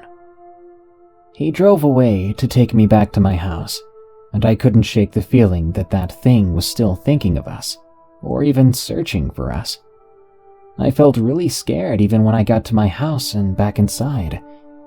Jay was still shaken too. I tried to do some research on my phone about this being, but could find nothing conclusive. If anyone can think of what it was, let me know. I never thought I'd see or experience anything like that where I live, but it just goes to show you, don't take anything for granted. This world we live in is much stranger than we may ever know. Additionally, never ignore your feelings, especially feelings of dread. Nothing good can come of it. Oh Heavens, from Overtone Warrior 96. This particular story is succinct, and I wanted to tell it to see if anyone else has witnessed what I have. This occurred 7 years ago, about an hour north of Houston, Texas, in a middle to upper-class neighborhood. It was smack dab in the middle of the suburbs, and only a 5-minute drive from my town. So this occurrence completely confused me. I went on a night walk with my cousin and a couple of our friends at the time. We simply went walking up and down the streets of our neighborhood and the connecting one. We didn't even branch off into any external forests or wilderness of any kind, just the well-lit streets. We walked for about 30 to 40 minutes when they wanted to return to the house to play video games or watch a movie. I can't remember which, and either way, it has no relevance to the main point of this story. I decided to stay out when they were walking back. It was a beautiful night after all, and I love looking at the expanse of the open sky. However, the thing I saw in the sky that night would forever keep my mind open to such strange and peculiar possibilities of this multiverse in which we live. I was seated on a huge decorative boulder. The designers of the neighborhood placed 5 or 6 of these beauties on a field of grass, which separated the main street from a cul-de-sac. As I sat Indian style on this thing, I placed the crystals in my pocket onto their larger sibling and began to meditate in the cool nocturnal breeze. I watched my friends disappear around the corner in the adjacent neighborhood, and 5 to 10 minutes later, it came flying or hovering by. At first, I didn't see it, I just heard it. Before anything came into view, I heard the most bizarre, unsettling, and yet stimulating noise. I couldn't fathom what it was I was hearing, nor would I ever hear anything else like it to this day.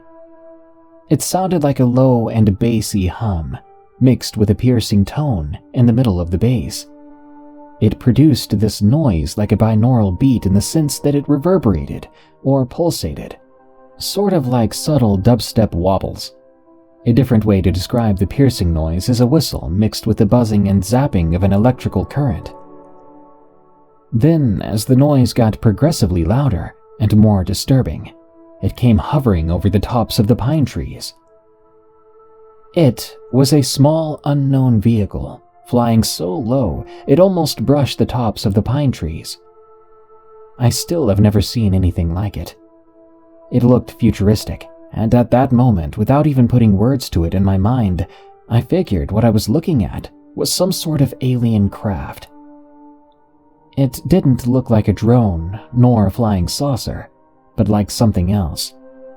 It was elongated like a drone, but had no discernible propellers. It seemed to just float all on its own. All the while, I'm rubbing my eyes to make sense of this strange thing. The noise just went on and on and on. I could tell there was a sound to its mechanisms of flight, but it seemed like it had speakers on it, playing additional noise. The thing I noticed about its pulsating sound is how it made me feel. As I sat and watched, the combination of looking at its odd appearance and frightening sounds made me feel very out of place. I suddenly felt this flash of energy within me that felt as if it opened my mind and body to a vast and unlimited expanse, if that makes any sense. I wasn't contemplating any additional ideas, I was just observing it and the weird psychedelic stimulation it seemed to give me. Eventually, though, it went far enough away to where the sound went faint. I didn't even think about how long I sat there and watched it go by, but it ended up being around 10 to 15 minutes to be far enough away to where it was out of range. Was I the only one who saw this thing? I looked around where I was and I was alone, but some other people must have seen it on its path far away from me. I know what some people are thinking, that it was a drone and nothing more. This was not a drone. This was something from beyond our scope of consciousness. After that night, I tried to tell people what I'd seen, but most tried to debunk it, or they didn't really care. The cognitive dissonance it gave me that night has given me the knowledge that we're not alone, and we haven't been for a long time. There are things in this cosmos that are stranger than fiction. Just because we've never seen something doesn't mean it doesn't exist. We're sitting ducks in this galaxy, and anyone could be watching us from beyond the scope of our singular planet. I don't even care to proselytize. I just figured sharing my story might possibly be important. Toward the end of writing this, a normal helicopter has already flown 2 slow loops around my house, and I swear I saw a flash of light outside my window. It wasn't a car because of the way my window was positioned. It might have been something normal, sure, like a neighbor's flashlight, but I've never seen a flash of light out there before. I swear I'm being serious. I wish that hadn't happened while writing this. The implications in my mind are too frightening.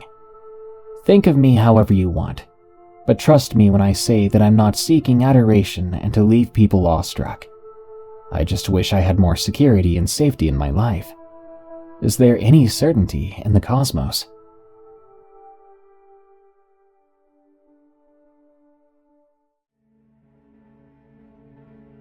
Uninvited guest at the campfire. From Yume 130794. Romania is a country where people might get kidnapped, murdered, disappear, and so on. My parents were legitimately afraid for me and were against the idea. I had to lie to them, saying that we would stay in a hotel near the Kozia National Park, so they would get off my back. Obviously, that's not what we did. Long story short, we had to travel from Bucharest to this park, which is around 200 kilometers in, 2 hours by train. We got our immense backpacks, everything we needed, and went on our way. Nothing really happened on the train, save for the fact that the train was overly crowded, all except for our compartment, which is really rare for Romanian trains. I was excited thinking that we'd have the whole compartment to ourselves. That didn't last long, though. At a certain point, a man entered our compartment, accompanied by a beautiful German shepherd. I love all kinds of animals, cats and dogs in particular. I usually find my way around all animals, even those that don't like people. But not this dog. No. This dog was otherworldly. He looked so stiff, as if he was a stuffed animal. He would listen to his owner's every single command. I was impressed by this, so obviously I began asking the man about his dog. After all, it would be a long and awkward trip in which to have complete silence. The man was exactly like the dog. He would not contribute to the conversation and would only speak to give commands to the dog. The little information I got from him was that his dog's name is Uci Gashul, which in Romanian means the killer. It's a very weird name to give a dog.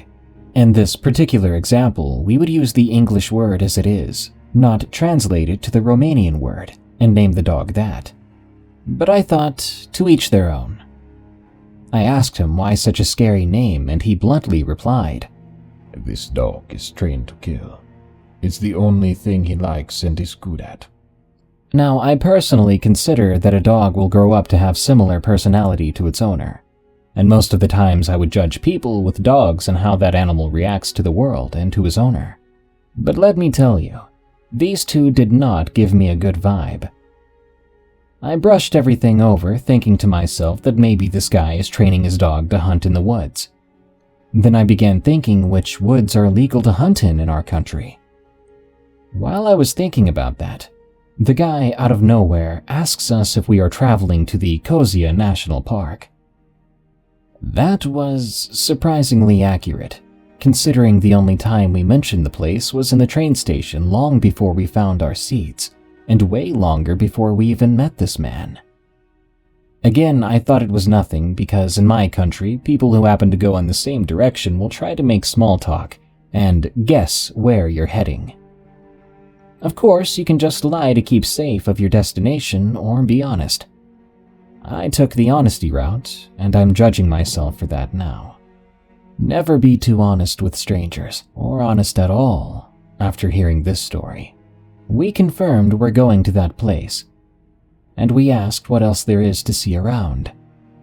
He began talking about the area, and well, considering we knew nothing about the place, we took it all in. He told us about the woods, the vegetation, the animals we might encounter, told us about a beautiful monastery right at the bottom of the mountain that we needed to climb, advised us to visit the Lotri Shore waterfall and explore the caves behind it, and to try out the local restaurant. When this guy started talking about the wilderness and nature, his eyes glowed, as if he was experiencing a pleasant memory. But he also grabbed his dog's collar from the neck. Squeezing it tight, the collar made a loud clink sound. What surprised me was that the dog made no move, no whimper, no twitch, nothing. Just like a stuffed animal. Anyway, we reached our destination and said our goodbyes. The man waved at us, and we turned away from him to head on our way. But I turned back around right away. I wanted to ask where exactly that restaurant was. But the man and dog were no longer there. Not just that, but also their luggage was gone. That creeped me out a bit, but who cares? We were too thrilled for our first camping experience. We began walking with our backpacks on us, 10 kilos each, and reached a tunnel digging into the mountain. It looked amazing, exactly like those horror movie tunnels, which, if traveled during the night, would make your hair stand straight up. Luckily for me, we traveled during the day. It wasn't a long tunnel. We could see the end, but by the time we got to the middle of it, we heard a whimper in the distance. It sounded like a dog crying in desperation for its life. We stopped. My boyfriend looks at me with his, "Oh no, you're not going to take that dog with us," type of face, and tries to convince me to take a different route. We don't. I hear the dog and I go right towards the sound. And in the middle of the road, I see this chubby puppy with lots of white and brown circle on his butt, crying so hard and lying on the cement, looking really hurt. It was as if he had been run over by a car. I freeze, thinking to myself that our trip is over. I have to save this dog. We call for him and he looks at us, pointy ears perking up. He gets up and, like a doofus, starts running desperately to us. He was alone and afraid. We called him Rudolph, and now he was our camping buddy. About 1 kilometer further, we find another puppy, probably his sister, which we dragged from the nearby river.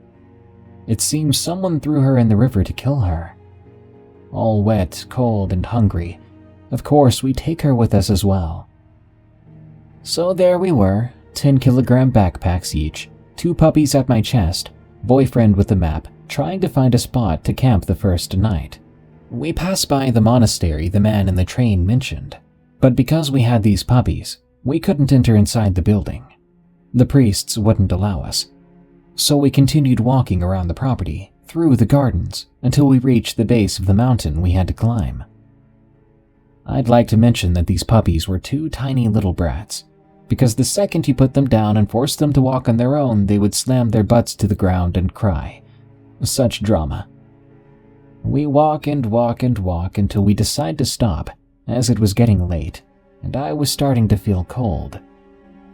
We found a spot next to a small landmark type of cottage in the middle of the wood.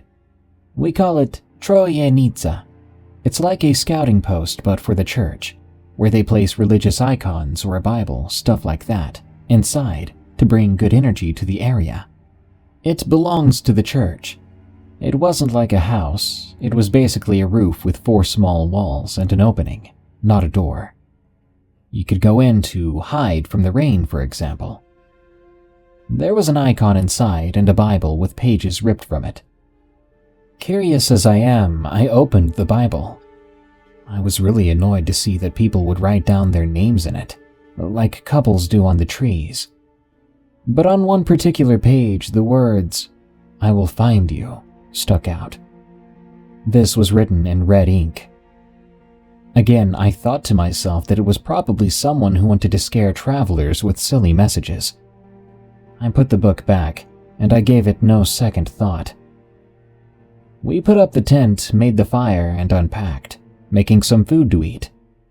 We fed the puppies, which were now cuddled up in our tent, and finally, darkness began to fall all around us. My boyfriend always kept the fire up every hour, because when it went off it felt as if all the sounds in the woods were louder and closer to us than in reality. Soon it was 12 a.m. We're all in the tent cuddling to keep warm. The puppies wake up and they start to cry. I get up and unzip the tent and I put them out to pee. They do their business and I get them back in. They cry some more and the smallest one starts to shiver. At the same time, I hear grunting from behind our tent. My boyfriend is up too. He can hear it as well, and our fire is beginning to fade. The moment he unzips the tent and steps out, the sound disappears into the woods. It sounded like a snake slithering through the fallen leaves on the ground, but with unimaginable speed. I ask him, "Was that a snake?" He says, up to this day, that he can't explain what he saw. But this is what he says: that it was a slithery figure with feet that made a snort-like sound when the light hit it. The puppies calmed back down after this creature ran off into the woods. We tried to go back to sleep after we reignited the fire. It's 3 a.m. when we wake up again, and the puppies are once again fussing. The fire's nearly dead. We clearly have no idea to put up a sustaining fire, we think to ourselves. My boyfriend gets up to search for firewood, and I get out as well. I stare into the dark, and I swear to God I hear whispering coming from between the trees. I look up at the sky, consider it's 3 a.m., and I hear birds being very loud and fluttering their wings. Now, I'm no expert in birds, but don't they usually sleep around this time? Well, these weren't. They were very active, very vocal, and very frustrated. I look at the fire and follow the red sparks popping out of it into the sky, and I become fascinated with something. The spark doesn't seem to die. It goes on and on, changing color from hellish red to green. This was very out of the ordinary for me, as it created an illusion hard to explain. It looked as if the fire sparks were going into the woods, creating a track for me, probably to follow. I kept looking after each spark to see when it burnt out, but none of them did. They would levitate, turn green, and flow into the woods. At that moment, I began to get goosebumps on my skin. The birds being agitated, the mysterious light pointing us to go deeper into the woods, and all the trees around us having eyes on them, by which I mean the trunks had distinguished shapes that looked exactly like eyes. I know this is nothing paranormal since someone explained that those shapes form when a branch is ripped from the root, and that's the shape that is left after. But there were so many of them, like hundreds of eyes all looking at the exact spot where we decided to camp, and all we had was that tiny religious landmark to mentally protect us. As I inspect my surroundings, I hear movement in one of the bushes in front of our tent, like 10 meters away from us. Obviously, I stand my ground but don't go near it. Suddenly, a dark, bent-over silhouette comes out of it, and half inside the bush, half outside of it, it stares at us. I call my boyfriend over, and we're both freaking out, wondering what it is. Is it a bear cub? A wolf? A pig? The creature shakes its head the same way a dog does after a bath, and I hear a distinguished clink, like a dog collar. My boyfriend manages to light up the fire really big, which scares this animal to run back into the woods, through the bush from which it initially came out. That calms us down, but not enough to close our eyes again for a while at least, during that night. Going back into the tent, after a while my boyfriend does fall asleep. And by then the puppies are sound asleep. But not me. I kept the zipper on the tent opened a little, just enough to have my eye peek through it, watching the previously mentioned bush. I think I spent a solid hour staring and falling asleep to that bush. All of a sudden, I hear a noise coming from that direction, and I immediately wake up my boyfriend, who's now peeking through the hole in complete darkness with me. What we saw next still haunts my dreams. From that exact same bush, we see a human head pop out and look towards our tent. Note that our peeping hole was small enough to not make it look like you were being watched from the inside of the tent. This head is slowly coming out of the bush, skin so white we thought it was a ghost. After that, a shoulder, and another shoulder, a full torso, a leg. Bit by bit, an entire man emerged from the bush, completely nude, lit by both the moon and our fire. What he did next was excruciatingly scary for me. He comes so close to our tent and begins to remove branches, rocks, from our fire, basically trying to extinguish and ruin our fire by dismantling it. This all happened like 2 to 3 meters from our tent. I look at the man with horror, because I recognized him, and now the clink I heard earlier from that animal is explained. It's the man from the train, with his dog too. I don't know if he followed us. I don't know if he just went the same route as us and found us and decided to stalk us, but this guy was there since 12 a.m. at least, because our fire would be dead every 2 to 3 hours. We'd be awakened by the sound of branches being cracked, rocks being moved, which we internally explained as animals crossing the land. After he successfully managed to put out our fire, he slowly crept back into the same bush, submerging into it bit by bit until only his head would be out, with a disfigured-looking mouth, looking like a moaning ghost. Yeah, you try going back to sleep after that. We didn't know what to do, so we just got back out, reignited the fire, lit ourselves some torches, and stayed near the campfire until the first rays of the sun came up. I admit I did fall asleep while sitting down next to the fire, and so did my boyfriend. But any small sound would wake us up. I was too afraid to go near that bush. I didn't need any answers or any explanations. I just wanted daylight so we could get the heck out of there. And we did. We packed our things and got the heck out of there. We had planned a 4-day camping trip, and this experience made us give up after the first night. It was a risk we did not intend to take.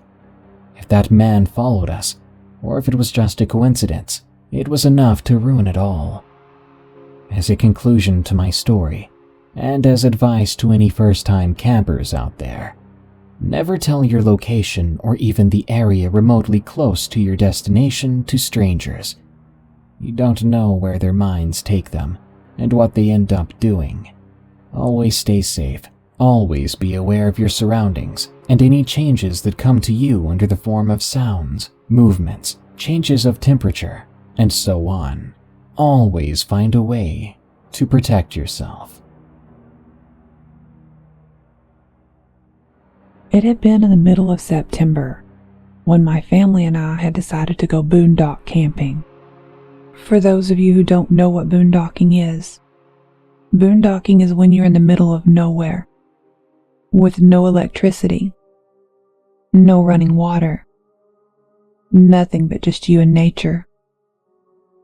My family and I were all geared up to go camping, and we drove to the Hoosier National Forest. We were already in Indiana. As soon as we got there, we went ahead and set up our tent. My sister and I had decided to go gather up some firewood in front of the forest, and we brought our dog along with us. He was a medium-sized dog, great for protection.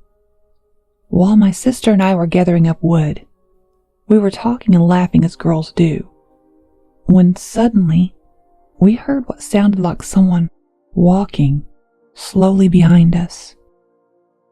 We turned around and realized that there was no one there. My sister and I looked at each other, then looked at our dog, whose hair was standing up like it does when he goes into protective mode. I kneeled down and told my dog that it was just a squirrel running across another tree. But I knew that that was not what that was. I don't know if I said it to reassure me, my dog, or my little sister, who was very scared. It had soon become nighttime, when we were all in the tent snuggled and listening to music, while laughing and joking.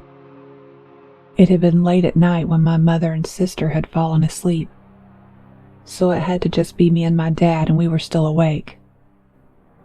When we heard what sounded like a woman screaming in pure pain, as if she were being murdered, or running away from someone, or even something worse. After hearing this, my dad and I rushed out of the tent to see what it was, but we didn't see anything.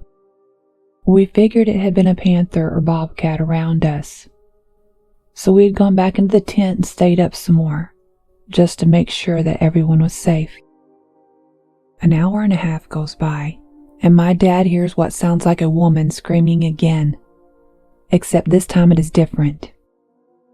When we heard the scream, it was right by our tent, and then a few minutes go by, and it was on the other side of my tent, and then in a few more seconds, it was right behind my tent. Now I know enough about bobcats and panthers to know what they sound like and how fast they can move from one place to another.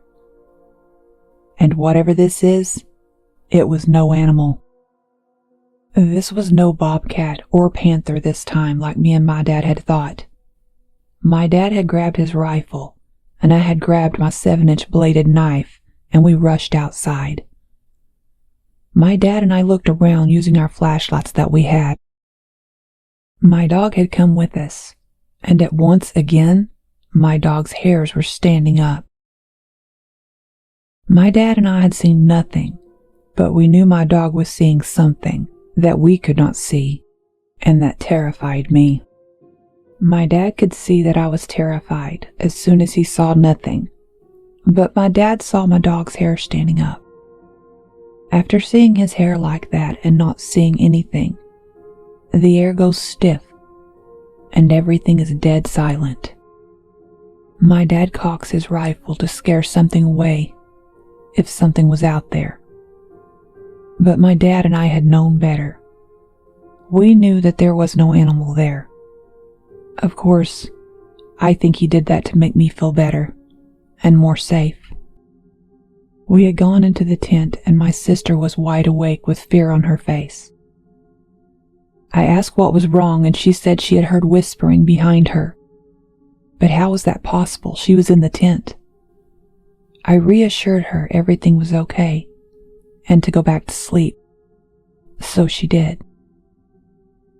The next morning, we all moved our tent closer to some other people who were boondock camping as well. The same thing happened that night, but much worse.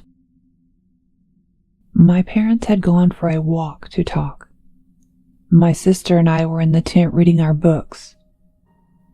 Out of nowhere, we hear. I looked at my sister in horror, because it was right beside her side of the tent. No sooner than I looked at her, we both heard this very, very loud scream right behind her, as if a lady was being murdered. It sounded like she was above my sister outside. My sister's eyes widened in fear, and she ran over to me. We waited for our parents to come back. They asked what was wrong, so we told them. We all stayed up until we saw the thin light of day, and then we packed up and left.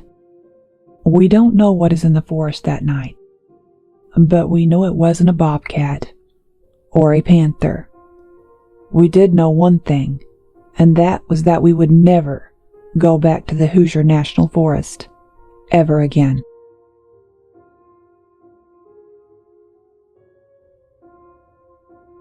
The Wahila and the Wendigo. From Michael. I'm a 31-year-old male named Michael. I'm part native, more specifically the Haida tribe of Alaska.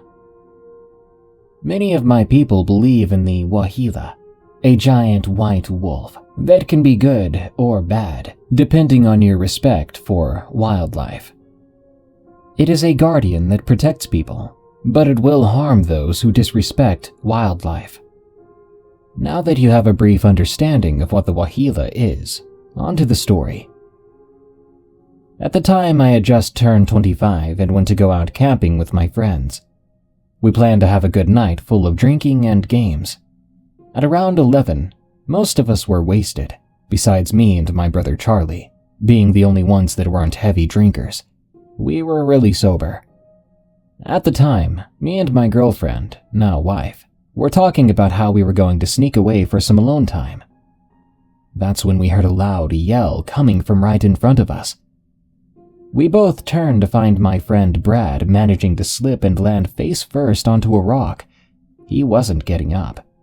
My brother got up and ran towards Brad, picking him up and checking his pulse to see if he was even still alive. We needed to get him to a hospital, just in case he had a concussion, and to treat any wounds before he gets infected. So my brother and everyone decided to drive him to the hospital, but I stayed back to pack everything up. Out of nowhere, I heard someone whispering my name. At first, I thought it was my girlfriend, who I figured decided to stay behind too. But that wasn't right. She was leading them to the hospital in her car. So, who was whispering my name? I ran to my car to grab the .45 I kept in the center console, then went back to picking everything up. But then I heard someone yelling for help. This time it was in a more distorted way, like if they were swishing nails in their mouth. As soon as I heard that yell, I knew it was a Wendigo. I felt like an idiot.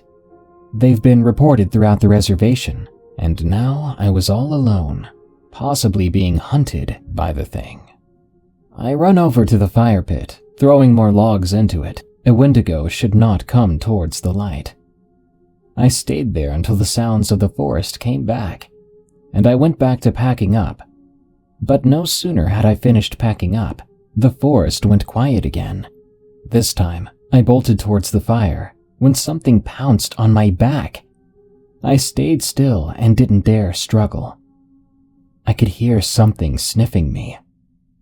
This thing freaking breathed on me, and its breath smelled rotten, as if it had just eaten sewage. Then I listened to it speak. Not afraid. Too bad.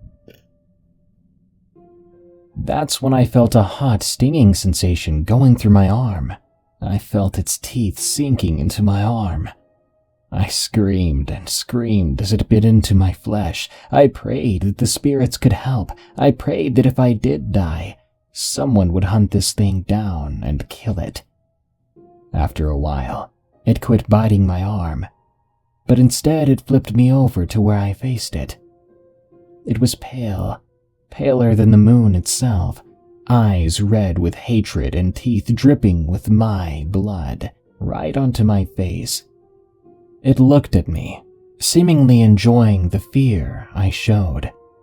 It smiled at me, saying, Fear.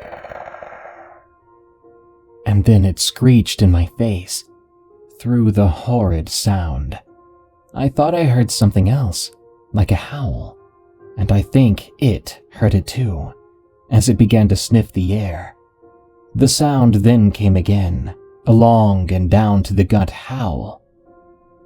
The Wendigo's eyes changed.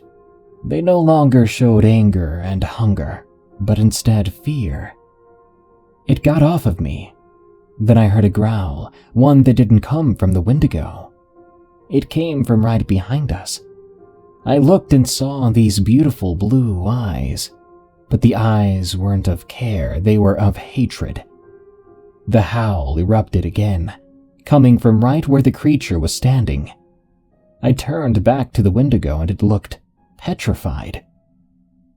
Something behind me began to walk. I turned, and it was truly a beautiful sight.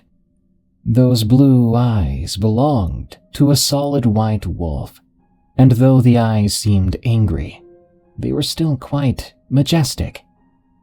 The Wendigo screeched at it and tried to run away from it, but in a flash of white, just like what had happened to me, it pounced on the Wendigo's back and bit directly at the neck, twisting and pulling up. The Wendigo's body flew over me and rolled right next to the fire pit, but it never got back up. I looked at the body and saw the head was gone. I looked back at the Wahila, whose beautiful white coat was now splashed with bits of red and the mouth covered in a crimson fluid. The eyes of anger were now fixed on me, but it never did attack me. Instead, it walked over to the Wendigo, snatching up its carcass in its mouth and walking off into the woods. I could no longer see it. I sat there in shock, and then I began to cry as I realized my most desperate prayers had been answered. I crawled over to my car, grabbing my phone and dialing 911. I requested an ambulance. As I sat there, fading in and out of consciousness, I heard the howl again, deep down to the gut, as everything went black. When I woke up, there was a blinding light in my eyes. The ambulance had finally arrived. I was placed on the stretcher and brought to the hospital. I think of this experience every time my birthday comes around. Now with my own kids, I teach them to respect wildlife and respect the spirits, as I believe if it wasn't for respect I showed for wildlife, I wouldn't be around to share this story. Never believe that we're on the top of the food chain, as there are things in this world that we will never comprehend. Take this warning. There is bad and there is good in the world, but in the end, respect both, because if you don't, you will not like the outcome. I live in a smallish college town in northern Utah, sandwiched near Idaho called Logan. My friends and I love to go camping up in the mountains to the east of town. There was one area we loved more than any called Temple Fork. We had explored the area extensively, as the town is small and there's not much to do. We loved to go hiking and shooting, and camping was oftentimes a weekend event. Even if it was just a quick overnight, that made things pretty easy since we usually kept our gear in our trucks. So we just needed to get food prior to heading out. It was Friday night, and we stopped and grabbed some small sausages, some Cheetos, and some Dr. Peppers prior to cutting up towards the mountains. The areas closer to the highway were typically well maintained, and the roads were very easy to traverse. So frequently you would get people who liked the idea of camping, those that had trailers but wanted to play loud music or watch movies. You know, enjoy the creature comforts in the wild. For us, we didn't like setting up a tent next to someone camping in a trailer. So we usually went deeper into the woods on the bad roads, where it was more backcountry. We got up there around 7 p.m. and found a site situated with its back to a hillside, surrounded and secluded by trees. Perfect. There would be no disturbing our evening with loud music. We set to work quickly as we had all camped a lot.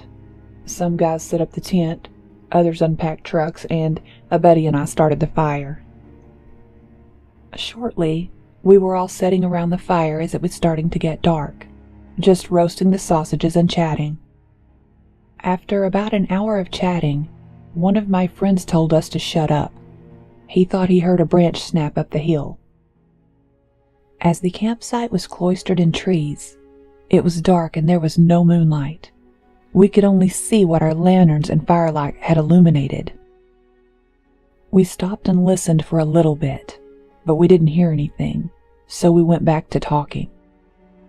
After only a couple of minutes, we heard what almost sounded like someone trying to quietly move through the brush towards our camp. Like you would hear a twig snap, but not like someone just marching down the hill. We stopped talking, and when we did, the noise stopped, almost like it was listening to us. At this point, we were a little nervous. We passed our theories to each other as to what it could be. There were mountain lions and black bears in this area, but how would it know to stop when we stopped talking? Mountain lions are a little skittish, but can be territorial. But we all doubted that it would be a mountain lion, because a mountain lion wouldn't approach fire and people. Mountain lions are typically pretty stealthy too, and don't like direct confrontation unless you confront them with their cubs. And a black bear wouldn't be smart or stealthy enough to sneak towards us. An elk, deer, or cow wouldn't bother being quiet.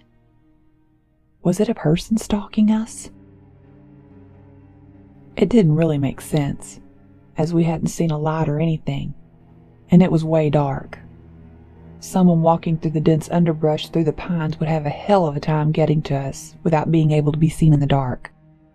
We nervously went on talking with one ear peeled for our mysterious friend. Whatever or whoever it was got within 100 feet of the camp up the hill when we heard a really loud branch snap. I think they knew it when we knew it was there and lost all pretense of being stealthy. We were all young outdoorsmen, so usually camping included fishing or hunting the next day. So fishing rods, handguns, and rifles, and even our shotguns, were not an anomaly in our trucks. I ended up walking to my truck and grabbing my shotgun. I only had target pellets, but those can still do quite a bit of damage up close. We didn't hear it move any further. It almost seemed to be scoping us out. I racked around into my shotgun and fired into the air to see if that would get a response. Whatever it was, it tore up the mountains, not caring if we heard it at this point or not. It went from 100 feet away to several hundred in 30 seconds or less. It sounded big. The footfalls sounded heavy as it ran. I don't think it was a person. The brush and fallen logs would have made it almost impossible to run that fast in the dark. You would have eaten dirt from tripping. I don't think it was an animal either, though.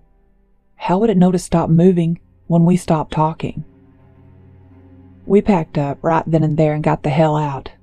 We never returned to the campsite for an overnight again, but still sometimes stopped to check it out. I shudder to think what would have happened if we decided to stay overnight.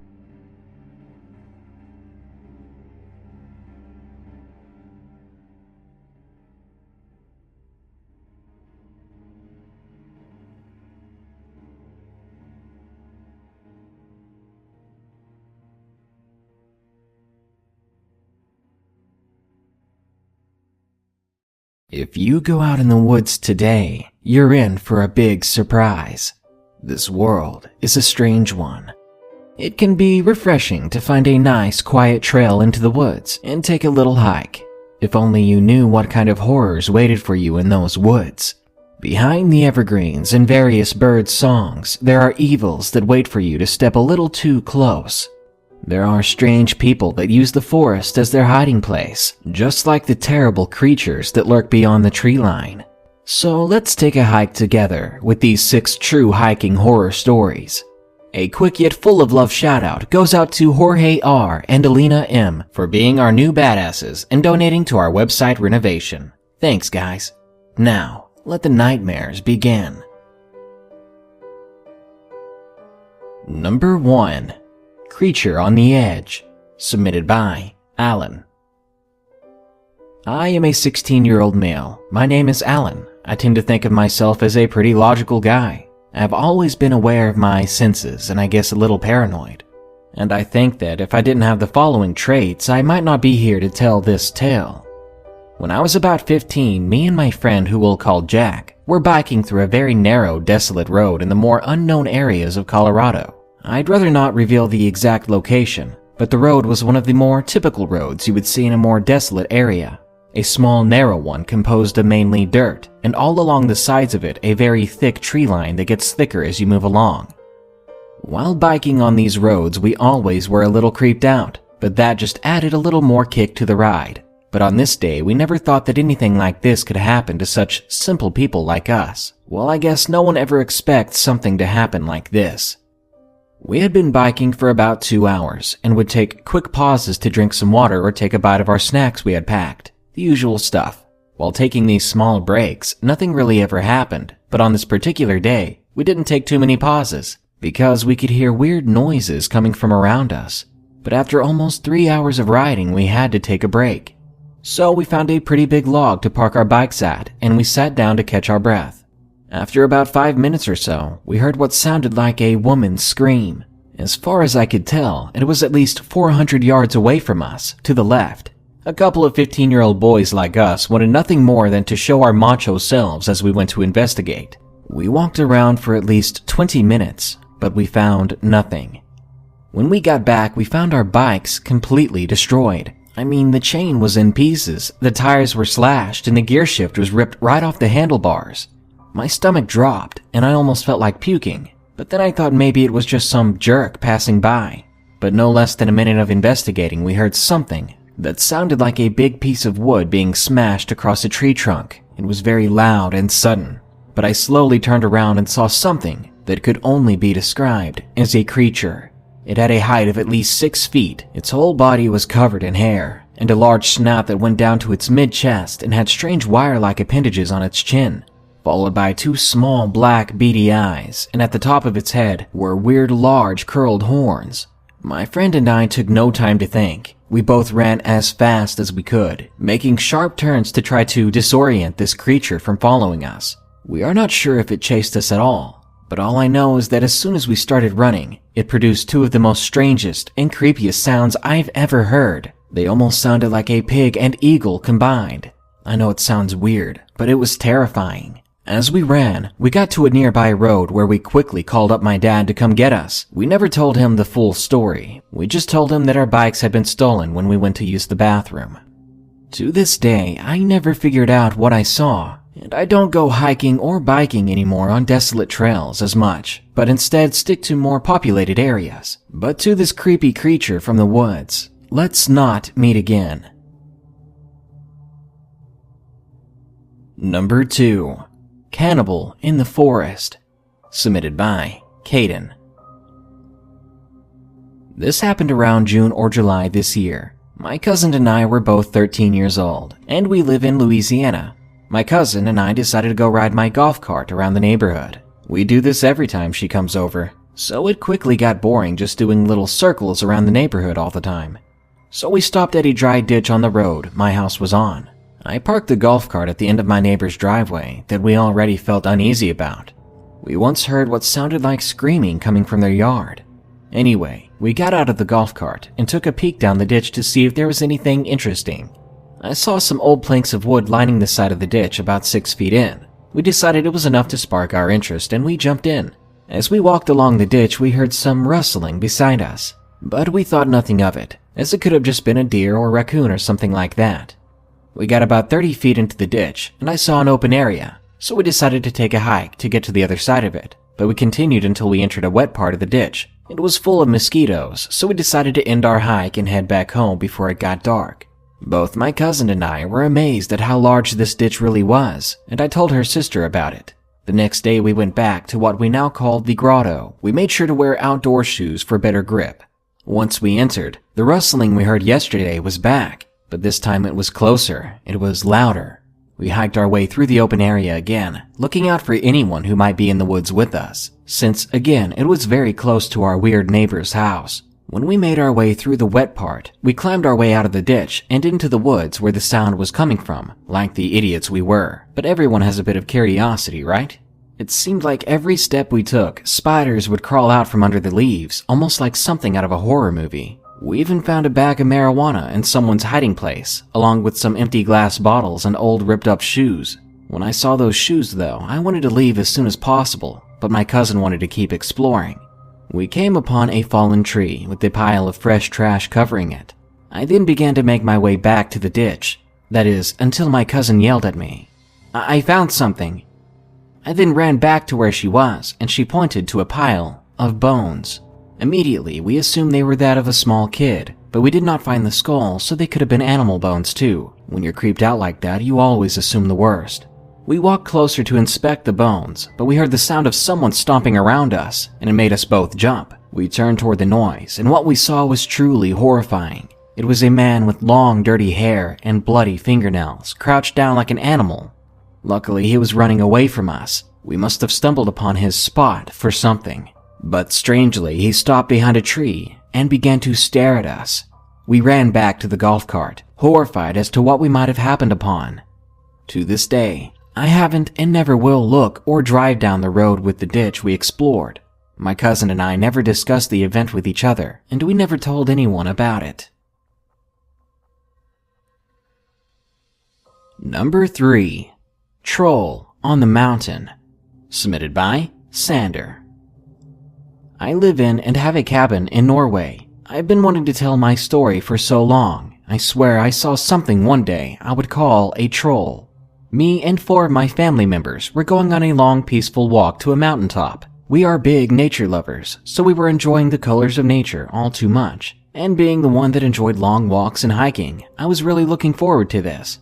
During our little hike, along the way, we saw a rabbit running away from this animal. It was very big, maybe 3 to 5 feet tall, but we did not get a very good look at it from there. We kept walking, enjoying ourselves and having a good time. Eventually, we made it to the top of the mountain. It was absolutely beautiful, but as we were looking around, I saw in the distance something big. It took me a moment, but it seemed to be the same thing I saw before, but this time it had something in its hands. I can't say for sure, but it was the same size and shape as a rabbit. It sounded like it was muttering something, maybe even chanting, until it crushed the rabbit's head. I gasped loud, surprised and disgusted.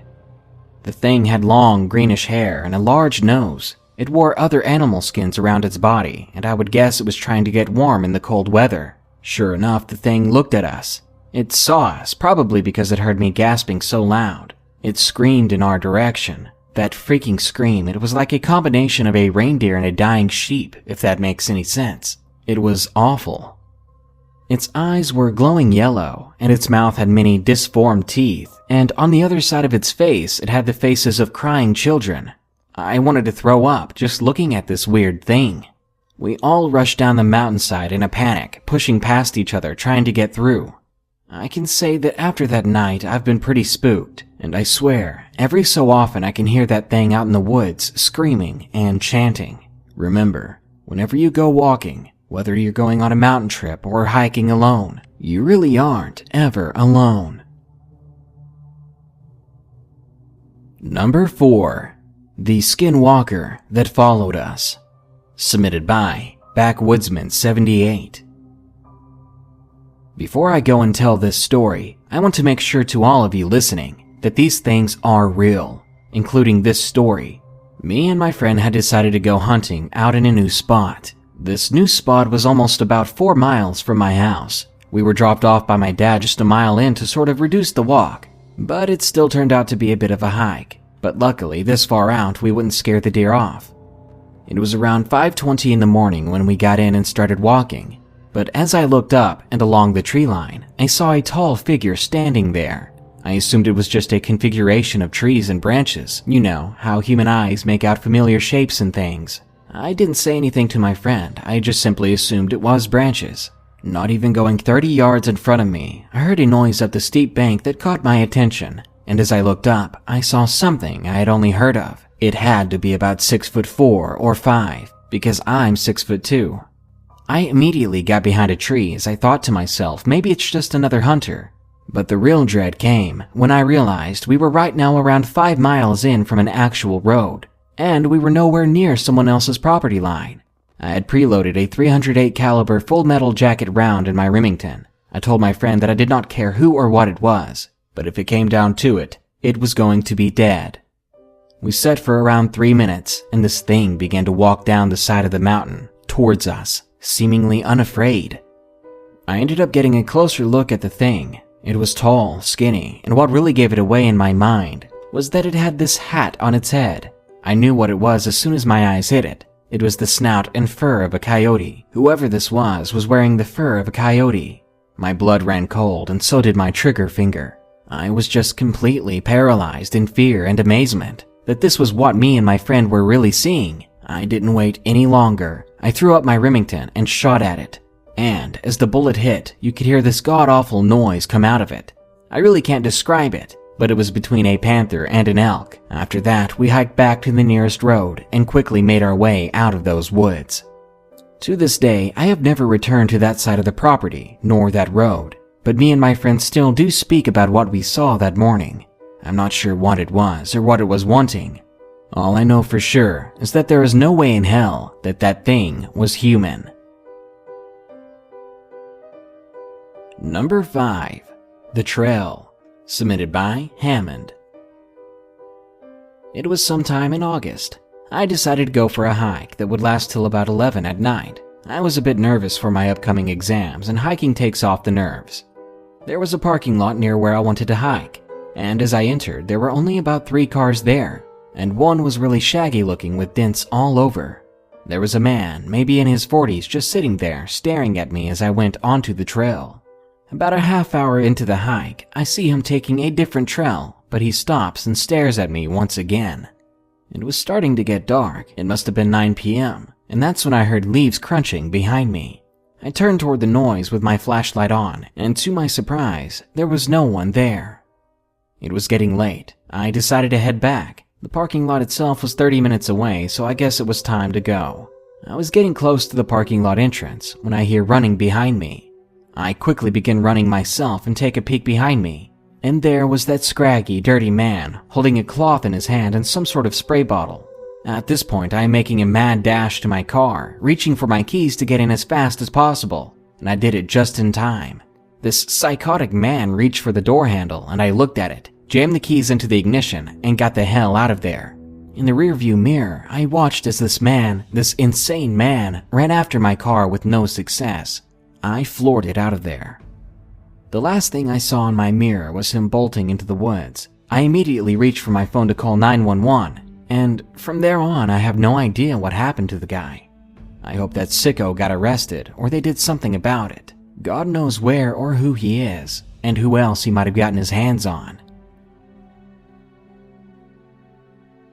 And number 6. Yukon Creature, submitted by Sailor Man. I am an avid hiker. I had last year went to northern Canada on a hiking expedition for a week. I was retelling this story to one of my friends last week, and they suggested that I needed to share it, as it seemed to be unusual, and maybe he was right, as I assume there are people out there with a lot of experiences. Now, my friend's significant other and I were up in the northern part of Canada. The location I will not disclose, as I've always worried about internet stalkers and the such. Anyway, we continued along, riding in a big truck, the 5 of us. The rear of this truck had been decked out with a top cover and a passage into the front which you could crawl through. It was really meant for skis, but we didn't bring them. It was a clear winter night, as me and my friends played Magic the Gathering in the back, or at least attempted to. We thought it'd be funny, a bunch of people in the middle of nowhere doing the nerdiest thing possible. A few beers went around and we continued. It was a really great time. One of my friends shouted to look at something at one point. He was an avid naturalist and tried to get us to help him identify what we were seeing. My spouse and I put down our card game and we turned to look at what he was shouting at. Looking through the windows, we could see the silhouette of a moose or elk off in the distance, but the figure quickly disappeared as we continued to drive off. And honestly, it was pretty exciting to see this animal. It was the first find of the trip. We kept going on as this was the second day into the trip. We'd stop to camp on Wednesday and head back over the next week to civilization. A few hours later, Dave stopped the car to sleep, as most of us were getting really tired. Short of me, as I still had work to do, even though I was technically on vacation. My job really required me to keep working, or well, I couldn't really stop working. I'm not sure if it was personal or some sense of pride to keep working, but I kept on anyway. Dave mumbled something, but I ignored him, mostly because I could not hear him over the music in my headphones. I kept working, when maybe 20 minutes later I could hear his voice barely over the music. I pulled off my headphones as I looked away from the laptop. He was sleeping. In fact, everyone in there was asleep. I looked behind me out the window, but there was no one and nothing out there. Sparse trees gave off thin shadows that were barely visible through the moonlight. I travel a lot, and nothing is just a noise. From a whisper in the airport to a bird's call in a rural city, it's all valuable information as I've found. I continued to work, but this time without music. After a good 5 minutes, my spouse wakes up. She looks up at me and asks me to keep it down. I tell her I've been dead silent. I decided to take a shift driving as it was something to do, and I was done taking notes for now. Starting up the car, taking a quick head count to make sure I've not forgotten anyone. Everyone was there and I started off. I glanced in my rearview mirror and I saw that deer again, but this time all I could make out was the antlers as its head was down and the body was hidden behind a tree. I remember this exactly because it was dimly illuminated in the moonlight. Although I thought seeing the deer was cool, I kept driving across the snowy ground. Over the next day, we were almost to our camping spot. We spotted this horned animal a few times more as well. Sure, it could have been several different animals, and we didn't mind. I thought it was a little unusual, but I brushed it off as I'm pretty skeptical. That night, we set up camp, which meant assembling the rooftop tent, a mechanical nightmare that somehow made a tent that attached to the roof of the truck. My friend Dave had built it, as it was his truck and he was more serious about roughing it out there more than we were. My friend stayed in the tent while me and my spouse were given the truck bed, partially out of respect, and partially out of a desire to sleep in the luxurious truck tent. That night, being a little excited, I decided to go for a walk. My spouse, though, exhausted, decided to sleep. I took my machete with me, although the blade was used to cutting down foliage. An occasional pine branch was no issue. After a while, I started to hear my spouse calling my name.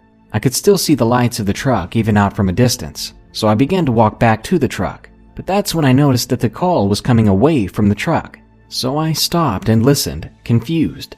And I noticed that her voice was exactly the same every time, like the looping of audio. This freaked me out a lot. I booked it back to the truck, and I started it up, which although you're not supposed to run the truck with a tent on top, it was bolted down pretty heavily and the path ahead was clear, so I didn't worry about getting the tent knocked off. Scared and speeding away, I noticed this deer thing charging the truck, managing to keep pace with it somehow. It let out this horrific wail, and I cannot describe how terrible it was. I broke down crying as the guy started to bang on the roof of the truck to tell me to stop. I crossed the stream. The bumpy rocks probably banged up my friend's truck pretty good, not to mention my friends themselves. Suddenly I heard a gunshot, then a second, and a third. And then it stopped. After 5 more minutes of driving, I stopped at the end of this clearing. The thing was no longer following us. My friends climbed down, packed up the tent, and told me to freaking drive. I looked back, and my spouse's face was glued to the window. She turned toward me for a moment, and her face was covered in tears. She was terrified. She was not one for horror movies, and she always cried and got scared of them. I drove off as my friend and I rode in deathly silence for the next 4 hours until the sun came up. That morning, we finally all stopped and talked about what happened. I told my bit. None of us knew exactly what had happened, but my friend Sean gave the most reasonable explanation about a moose with rabies or something like that. This kind of thing happened, as we all agreed. However, we could not explain how it ran so fast as to keep up with the truck, or as my friends described it, its face looked mangled. None of us knew what had happened, and we agreed to end our trip early, making a detour to hit a couple of villages on our way back, instead of the now terrifying scenic route. We did have a great time on the rest of the trip, and we met some very nice people. We never bothered to ask anyone else about it, as we assumed they'd probably be as clueless as we were. Or at least I never asked, and if the others did, they never bothered to tell the rest of us the result. To be honest, I am not a believer of this rabies story, because not one bit does it explain how I heard my spouse's exact voice coming from the woods away from where she was and looping the exact sound over and over. Whenever you step into the woods next time, be sure to bring your flashlight and something to defend yourself with. You never know what might be waiting for you around the bend, but I do know for sure that you won't be able to outrun it, and throwing a rock at it will only make it angrier. Good night. Be sure to like, share, comment, and subscribe if you enjoyed the video. And don't forget to send us your creepy tales today at darknessprevails.org/submit. Thanks. Why don't you go ahead and trade in those brick walls for a few millimeters of nylon for a weekend? What could go wrong? This world is a strange one. Camping is a subject that this scary channel can't stop coming back to. There's a good reason for that. When you leave your city and sacrifice all the protection and amenities that modern society affords you, sure, it can make for a nice getaway, until you realize you're nothing more than the worm on the end of a hook. So the next time you go camping, just remember these allegedly real camping horror stories. But first, I'm looking for stories about your crazy ex. If your ex did something psychotic, I'd love to hear it. Send it to us at darknessprevails.org. And if you want hours of bonus episodes, think about becoming a patron at patreon.com/darknessprevails. Now, gather around my campfire and try to stay warm. Number 1. The day I was almost killed by a cougar. Submitted by Lord Ramsey 24.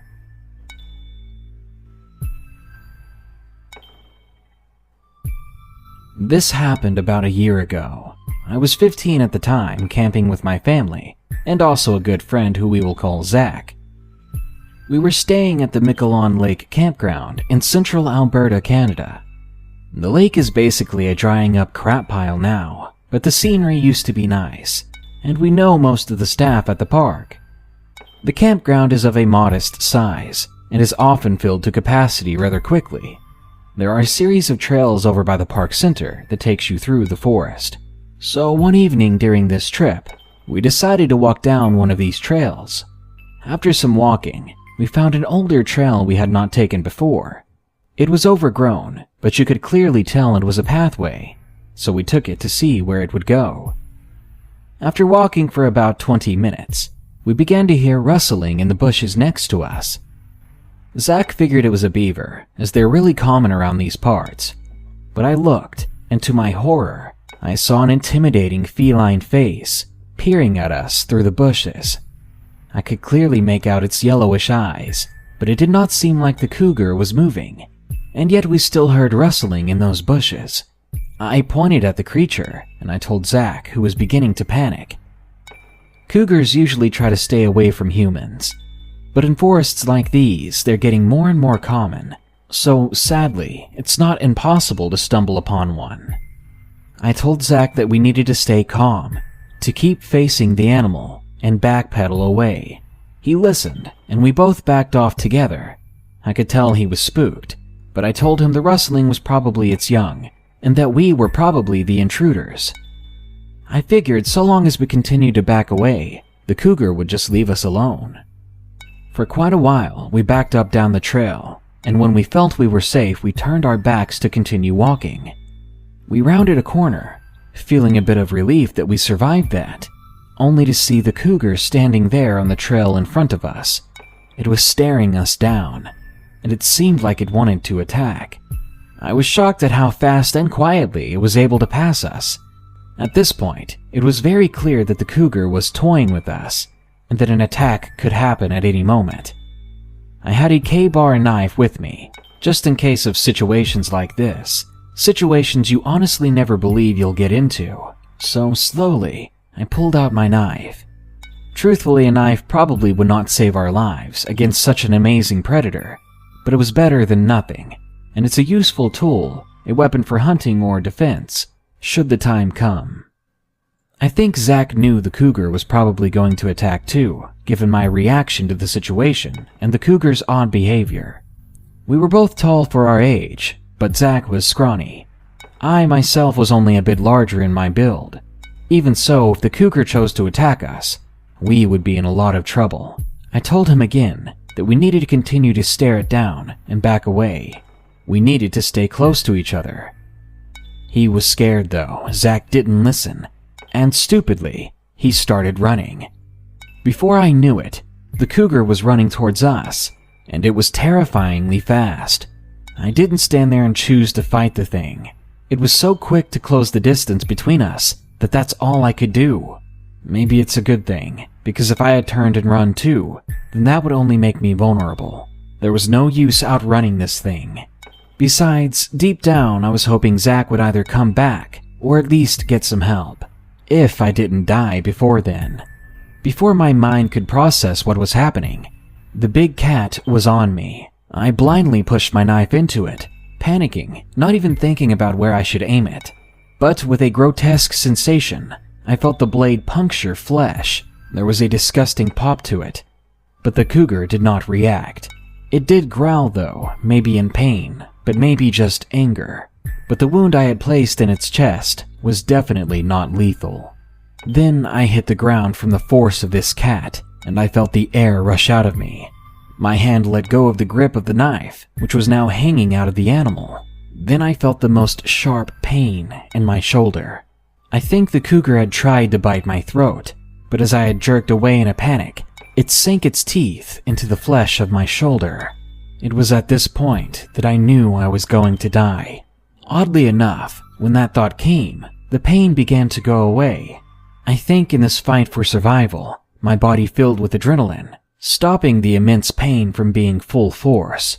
In the background, behind us, I heard Zach yelling for help. To be honest, I didn't blame him. I mean, sure, he probably should have tried to help me while screaming for help still, but some people when they're afraid never even think about that. He just did what he thought he had to. I shoved my arm between my throat and the cougar to keep it from getting the killing blow on me, but it didn't seem to care. It began to bite my arm, then tug at it as if it was trying to pull it out of the way to once again reveal my throat. It clamped down hard on my arm, and even now through the adrenaline, I felt that pain. It was deep and sharp. At that moment, I recalled hearing something on TV about forcing your arm down the predator's throat, causing it to gag, and that would make it stop biting you, at least for a moment.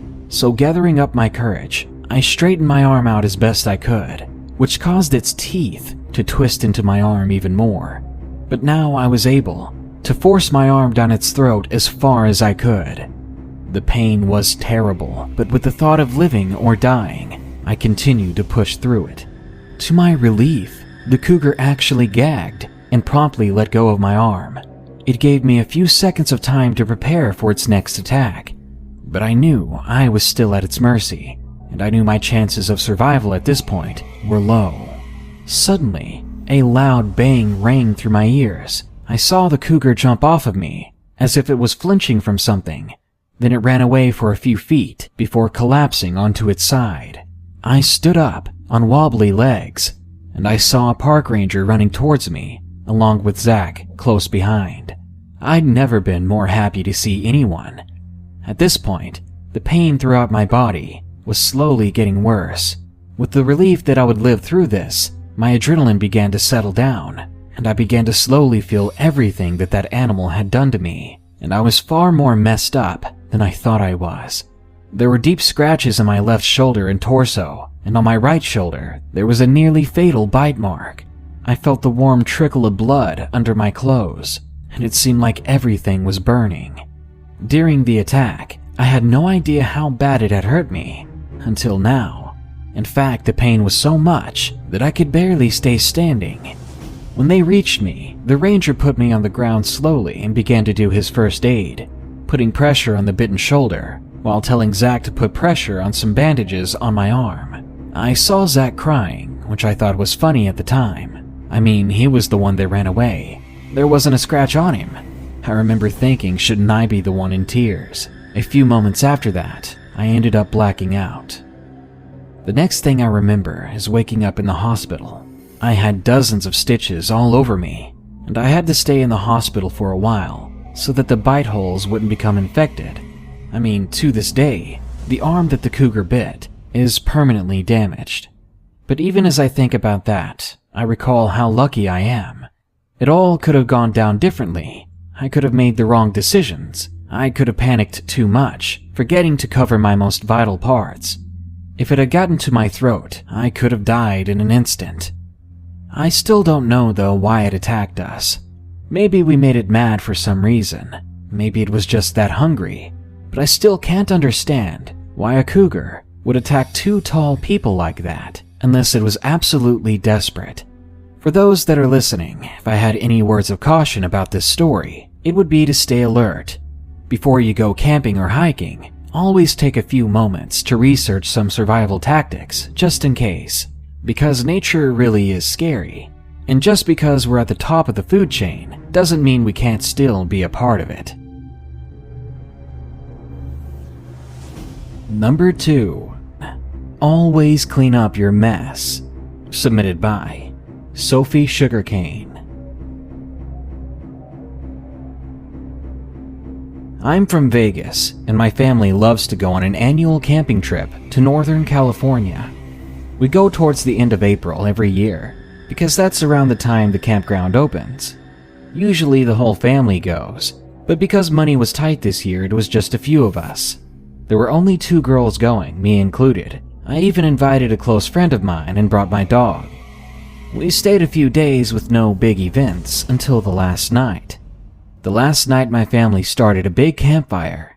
We all ate, drank, and had a good time. One thing people do while camping is gather up a lot of trash, which of course we had an abundance of. So we were sure to bring lots of garbage bags to dispose of the trash properly. On previous nights we made sure our camp was clean before bed, so no animals would come in. Well, since we were all drunk and tired, we completely forgot to clean up, and that was a big mistake. We all climbed in drunkenly into a huge tent and fell asleep, until around 3 in the morning, when we woke up to the sound of screaming, or at least that's what it sounded like to me. I'd never heard these calls before from any animal, and I had no idea what it was. My friend, who was lying beside me at the end of the tent, which was closest to the screams, got up and ran to the other side, leaving me where I was. I was scared, but I stayed completely quiet. We heard things coming from the meadow about 10 yards away from our tent. My parents were awake as well on the other side, trying to figure out how to get away as quickly as possible. My little brother was still asleep beside me when he began opening his eyes. Right as he was about to speak, I quickly put my hand over his mouth, shushing him, telling him to be quiet, because there's something outside. My dad got the keys to our truck ready and began using the alarm system to try and scare off these animals. We heard them out there, digging through our trash, smashing bottles, and ripping through our bags.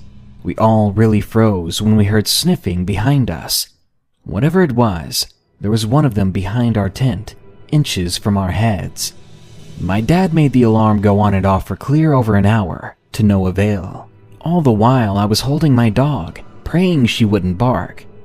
Thankfully, she was more tired than anything, so she went back to sleep as I held her close.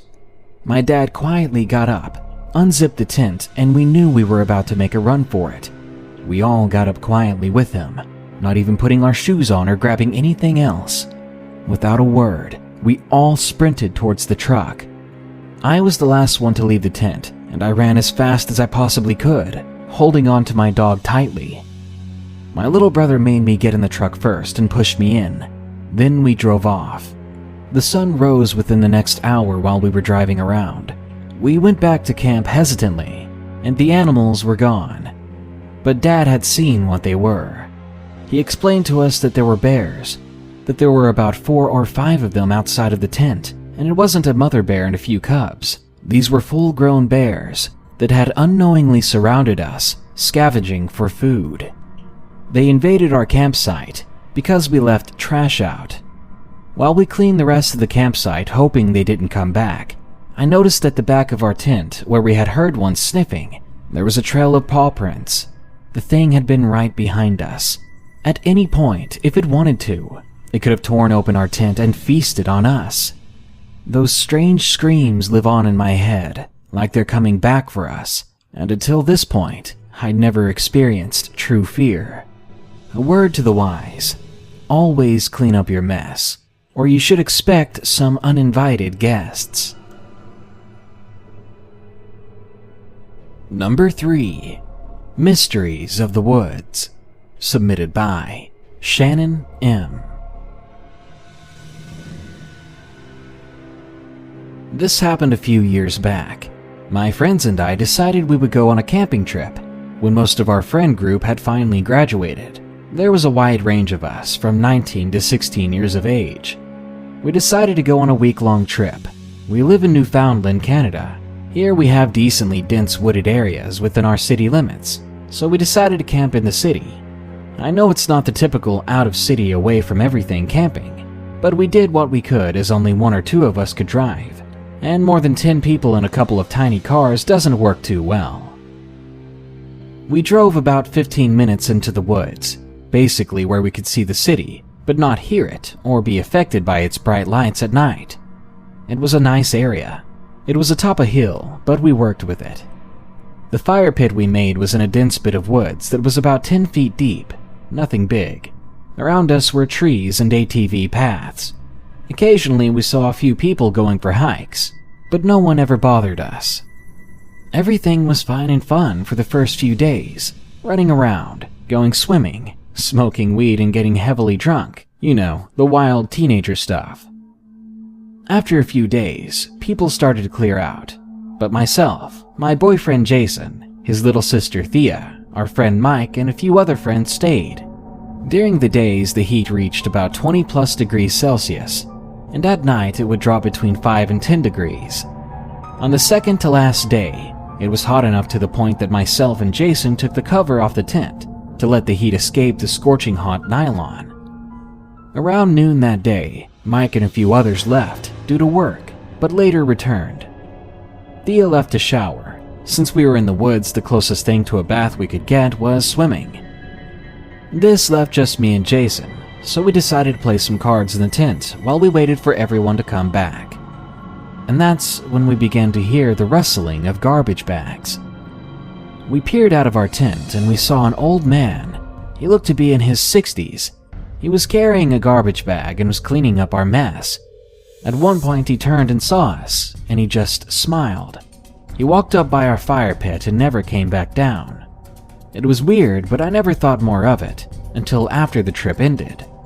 About 2 to 3 hours later, we decided to go for a walk to the main entrance, where we all got dropped off. We were only gone about 15 minutes. When we returned, it appeared that nothing had been touched, which was a relief, we thought. We decided to play some more cards to pass the time. But when Jason reached into the front pocket of his bag where he had left the cards, he instead pulled out a small bottle that was meant to hold holy water and rosemary beads or prayer beads as well. His face changed to an expression of confusion. I asked Jason if that was his parents, that maybe they forgot to take them out. He replied, "No, I've never seen these in my life. I even remember checking that pocket before we left the house the other day." Freaked out, we decided not to do anything. It was possibly just a harmless prank someone was playing on us, but nonetheless, it was creepy. Later that evening, Thea, Mike, and a few others returned. We told them about the beads and bottle. Everyone thought it was spooky, but never really cared. Mike, on the other hand, the moment the bottle and beads touched his hand, he immediately looked at me and whispered, "These were my grandmother's. Where did you get these?" Shocked and confused, I explained again how we got them, but this time I told them about the man who was cleaning up the mess we made. Mike continued to act weird. He wouldn't stop smelling the beads all night, and the bottle was in his pocket till we went to bed. After a few hours, we forgot about everything and just got tanked. Around 2 or 3 in the morning, I was too drunk and high to stay up, so I decided it was time to hit the sack. About an hour later, Jason joined me. We decided to sleep with the tent cover off, as the nights were only getting hotter. At around 5:30 in the morning, I woke up to a loud scream. Mind you, we couldn't even hear the children screaming with excitement from the nearby neighborhood, so this was odd. The scream sounded like a woman in distress. It happened over and over a few times before I woke up Jason. I told him what I heard. When we realized our friends were still up, we got out to tell them what we heard when we heard it again, 5 to 6 more times. Our friends told us they heard it a couple of times before we went to tell them, so everyone was hearing this. I've heard people tell me that it could be mountain lions, that cougars' scream can sound like endangered women, but this was different, especially when we could make out the word help in a few of those screams. It put chills through all of us, but none of us were brave enough to go discover what the noise really was. We never did find out what or who made those noises, but I still feel bad for not trying to help. But honestly, that was not my first instinct. Part of me refused to believe it was real. The next day we all went home, and I later saw on Facebook that a local girl went missing the night before, and she was last seen close to where we had been camping. Reading something like that, it really messes you up. Also, I've never gotten back to Mike about that night with the beads and bottle, but I have heard that he held on to both. I've always wondered how the old man got those, if he was even the one to put that stuff in our bag. There are so many unanswered questions about that night. Questions I know won't ever be answered. But still, it was a night that will forever haunt my memories. Number 4. Grandma's Story. Submitted by Mariko.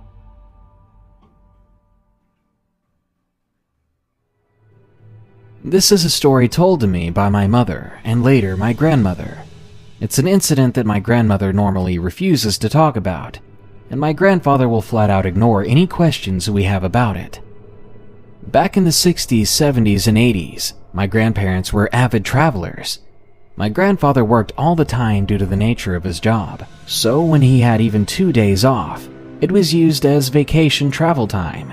It wasn't unusual for them to pack up their kids in a camper and drive out from their home just east of Chicago and all the way out to the Grand Canyon for a couple of days, all without air conditioning too. Driving down south to camp beside lakes or hiking in swamps was nothing unusual for them. And even now I'm always hearing stories of places they just now remembered, places they claimed to have camped in back in the 60s. Socially, they would often have huge parties on the holidays at their house, and it wasn't uncommon for them to take big group trips to go water skiing with just the grown-ups in the summer. It was on a trip with a couple they were friends with that they would experience something very strange, something that still haunts them to this day. While staying at Clifty Falls State Park, they went out walking one evening after dinner with the other couple, enjoying the nighttime air. After walking for a while, they came upon another campsite. What was odd, though, was that even from far away, the people at that campsite seemed extremely tall. Gathered together and standing in a circle, a handful of people stood around a fire. The air there felt weird, but curiosity got the best of them, and they started toward them. As they got closer, they got a better look at how tall these people really were. When they were maybe 20 yards from that campsite, my grandmother estimated that the people there were around 8 feet tall minimum. Luckily, these strange people didn't seem to notice my grandparents and their friends, but the strange situation alone was enough to send them back to their own campsite fast. That night, my grandparents tried to talk to the other couple about what they saw, but their friends were profoundly upset and they were not interested in discussing it further. It was a few years later, after telling the story to another friend, that it was suggested to her that what they had seen was an after effect of time travel, of all things. It's an interesting theory, though probably a crazy one. But it's worth mentioning that my grandmother, nearly 40 years later, received a phone call out of the blue from the other woman who was with them at the park that night. They talked. Then out of nowhere, she asked my grandmother, "Do you remember that night? The night at Clifty Falls, I mean." That's the first time she talked to my grandmother about what had happened, but it confirms that they had seen it too. It confirmed to my grandmother that it was something she truly experienced. I know this was more bizarre than scary, but beyond all else, I want to know what happened back then. I want to figure out what they saw those years ago. And number 5, Camping Terrors, submitted by Squirt Gun Botany.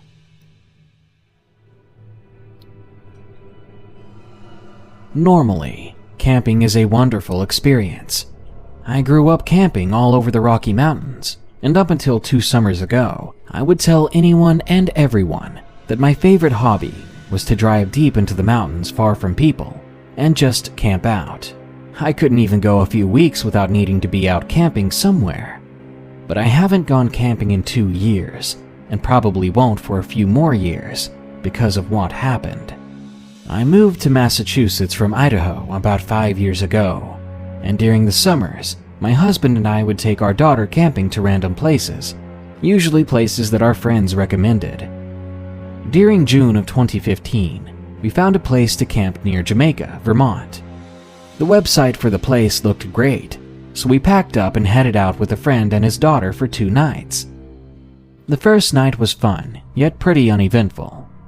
The next morning, our friend had decided to leave. It was a Sunday, so most of the people there had cleared out by 11.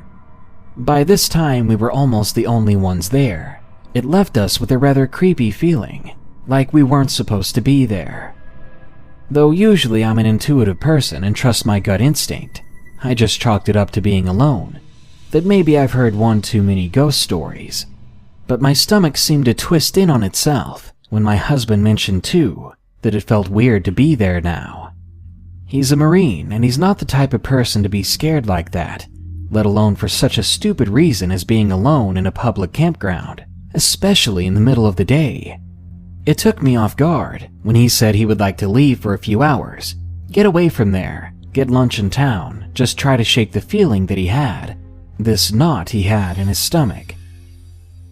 The feeling was gone the moment we drove away from the park, that feeling of uneasiness, of being on edge.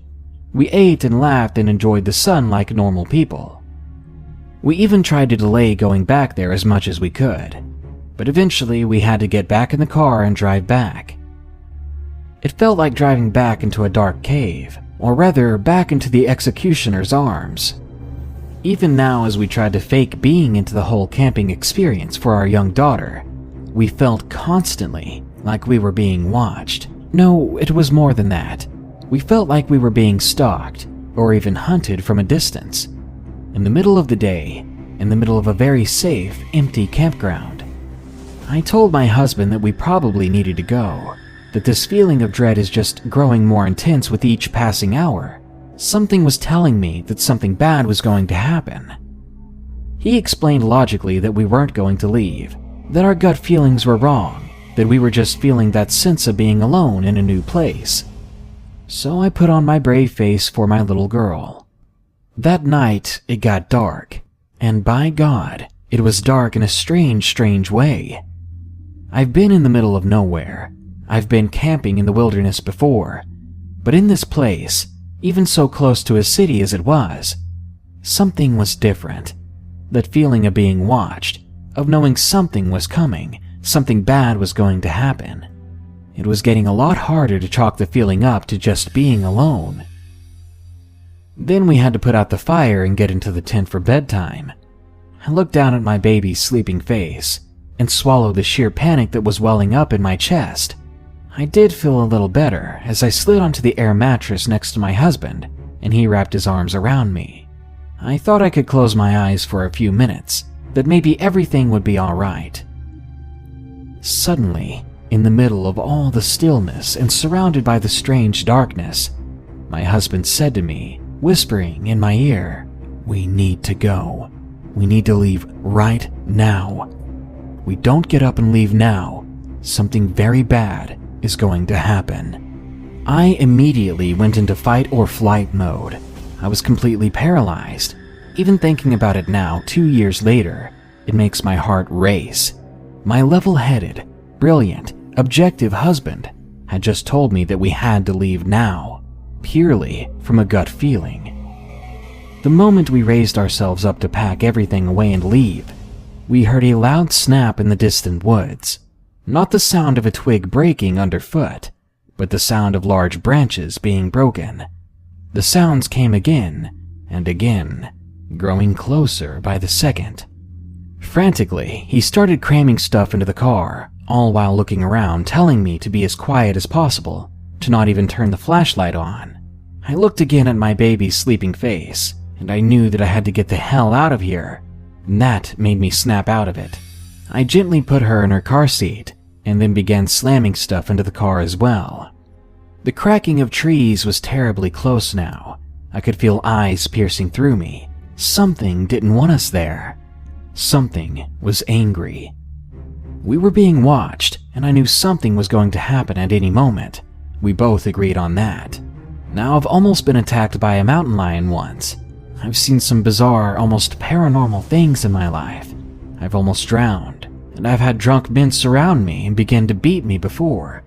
But never have I experienced fear on this level, fear seemingly based on instinct alone. We didn't even see anything. All that happened was that we felt something, and that was truly horrifying. With the car packed up, we peeled out of there as fast as we could, and we haven't touched our camping gear since then. I don't know what it was out there. I don't know what would have happened if we stayed any longer, and I'm glad we didn't take the chance to find out.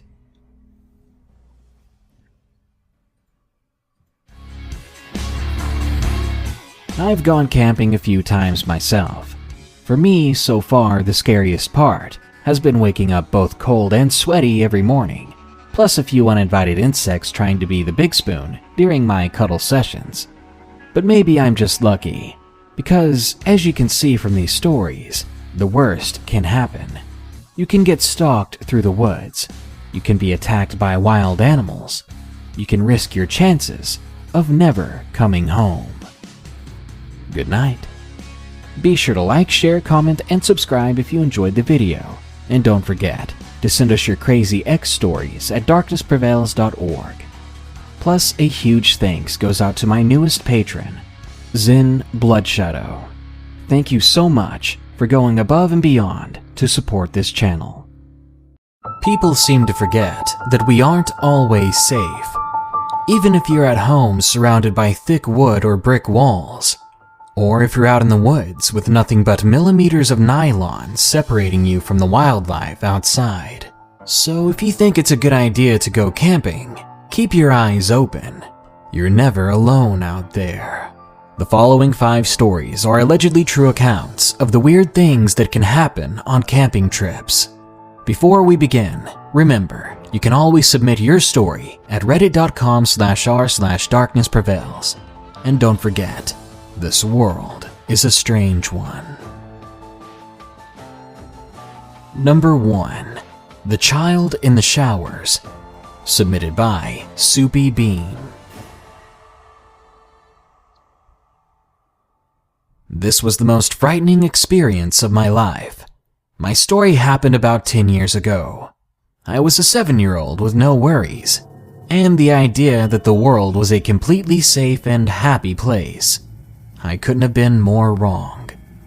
My story began in the hottest summer in years, which was pretty strange as I live in northern England, where it just seems to pour with rain all year long. My family and I were going on a trip to what looked like a cute little campsite surrounded by trees and lit by the strangely warm sunlight with my local scout troop.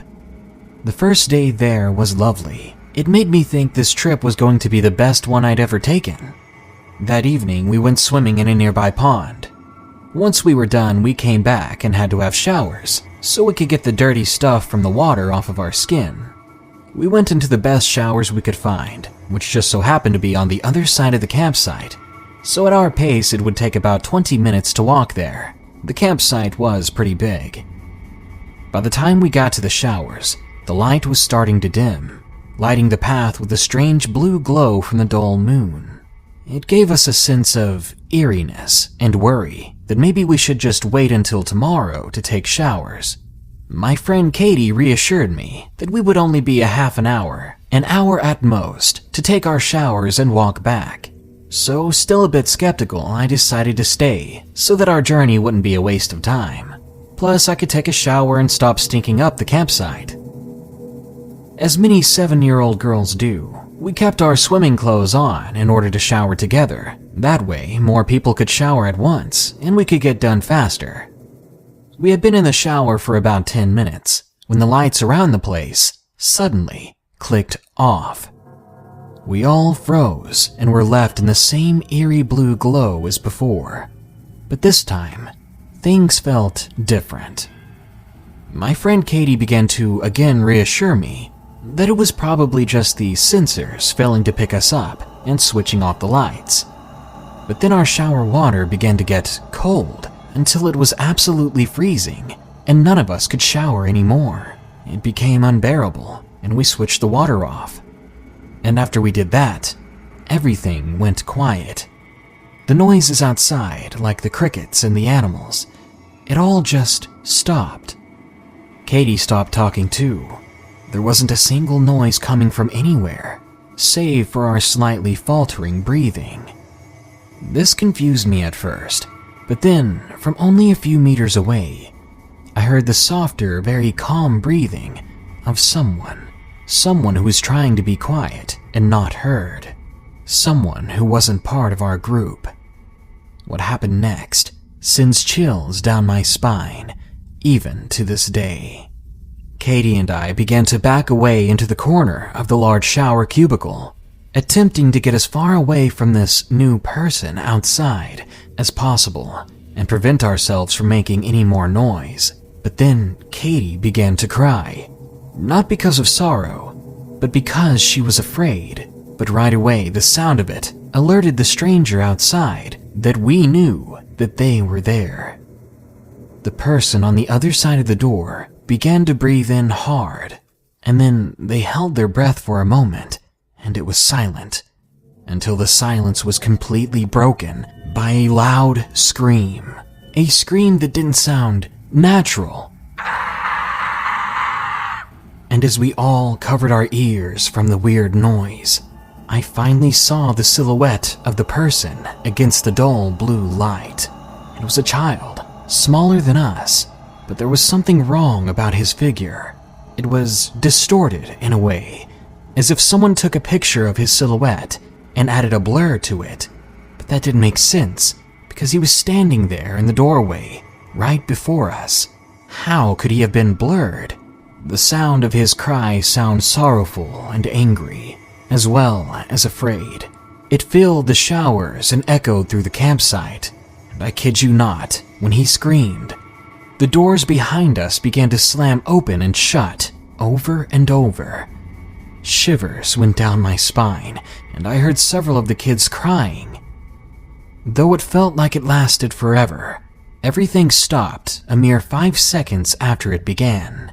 The screaming faded away, and when we all turned to where the kid was just a moment ago, he was gone. Even still, we waited in those showers. We didn't dare go outside. We were all too afraid of what might be out there. I can't remember how long we stayed petrified in those showers, but eventually, someone went to the archway and looked out, and when they ran, we followed suit as fast as we could. Whatever belongings we took with us, it was left at the showers, and we refused to go back to them. We even refused to go back to the campsite after we left to go home. To this day, both mine and Katie's parents do not believe what happened, and they try to blame it on illusions of the light and stuff like that. It's irritating that they don't believe us, because we know what we saw and heard. That child thing was only a few feet away from us, and we were cornered in the showers with it. I looked up some history of the region, and I found some very odd urban legends about the place. One legend goes that children without eyes search for other children in the woods to attempt to get a new pair of eyes. Whether it was just my imagination or it was a supernatural experience, this story will stay with me forever. Number 2. The Dark Man of Rutledder. Submitted by Carlos Mercado.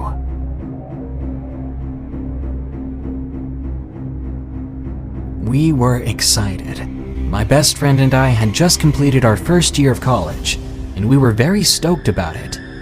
We decided to celebrate. We packed up all our stuff, and right when the clock struck 2:30 one day, we headed off to Rutledder, Missouri for the best camping trip of our lives. Probably like you, we had never heard of Rutledder, Missouri either, until that night. The place was foreign to us, but that didn't matter. All that mattered was that we were finally taking a summer break for ourselves, and it was going to be the best summer ever. We took a 40-minute drive to the camping spot, and then we arrived. We did the generic camping things such as roasting hot dogs, eating marshmallows, and chilling out, After all, we had deserved it after a strenuous school year filled with studying. Finally, night fell upon us. It was a very dark night, seeing as we were out in the middle of nowhere. But that meant you could see all the stars in the sky so perfectly and clear. It was beautiful. We became fatigued as the hours of darkness dragged on, and we decided to call it a night. We were going to bed in my car, so we were dragging all the pillows and blankets out of the trunk, when suddenly, a stumbling old man walked up to us. "Hey, guys, you got a lighter I could borrow? I gotta light my fire," the strange old man asked. I was going to lie to him and tell him no, but I ultimately decided, what the heck. I grabbed my lighter from the trunk, and I handed it to him. "Well, no, I was wondering if you could come over to my campsite, light my fire for me." I was hesitant at this, but I said sure. My friend and I walked over to his campsite, and we lit his fire for him no problem. He then proceeded to have a general conversation with the two of us. You know, the typical, "Where are you from? How old are you? Do you go to school?" kind of conversation. Though he was a bit odd. Something about his demeanor was eerie. He looked like he was in his late 40s. He had droopy eyes, as if he drank constantly, and he had this odd, almost forced low voice. He was 5'7", but still looked pretty stocky. He handed us a couple of drinks. We took a few sips together, but what he said after that gave me a strong chill all over. "Alright, now that I gave you guys something to drink, I can't let you leave. It'd be irresponsible for me to let you go driving after drinking." At this point, we were a little concerned, but we couldn't leave. The guy could overpower us easily if he wanted to. He then started to tell us even weirder things. He talked about his sister passing on. He talked about aliens and an upcoming confrontation with another world. You know, odd things that normal people don't say to people they've just met. But I don't think this guy has the same kind of inhibitors normal people have. All the while, my friend and I were concerned for our well-being. We were aware that this man was unpredictable. He could drag us to the river at any second if he wanted to. The worst part about it was that we were 40 minutes from the city, a town that didn't even show up on our GPSs, that apparently had a population of 11 people. So it was just us. Absolutely no one else would be able to come to our aid. Heck, if he did try something on us, our remains would probably not be discovered for months, maybe even years, due to the obscurity of the region. We hadn't even told anyone where we were going, and honestly, I knew that was a mistake. He then began to talk about Bigfoot, and I couldn't help but think, what a wacko. He must have seen my expression and said, "Don't worry, if Bigfoot comes near us, I'll protect you." He then lifted up the side of his shirt to reveal a revolver. At this point, my heart was pounding, and I was sure that my friend felt the same. Right there and then, I knew we were done for. There was no escaping this man. There was no possible way we could get out of this situation. Well, not intact, at least. He then started talking about random stuff. He paced away as he did so. At this point, he was facing a different direction as I was. That's when I swiftly pulled out my phone and texted my friend, "Let's get out of here." He then turned around and spotted me. "Hey, put your phone away. You kids, all addicted to social media." I obliged. That's when my friend perked up the courage and spoke out. "You know what? We're really tired. We're going to go back to our car to sleep." But he wouldn't let us. "You're not going anywhere." He kept saying how he couldn't let us leave, but my friend was persistent. Finally, we somehow got through to him. He let us go under one condition. We take our remaining drink and throw it in the fire. And we did so. Something about it was so unsettling. Something about the drink igniting in the fire, making it bigger, made the environment more eerie than it already was. I assume I was subconsciously picturing my friend and I in the fire, perishing, and no one to come to our aid with that man laughing at us. Eventually, the cackling of the fire decreased. We climbed inside my car and we locked the door. The man then turned to his fire and put it out as we got in the car. Things were real now. It was quiet and dark. Too dark to see anything outside the windows. Not even our own hands inside the car. The stars and moon were completely useless in terms of rendering light. We now knew that this man could be anywhere. He could have been under the car, behind it, in front of us, and we wouldn't even know.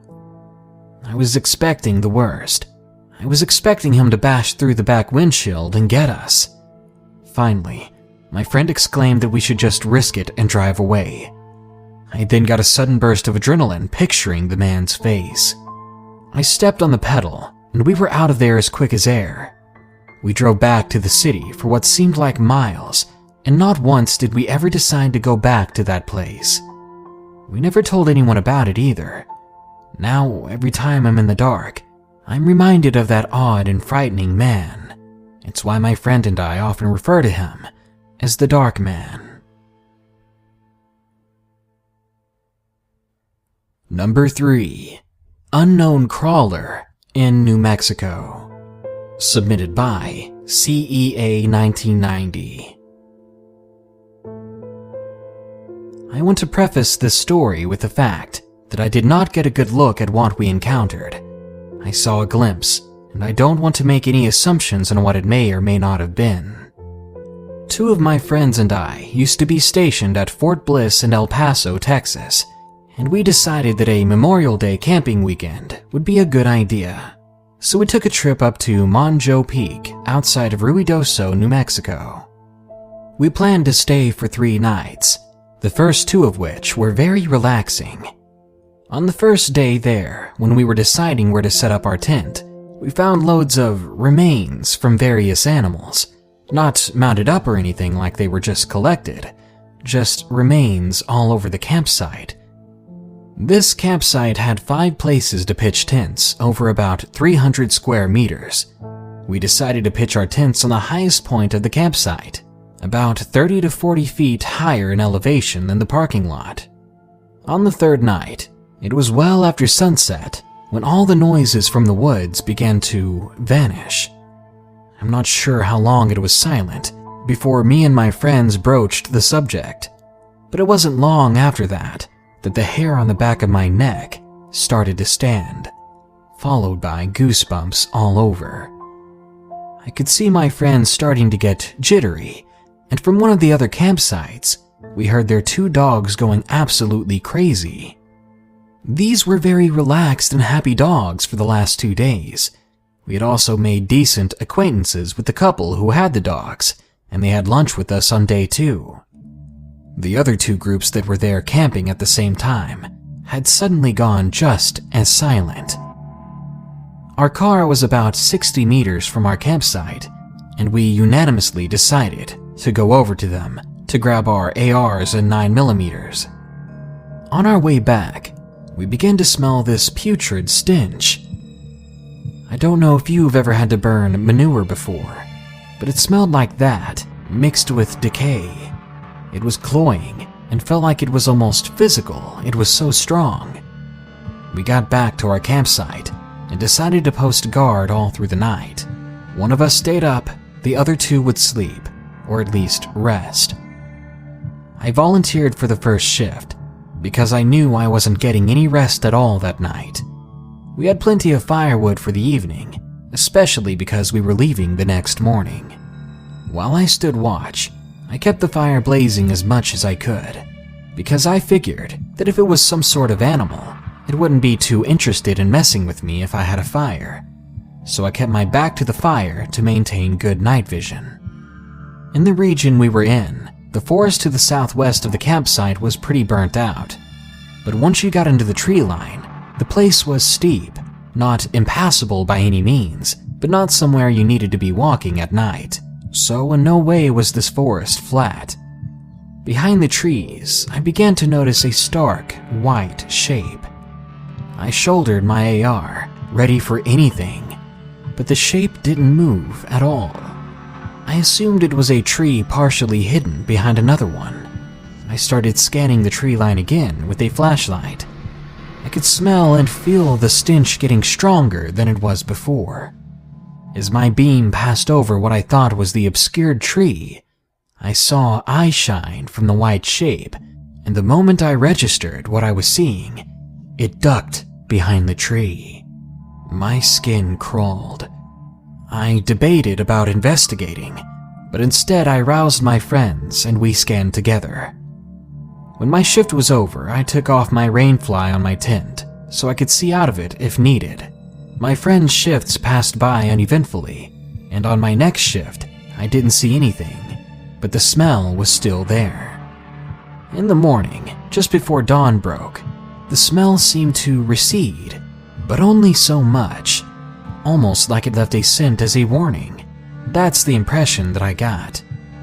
We broke camp and started packing up. About halfway through our breakdown, we saw the other 3 groups packing up as well. I went over and talked to the couple with the dogs, asking them if they saw anything weird last night, or if they managed to calm their dogs down after they stopped barking. They told me that even when they stopped barking, the dogs would not sleep. They spent the night whining and growling in the direction of the hill to the southwest, exactly where I'd seen that odd thing. There's something in Ruidoso, New Mexico, and I know it's still there. Number 4. Camp Stranger. Submitted by Anonymous. I was 11 years old when this happened. I was going camping with my girl guiding troop for the weekend. I'd missed my drama club and a singing audition, so I was hoping the trip would be worth it. When I was told that 7 of us would be in a tent meant for only 4, I was fuming. After I set up my sleeping bag, me and my best friend at the time decided to go to the disco our troop had. There were only 5 people there: me, my best friend, 2 other participants, and the DJ. Now, me and my friend didn't pay much attention to the DJ until my best friend pulled me aside and whispered, "Hey, there's something weird about the DJ." At the time, I believed every single conspiracy theory I was told, so immediately I was suspicious of him. Apparently, that's all it took. I remember dancing with my friend, and from that point on, I made eye contact with the DJ. Like any preteen girl would, I was kind of embarrassed, but when he looked at me in the eye with a smirk, I knew he really had been watching us. When we got back to the tent, we joked around about him with the other girls, but it still deep down creeped me out. The next day, or should I say night, there was a huge disco. There were about 25 other guide districts there, but it was late in the evening and most everybody had left, so that night, there were only 3 of us, including my best friend. We ran in and my friends and I just started dancing. It was the same DJ as before, so I felt a little uncomfortable. He was still looking at me and my friends. I left early to go to the bathroom, and I left my friends there to enjoy themselves. They would be fine, I thought. The next day, we were doing this fitness exercise routine, 5 sessions of it to be exact, and you could probably guess by now that the DJ was there as well. While we exercised, he watched. He had his stuff packed up because it was his last day of camp, and I knew for a fact he was already supposed to be gone. I almost didn't notice him until we turned around as part of the fitness routine, and he was there, staring me straight in the eyes. The weird thing was, he stayed for all of our 5 sessions. Each session consisted of 5 fitness routines, and that's a total of 25 different routines. So we were there for a couple of hours, and he was still staring at me. Just me. Not one point the entire time did I notice him take his eyes off of me. and I don't think he cared that I knew he was watching. What surprises me is that none of the adults said anything about it. They just let him sit there and watch these young girls. It seemed like every time I looked back at him, his smile had grown a little bit, and he showed a bit more of his teeth. At one point, I swear I saw him biting his lower lip. It sent chills down my spine. I felt nauseous, to be honest with you. As soon as we got done with our fitness stuff, the DJ guy got up and walked over to his car, and then left. Meaning he could have gotten up the entire time and left, but instead this grown man decided to sit in the grass and watch a bunch of girls work out. Keep in mind, I was only 11 years old.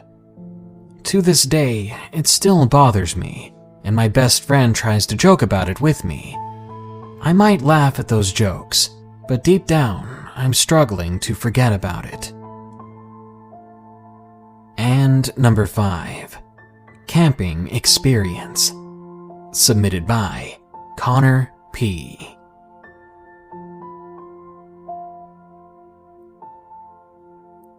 My girlfriend and I were going on a camping trip in a local forest near us. But first, we had to free up some of our schedules for the trip. We had gotten all packed up and ready to go hiking into the woods for 3 days. We drove for about 30 minutes to get to where we would start hiking, and when we arrived, it was about 5 o'clock at night. The sun was just starting to set, so we didn't go very far until we set up a campsite. The woods we were in were very far from any towns, so keep that in mind. As we were setting up our campsite, my girlfriend suddenly stopped and said to me, "Did you hear that?" I stopped what I was doing and looked at her.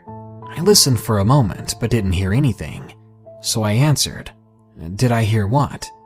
It sounded like leaves cracking in the distance. We remained silent for another second, but I still didn't hear it, and I went back to doing what I was doing. I just told her it was just an animal and nothing to really worry about. We got a fire going pretty soon.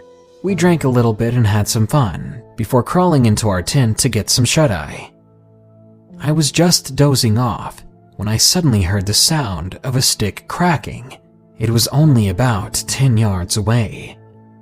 I dismissed it as an animal again. I was tired and in denial. I wanted some sleep, so I rolled to the other side in my sleeping bag and shut my eyes. I saw that my girlfriend was sound asleep, and I didn't want to disturb her. All the more reason to not pay attention to the noises outside, I thought. It was only a matter of 5 minutes before I heard the stick break again, but this time, it was now just outside of the tent. I didn't move. I wouldn't let myself move. I wasn't sure what that was, but it did sound rather heavy to just be a nocturnal animal. I heard whatever it was slowly walking around the campsite. It sounded like it was being deliberate with its steps, trying its best not to be heard, as if it knew we were just inside the tent. Eventually, the footsteps exited the campsite, and I finally forgot about it and fell asleep. The next morning, I woke up, and my girlfriend was already packing up her stuff to go on another hike. I stretched and yawned, but I was completely ready for another day in the woods. We were talking and having a good conversation until she asked me, "Did you hear those noises outside our tent last night?" I didn't know she heard them. I thought she was sleeping. I told her I did, but whatever it was wouldn't be bothering us any longer, since we were moving in the opposite direction of the campsite. She shrugged and agreed with me. We kept walking and eventually stopped and ate lunch at a small creek. As we finished eating, we suddenly heard the same noises we had heard the previous night. I picked up a rock and threw it in the direction it was coming from. We heard something scurry off quickly. We stopped to set up camp for a second night. We started a fire again, then sat down to have some dinner that we had packed. And once more we finally settled into our tent and tried to fall asleep. But again, I woke up in the middle of the night. This time I had to use the restroom. As I stepped 1 foot out of our tent, I stopped in my tracks. My heart sank as I saw what looked like a person hunched over the coals of our fire in the middle of the night. I was petrified, staring at the person before me. But whoever it was very odd in its appearance. Their body was extremely thin and pale. I could see each of its vertebrae sticking out of its back, almost painfully, and its ears weren't round at the ends. They almost came to a point. If this was a person, they weren't healthy, and if it wasn't, then I didn't want to be a part of this. As quietly as possible, I shut the tent and laid back down, and I laid there in silence. I must have laid there for an hour without moving, but the entire time, I never heard the sound of anything exiting the campsite. But I was anxious and afraid, so I quietly got up once more, and I unzipped the tent flap very, very slowly. I made hardly any sound. I poked my head out to get a look at the coals of the fire. The creature was still there, except now it was staring at me. I stood still, but I knew it had seen me. The creature hissed a strange noise, letting me know that this was no person at all. Luckily for me, after it had made the noise, it ran away into the darkness of the woods. My girlfriend woke up to the frightening screech of the creature and was now afraid with me. I told her to lie down and to not move until the sun rose in the morning. Somehow I was able to fall asleep after that happened. We quickly packed up our things and hurried off towards our car. I started it up and looked into the woods once more. I fully expected to see that creature behind every tree. Before I could take in any details of the trees behind me, I floored it home. My girlfriend and I have both decided we won't be going back to that forest again.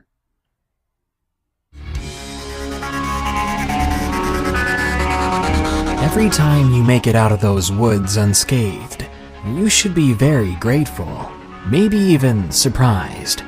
Every day, people are getting lost, people are passing away, people are becoming prey in the woods. Yet people are still brave enough to think it's a fun pastime to go hiking and camping overnight in the middle of the most vulnerable place in the country.